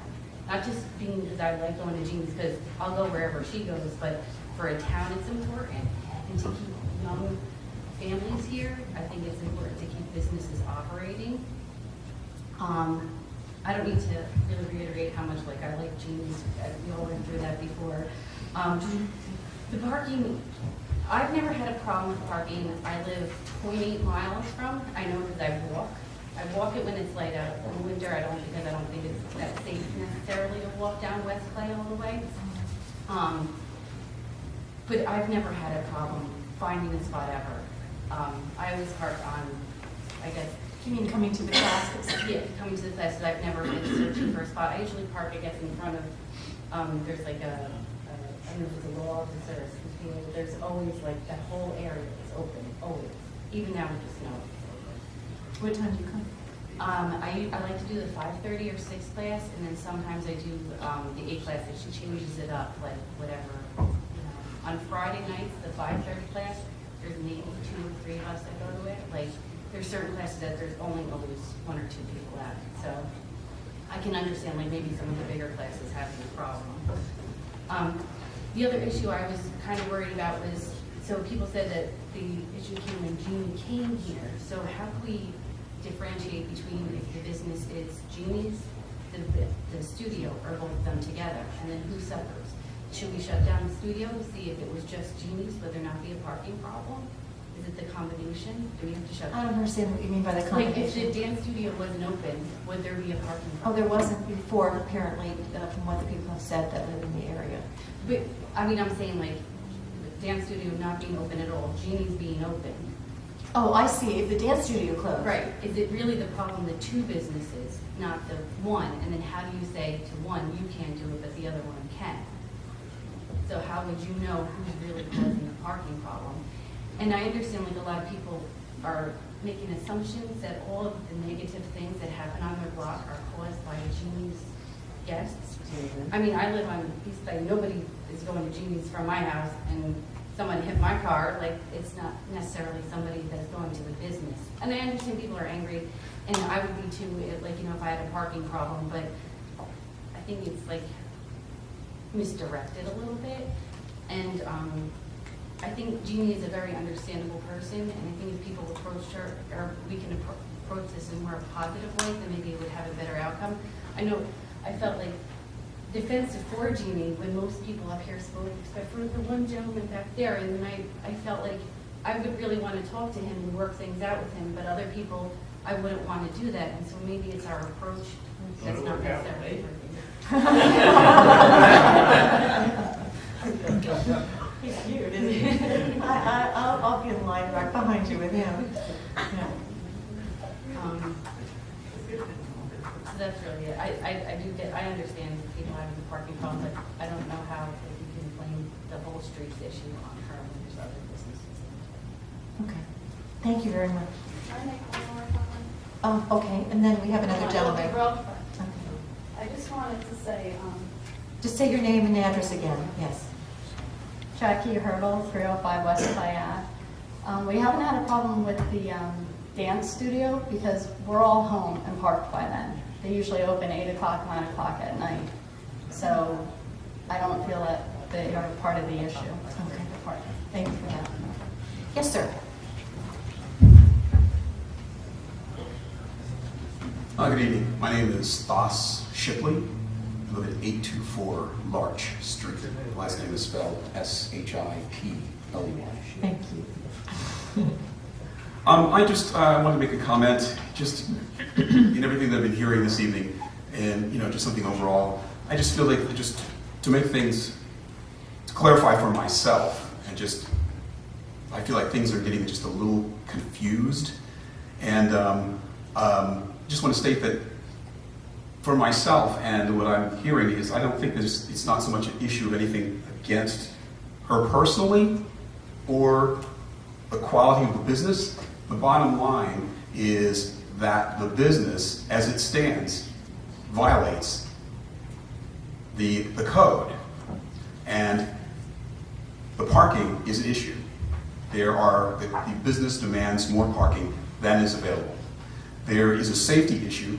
There's definitely, I drive through there all the time, and driving, sometimes it is perilous because snow is one issue at this time, but again, this has been going on for a while.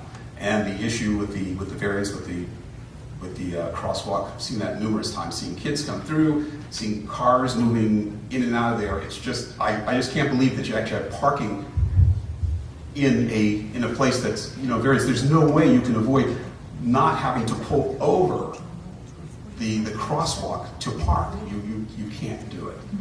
So, and the other issue in terms of hearing the attorney suggest that this be held over, I just would like to express my, how do I put this? I'm just losing my thoughts here. Just express that I am totally against that. The people of this town are more important, and they are suffering and have suffered for quite a while with this issue, and this is an opportunity to resolve this. That other, in terms of finding a solution to this, and I just want to say I wish her well. I think it's great to have a great business in this town. I used to live in Manhattan for 25 years, and zoning and having, your quality of life and what is situated near you and under you is everything.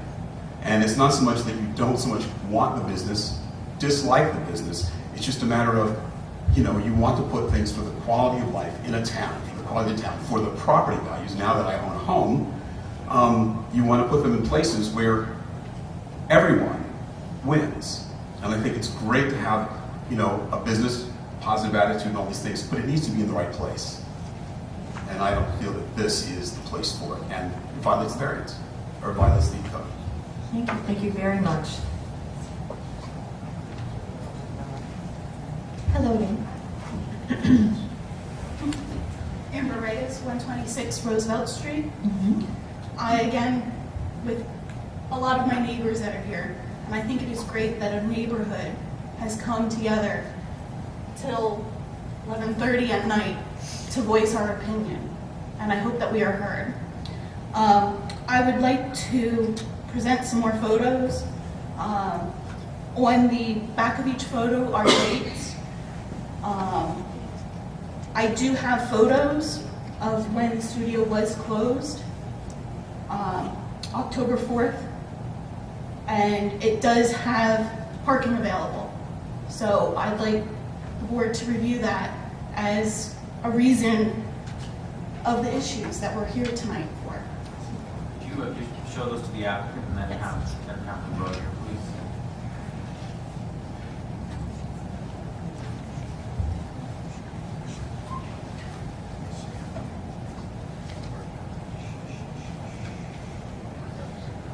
I won't get too much into the parking because I think it's been addressed by all the other residents. I also am concerned with public safety at the easement. According to the site plan, it says that the easement is faded. It would be nice at least to have it painted so that maybe it's better for the parking. I don't know if it is possible that that area could be curbed so that it would prevent cars from going over that area. I think parking should have been resolved today. Residents have been facing this issue since 2012, when residents had filed the initial petition. That was, you're saying that there was a petition filed by residents? Yes. And that date was October 12th, 2012? I think it was, I don't have the exact date on me, but I believe it was in 2012 prior to the business opening. Oh, before the business. Oh, okay. And You have a copy of it? Well, the first page with the date on You it. can't look at a petition, oh, okay. I'm so sorry. Okay, I she was just trying to say that but so if it was before she opened, how did you know what the problems were going to be? Because we saw signs for Zumba fitness and assumed that it was group fitness that would interfere with parking. Oh, okay, so the usage, Bob, was the objection first of all, before the parking issue? For parking, Okay. but we knew it was going to be an issue. Okay. November 16th, 2012. Oh, okay.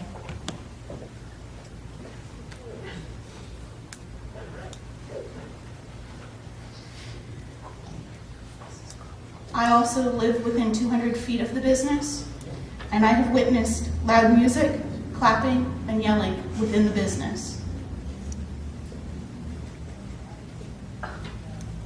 I do not see that the benefits of this variance at this property oversee the parking issues, the noise, the increased traffic, and public safety. I urge you to rectify this situation at once. Thank you for your time. Oh, thank you. Just a minute to please look at these pictures. I'm trying to figure out what I'm looking at. Amber. Amber? Yes. Yeah, I'm trying to figure out what else I'm looking at. Can you help? Yes. Okay.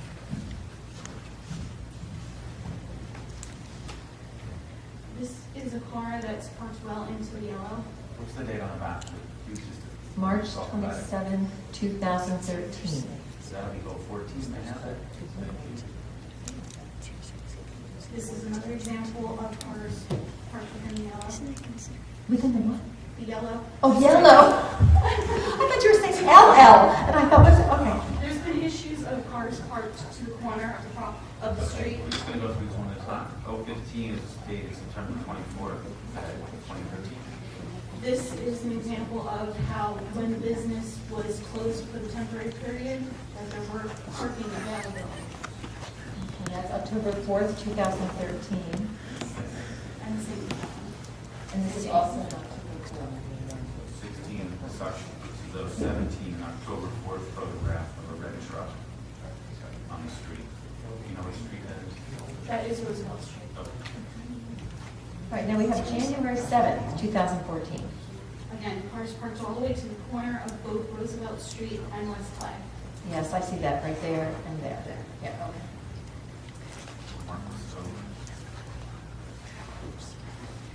Close 17. Okay, let's keep with the January. Here's January 22nd, 2014. Sort of.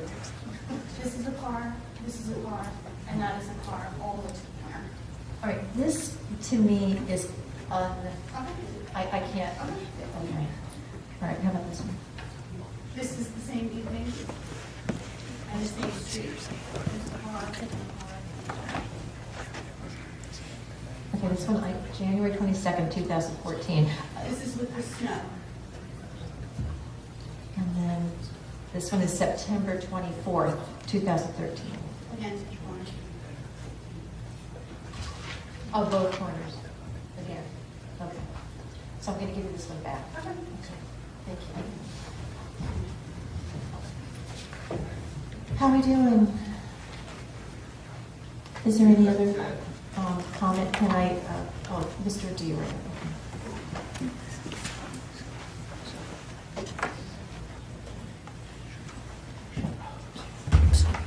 Hello again, just name and address again, please. Joseph DiOrio, 24 Larch Street, owner of 305 West Clay Avenue, within 200 feet of the application, the applicant.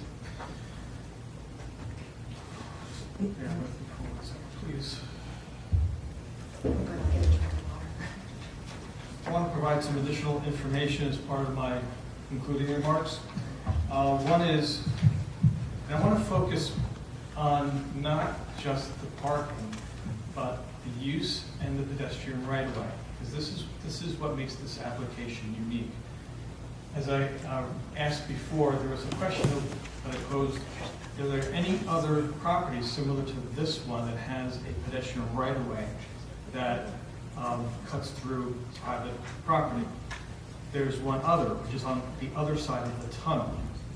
In that situation, you have a fence that protects pedestrians, bicyclists, strollers, whoever is walking in that area from getting hit by vehicular traffic. Additionally, there was an arrangement made by both property owners on that side so that one property owns the entire parcel and the other one doesn't. So in this situation, you have, it's very unique. There are no protections for the individuals that walk through this tunnel. That's why, in my belief, that the prior uses, a photography studio, the repair shop for computers, was low intensity. You did not have the high safety issues that you do now with the intensity of the use. Additionally, irrespective of whether there are additional agreements, and as stated prior, this issue's been going on since the end of 2012, regardless, you would still have a use that is it's an intense use that stays with the property in perpetuity. So no matter who's there, granted, we wish all of our businesses much success. However, if this business leaves, as it did in Union, and goes elsewhere because of growth, another one comes in, and all of a sudden you have an issue of whether it's a gym, whether they have to follow up and get a lease agreement, whether anyone remembers that there's such a lease agreement. It poses too many issues that affect the neighborhood. The statement was posed that the neighborhood would be watching if such an agreement would be granted and the use had changed. Well, the neighborhood had been watching for the last year or more, and we're appealing to the board to not grant the variance because of the specific circumstances that this is placed in. Granted, have we had a photography studio, art studio, something with a low intensity, I don't believe you would have the same response that you do with the folks that are here from the neighborhood. I point out a couple of issues that I believe are pertinent. When this application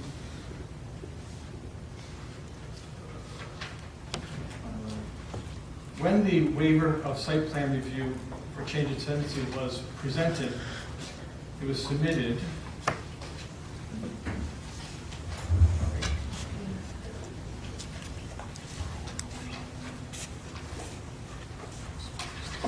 Are you talking about the September 26th, 2012?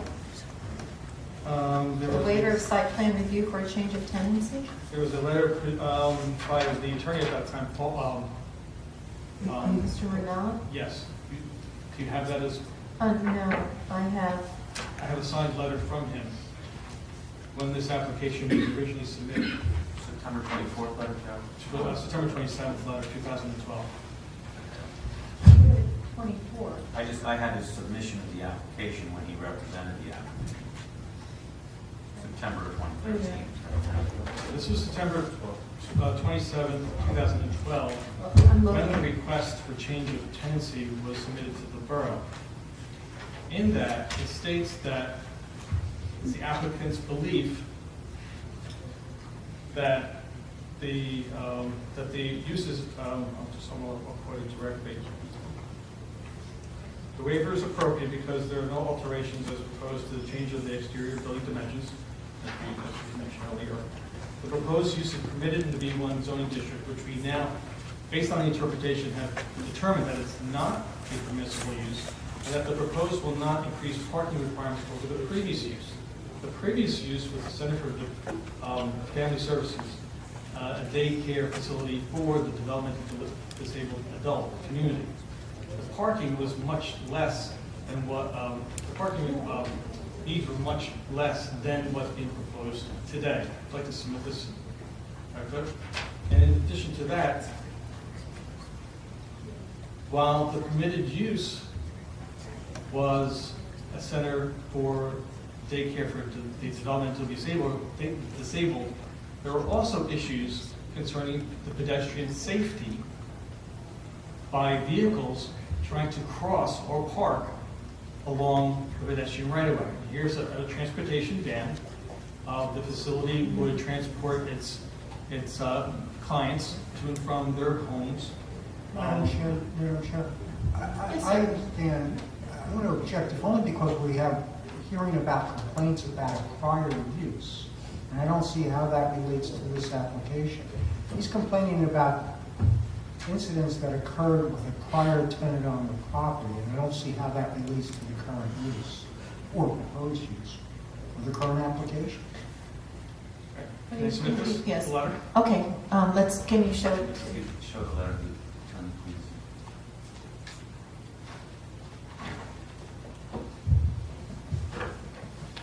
I have no objection to the letter. It was the testimony. Yes, exactly, yeah. Understand.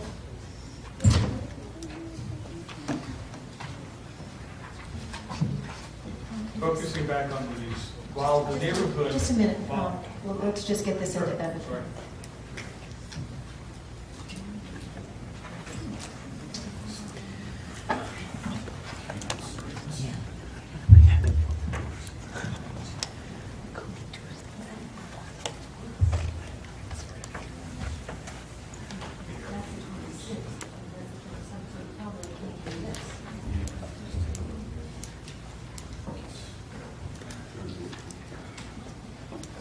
I have this is certificate of occupancy and the waiver that was, What's the date?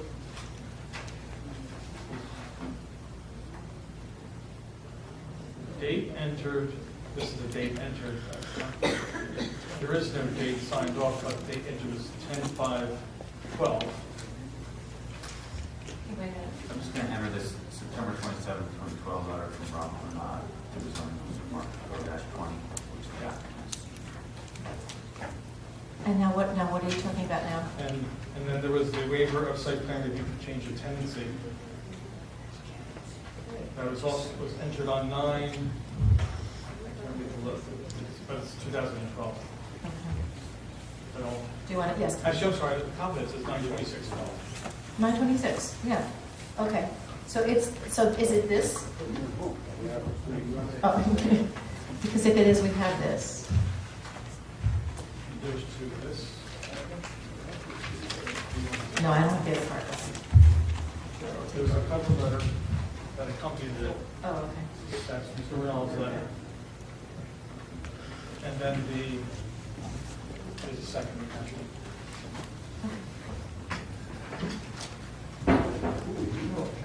Okay, thank you.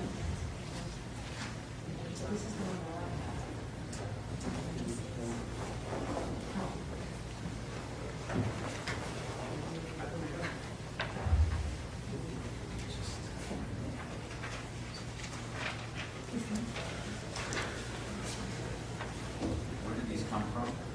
No more requests. Oh. Yes, yeah. We'll mark these O-21 and O-22. O-21 is a waiver of site plan review for a change of tenancy. Change to an open request.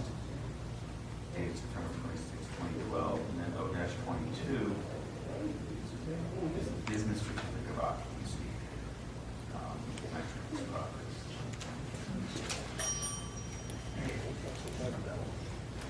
Okay, thank you. So I'd like the board to consider the uniqueness of that we have a pedestrian right-of-way that's affecting the people traveling to and from, regardless of whether there's parking secured in another location or not. On the issue of parking, I'd like to provide a copy of a front page of a resolution that was reflecting a meeting of September 22nd, 1999 and October 27th, 1999. In the application that was made before the board, there was testimony. I'll read number 5. Can I provide this first? Just tell me what it says first. Number 5 says, an adjoining owner testified as to parking problems detrimental to his property, detriment to neighborhood and zone, and objections to the application. Objector's attorney participated at the October 27, 1999 meeting. The person who objected was Mr. D'Agostino, George D'Agostino, who is the owner of Railroad LLC, who is the owner of the property of the application. The reason for bringing this to your attention was even the owner of the property back in 1999 said there was parking problems in the area. Now, the same property owner is presenting an application asking for a waiver of parking requirements. Do you want to? It has some relevance. You showed to the applicant's name.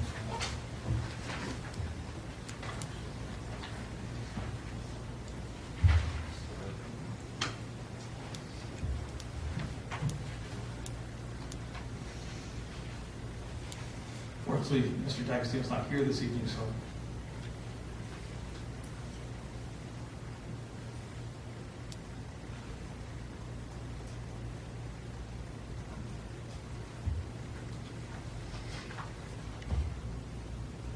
I'm going to object to this because, number one, Mr. D'Agostino is not identified in this document. It simply says the adjoining property owner, the applicant is waiting for it. And this apparently has to do with his own piece of property. The property that's the application is not my property. Okay, if he's not named in those minutes, that can't come in. That's the end of it. Can we see it though, please? You can see it, but You said it it's page. doesn't identify Mr. D'Agostino. Can't really admit it.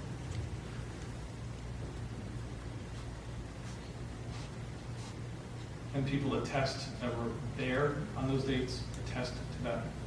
I mean, if they came in, here tonight. They're here, but I'm one of them. Was I on that board at that time too? I don't even know. Oh. It was so long ago. Not only that, we're talking about facts and circumstances that occurred 15 years ago. Yeah, I think it's too distant, it's too long ago. I don't see his name in here. Him being Mr. D'Agostino. You know, it's not really, can't admit that. I'd also like to, in my concluded remarks, mention that on September of 2013, there was a reference in a Facebook posting that stated, at the Mayor and Council meeting, the owner of the old Oberko building, Hawthorne Street, by the basin, asked, among other ideas, would be in favor of developing the property as a small age-restricted 55 and over efficiencies. What do you think? And then post questions to people on Facebook. So the Oberko location is on Hawthorne Street, which is in walking distance of the applicant, less than 5 minutes. I'd like to submit this too. While people support the issue, there were several of those that identify parking problems in the area. So I'm presenting this because the parking not only affects what we do today, but in the future, if there's development in the area, it will also affect parking in the neighborhood. I don't know if I can. Can you show that to the applicant's attorney, let him read it and make any objection he has? Yeah. And I highlight areas that, of those that identified as having issues, presenting issues regarding parking.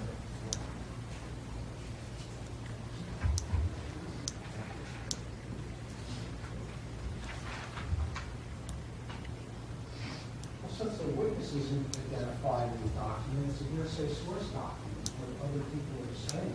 They want to come in and testify. And it be known for the record that there's consideration before the governing body for a senior citizen center within walking distance of this area? Well, as to this being the Gmail, it has some Facebook posts. I mean, it is clearly hearsay, so they can't allow this. What's your next point, Joe? There's a reference in there that there's consideration for senior housing in the neighborhood. I can't, no, we get that in the terms of supporting that statement. Thank you. Not very frustrating.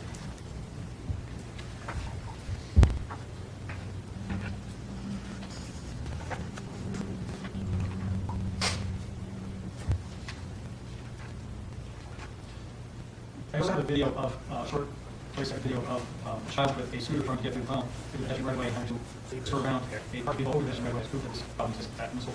Take a video of it. They always take the Yes.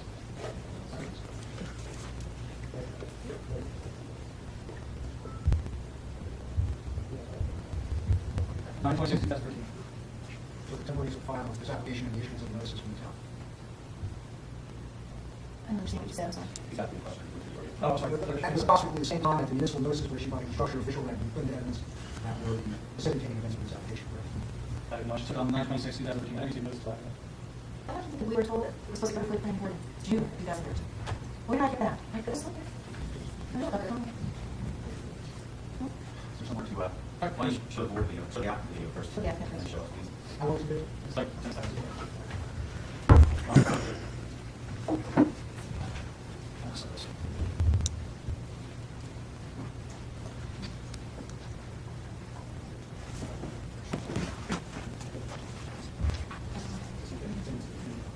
It's not the same application. It's not, I have no pictures of the file on the screen.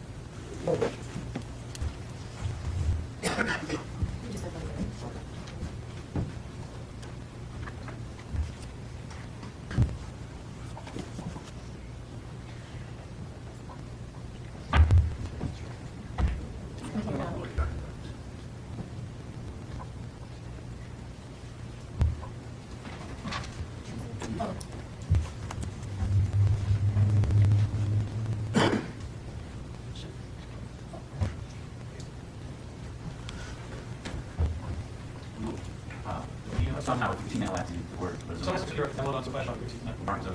I don't know. I'll have to get that done before. Doesn't matter. Why don't you email this on? Right. Yeah. We're going to mark that 013. Inclusion in anything for the let me take this time to speak. It was mentioned in testimony that the growth since Venice has been in business has grown from 51 to 150 members, and she anticipates even further growth in the future. And that's one of my strongest concerns, in addition to all the others, is that the variance granted tonight will affect that property moving forward. There's a question of whether, if granted, does the variance allow a gym? If it's a gym, do they allow showers? Do they allow lockers? We may not have a tenant that might be as community friendly or might not be willing to work with the neighbors. So while the issue is not specifically for the business, it's on the variance that stays with the property. I'm also concerned with the senior housing being proposed that it's going to additionally create additional problems in the area. I'm also concerned that the length of time that this is going to be in Roselle Park. We hope that she flourishes, and granted, if not successful, I hope she can stay in Roselle Park and look for a location more suitable to have more accessibility to parking to maybe the downtown area along Mr. Avenue where there's facilities that might accommodate her. I'm concerned about the next person coming in. And if there's any considerations for any additional provisions in the resolution, there should be something in the resolution that states that there must be some kind of curbing, some kind of protective measures over that pedestrian right away to protect people from crossing to and from, and to also prevent cars from crossing that area also. So there's not going to be any type of considerations as part of the discussion. The consideration of the safety of residents, you'll consider just the intensity of use. So this application moving forward in the future. Thank you. Thank you. Thank you very much. Is there anyone else wishing to speak?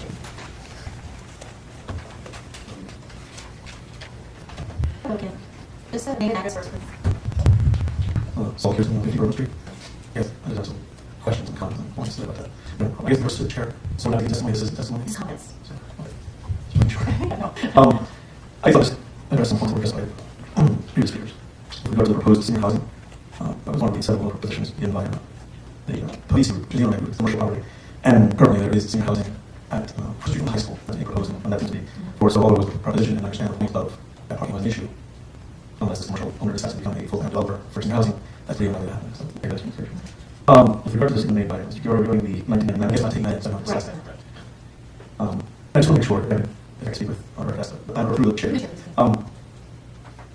when he was speaking of the D variance, or the D1 variance, and you said all of the uses that became, and that's what I'm asking, because I don't have records. Pretty close, you said they were within line. I don't have words in my mouth. I don't want to ask for words. You need to reiterate what you said. Yes. We were talking about negative criteria, that similarity of the uses that were being testified to the uses that are permitted in the ordinance and mentioned. This is a business zone. So somewhat in support of that aspect of it. This is a business and a business zone that permits public uses. It's funeral homes, institutional uses, public uses, professional offices, businesses, administration offices, restaurants, hair, nail salon services, retail services, building materials. There's a wide variety of uses that are permitted in the zone. And if it wasn't a basis code or an SI code, and if I had to look at this, it's institutional and public use, pretty close. Regarding the mention by previous speakers of signatures, the petition sheet. We're not going to consider that both. Yeah, we can't talk about or admit petitions because they're statements for people aren't here to be cross-examined. Okay. And with regard to public safety, just on the side, I'm not going to accept that was there. And the police were called because it was a vehicle that was within the easement, and the police officer came and asked, and it was in, I don't know, buffers or but the officer just asked the car to move. It wasn't in the white easement, that white line of the traffic house, that's right. And I found out it was back in the car, and I would be either the building next to Ira Valley or the one after that. I'm talking out to the street, And a dog just running to the street and almost causes a serious accident. A lady streets, is treating what's going on and contacts the homeowner and says, take your animal. And we found out that this has happened a lot with animals, with public safety, of animals shedding in the street. So we're talking about public safety. And I don't believe any citation we're given to that order, although this incident, according to what it says, had repeatedly happened. Okay, but I'm just giving you what I saw. And the dog, and just mentioning that I don't believe cars should have there at 25 miles an hour. And the other thing is, I understand that this is the process, and it kind of people want to get it over with. But I personally don't see the detriment of waiting 30 days if parking cannot be, if no solution can be found. And there are people who come up, residents themselves who said, I'm willing to open discussions, trying to find a solution. And people came up and were convinced to be against it. We're trying to find a solution. They understand, and I'm not speaking for anyone else, because all parties want to have a solution. So I don't see not allowing another 30 days. And I'm speaking as someone who is in the area, but not people here who come who live in the area. I'm just a resident, and is my understanding correct that if the D1 variance is not denied, what happens is the question? I mean, if the D1 variance is denied, that means that there are not fitness center activities conducted at the site. There is still a separate question as to whether the other uses are permitted uses. I mean, you can speak to the following. I'm not sure the other uses still require the same parking variance, though. They meant, right? Okay, we can take a look at that. If the use variance is denied, first, certain what that means is that the fitness aspect of the business cannot continue there. And then the parking would not be an issue because of the... No, I'm certain about that. So this is why we know there's actually a good reason to visit that, because according to what they plan on it. They said that we're still an issue. So suppose it's not, and you say you cannot have a fitness center, but you can have your wellness and you can have your nutrition. It looks like there will still be an issue with parking that needs to be decided. No, it's pre-existing variance that predates, so that would have to be, approved. The thing is, There's a parking variance? There's a parking variance based on the ordinance for the D1 zone. Okay. Now, since we're going for a D variance, that would be denied. If it's going for use that's permitted in the building, and they're not expanding it, the pre-existing variance, the board would have to go along. Are you saying there's a pre-existing variance to allow only 8 spaces at that site? For permitted use For permitted use in the zone? such as wellness. So wellness center can stay. Right. It can be open operating, but it can't have exercise. So essentially, the denial of use variance tonight would mean that the uses that are there now, other than the extra fitness portion of this, could continue without need for a parking variance. That's right, because there's a pre-existing variance. Well, that kind of negates the whole parking issue. I was reading the borough code. And that's just for my information, for the public. But the appeal process, when the appeal process before, I'm ready to look like it was before mayor and council. You're talking about appeal from what exactly? Suppose it's tonight. Use variance is denied tonight? Yes. Yeah, well, the applicant would then have the right to appeal to the Superior Court of New Jersey. Yeah. So what do you think now? It would not. Okay. This is not separate for that. It needs to change. So I guess, understanding that no matter what decision you make, it's a pretty hard decision. And it's not going to be like understanding that, understanding the severity, the import and the impact of it. And I'm more just a resident. I don't see what the need is to, it's all these other little points and issues that are involved. I don't see what the, I guess, this would be way more than and I don't know if that impacts, I can notify all residents, I don't know if that impacts public notice. The question, does it? I can see it in Repeat that question, can you ask that? In other words, if there's a continue, or if it's held over to the next one. Right. What are the issues with notification, with publication, with, does anything go, does it continue? No, we'd announce from here that we carry no further notice, nothing like that. Right, so, understanding all that. If you were a resident, how would you feel? If you were a business owner, how would you feel? If any of this issue, that's the heart of business, and the heart of commerce and everything. On whatever law you said, whatever said. So I feel just, if it's not solved in 30 days, it's not solved in 30 days. But if it's solved in 30 days, no opportunities given. Is this long, let's get done with, or do you really want to try to find a solution? And that's what it takes 30 days. And then this is not 30 days, you're like, well, no, this is it. I don't understand what the detriment would be to waiting for 30 days, since members of the public, so it's actually a solution. Because you're assuming that the idea is that it will pass. And so why not give them another 30 days to figure out how to get it to pass? I understand what you're saying. So, that's what you. But that's okay. But that's what I'm trying to is, so if it doesn't pass, if it's denied, and it's found out that 30 days is really accountable to residents, what happens then? You can't undo that, I presume. So what would be the obstacle to doing that? And that's just my 2 cents. I appreciate it. And I thank all of you out there, because if anything, I don't think you for such a difficult task. They're not all of you to take that responsibility. And listen. So thank you. Oh, that's okay. Hey. Based on the sunshine law, doing that cool. Yeah, it's not a problem. Question on the notice requirements. I would think that there would be a notice requirement because the original notice did not have parking. Do you have a notice, usually there's language in the notice that talks about any other relief that might be required. Does not have that. Doesn't have language. So there would be a notice requirement. Are you asking for variance on parking? Yeah.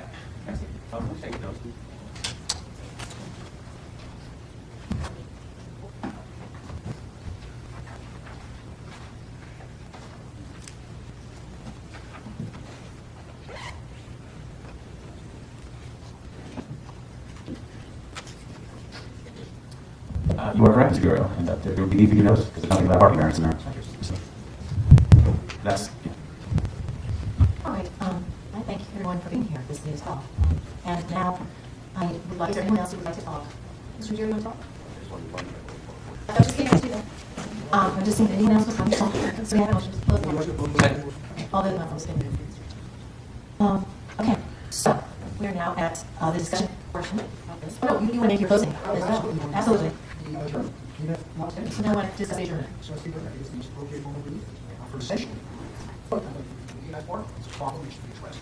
And it should be addressed in a manner that's reasonable to the neighborhood. I believe going against the tonight is that's the time to run park. It won't be there. I take shine is possibly a good use for this property, this community. 30 days is a secure additional park.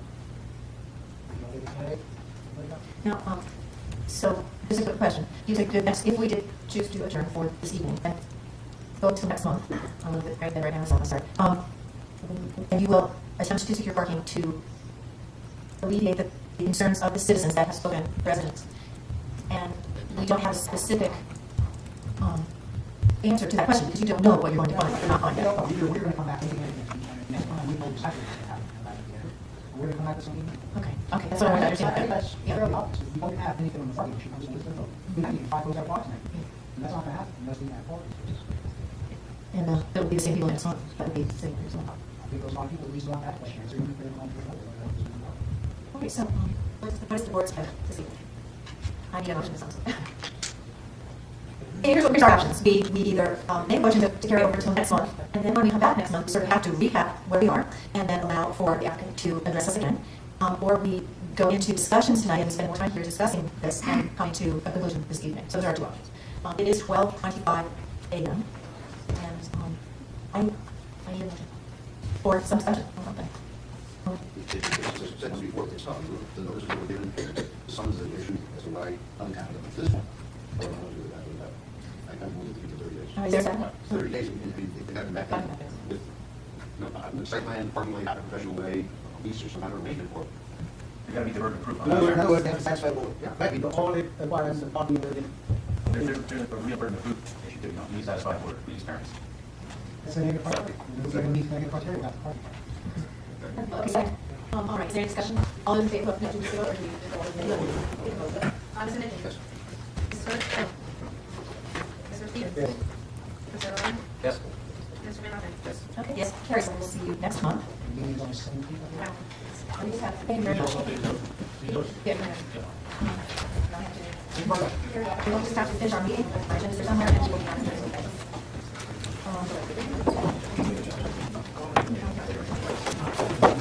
Let's finish the meeting first, we're not done. Is there anything for the good of the board? I think we've done all the business that we're supposed to do. Not done, and ma'am, others, okay. So we have no pending resolutions, pretty much just 2 more minutes. We have no pending resolutions, we have no bills to pay, so we're just going to know if there's anything for the benefit of the board. And now the next meeting is Monday, March 17th, 2014. Is there a motion to?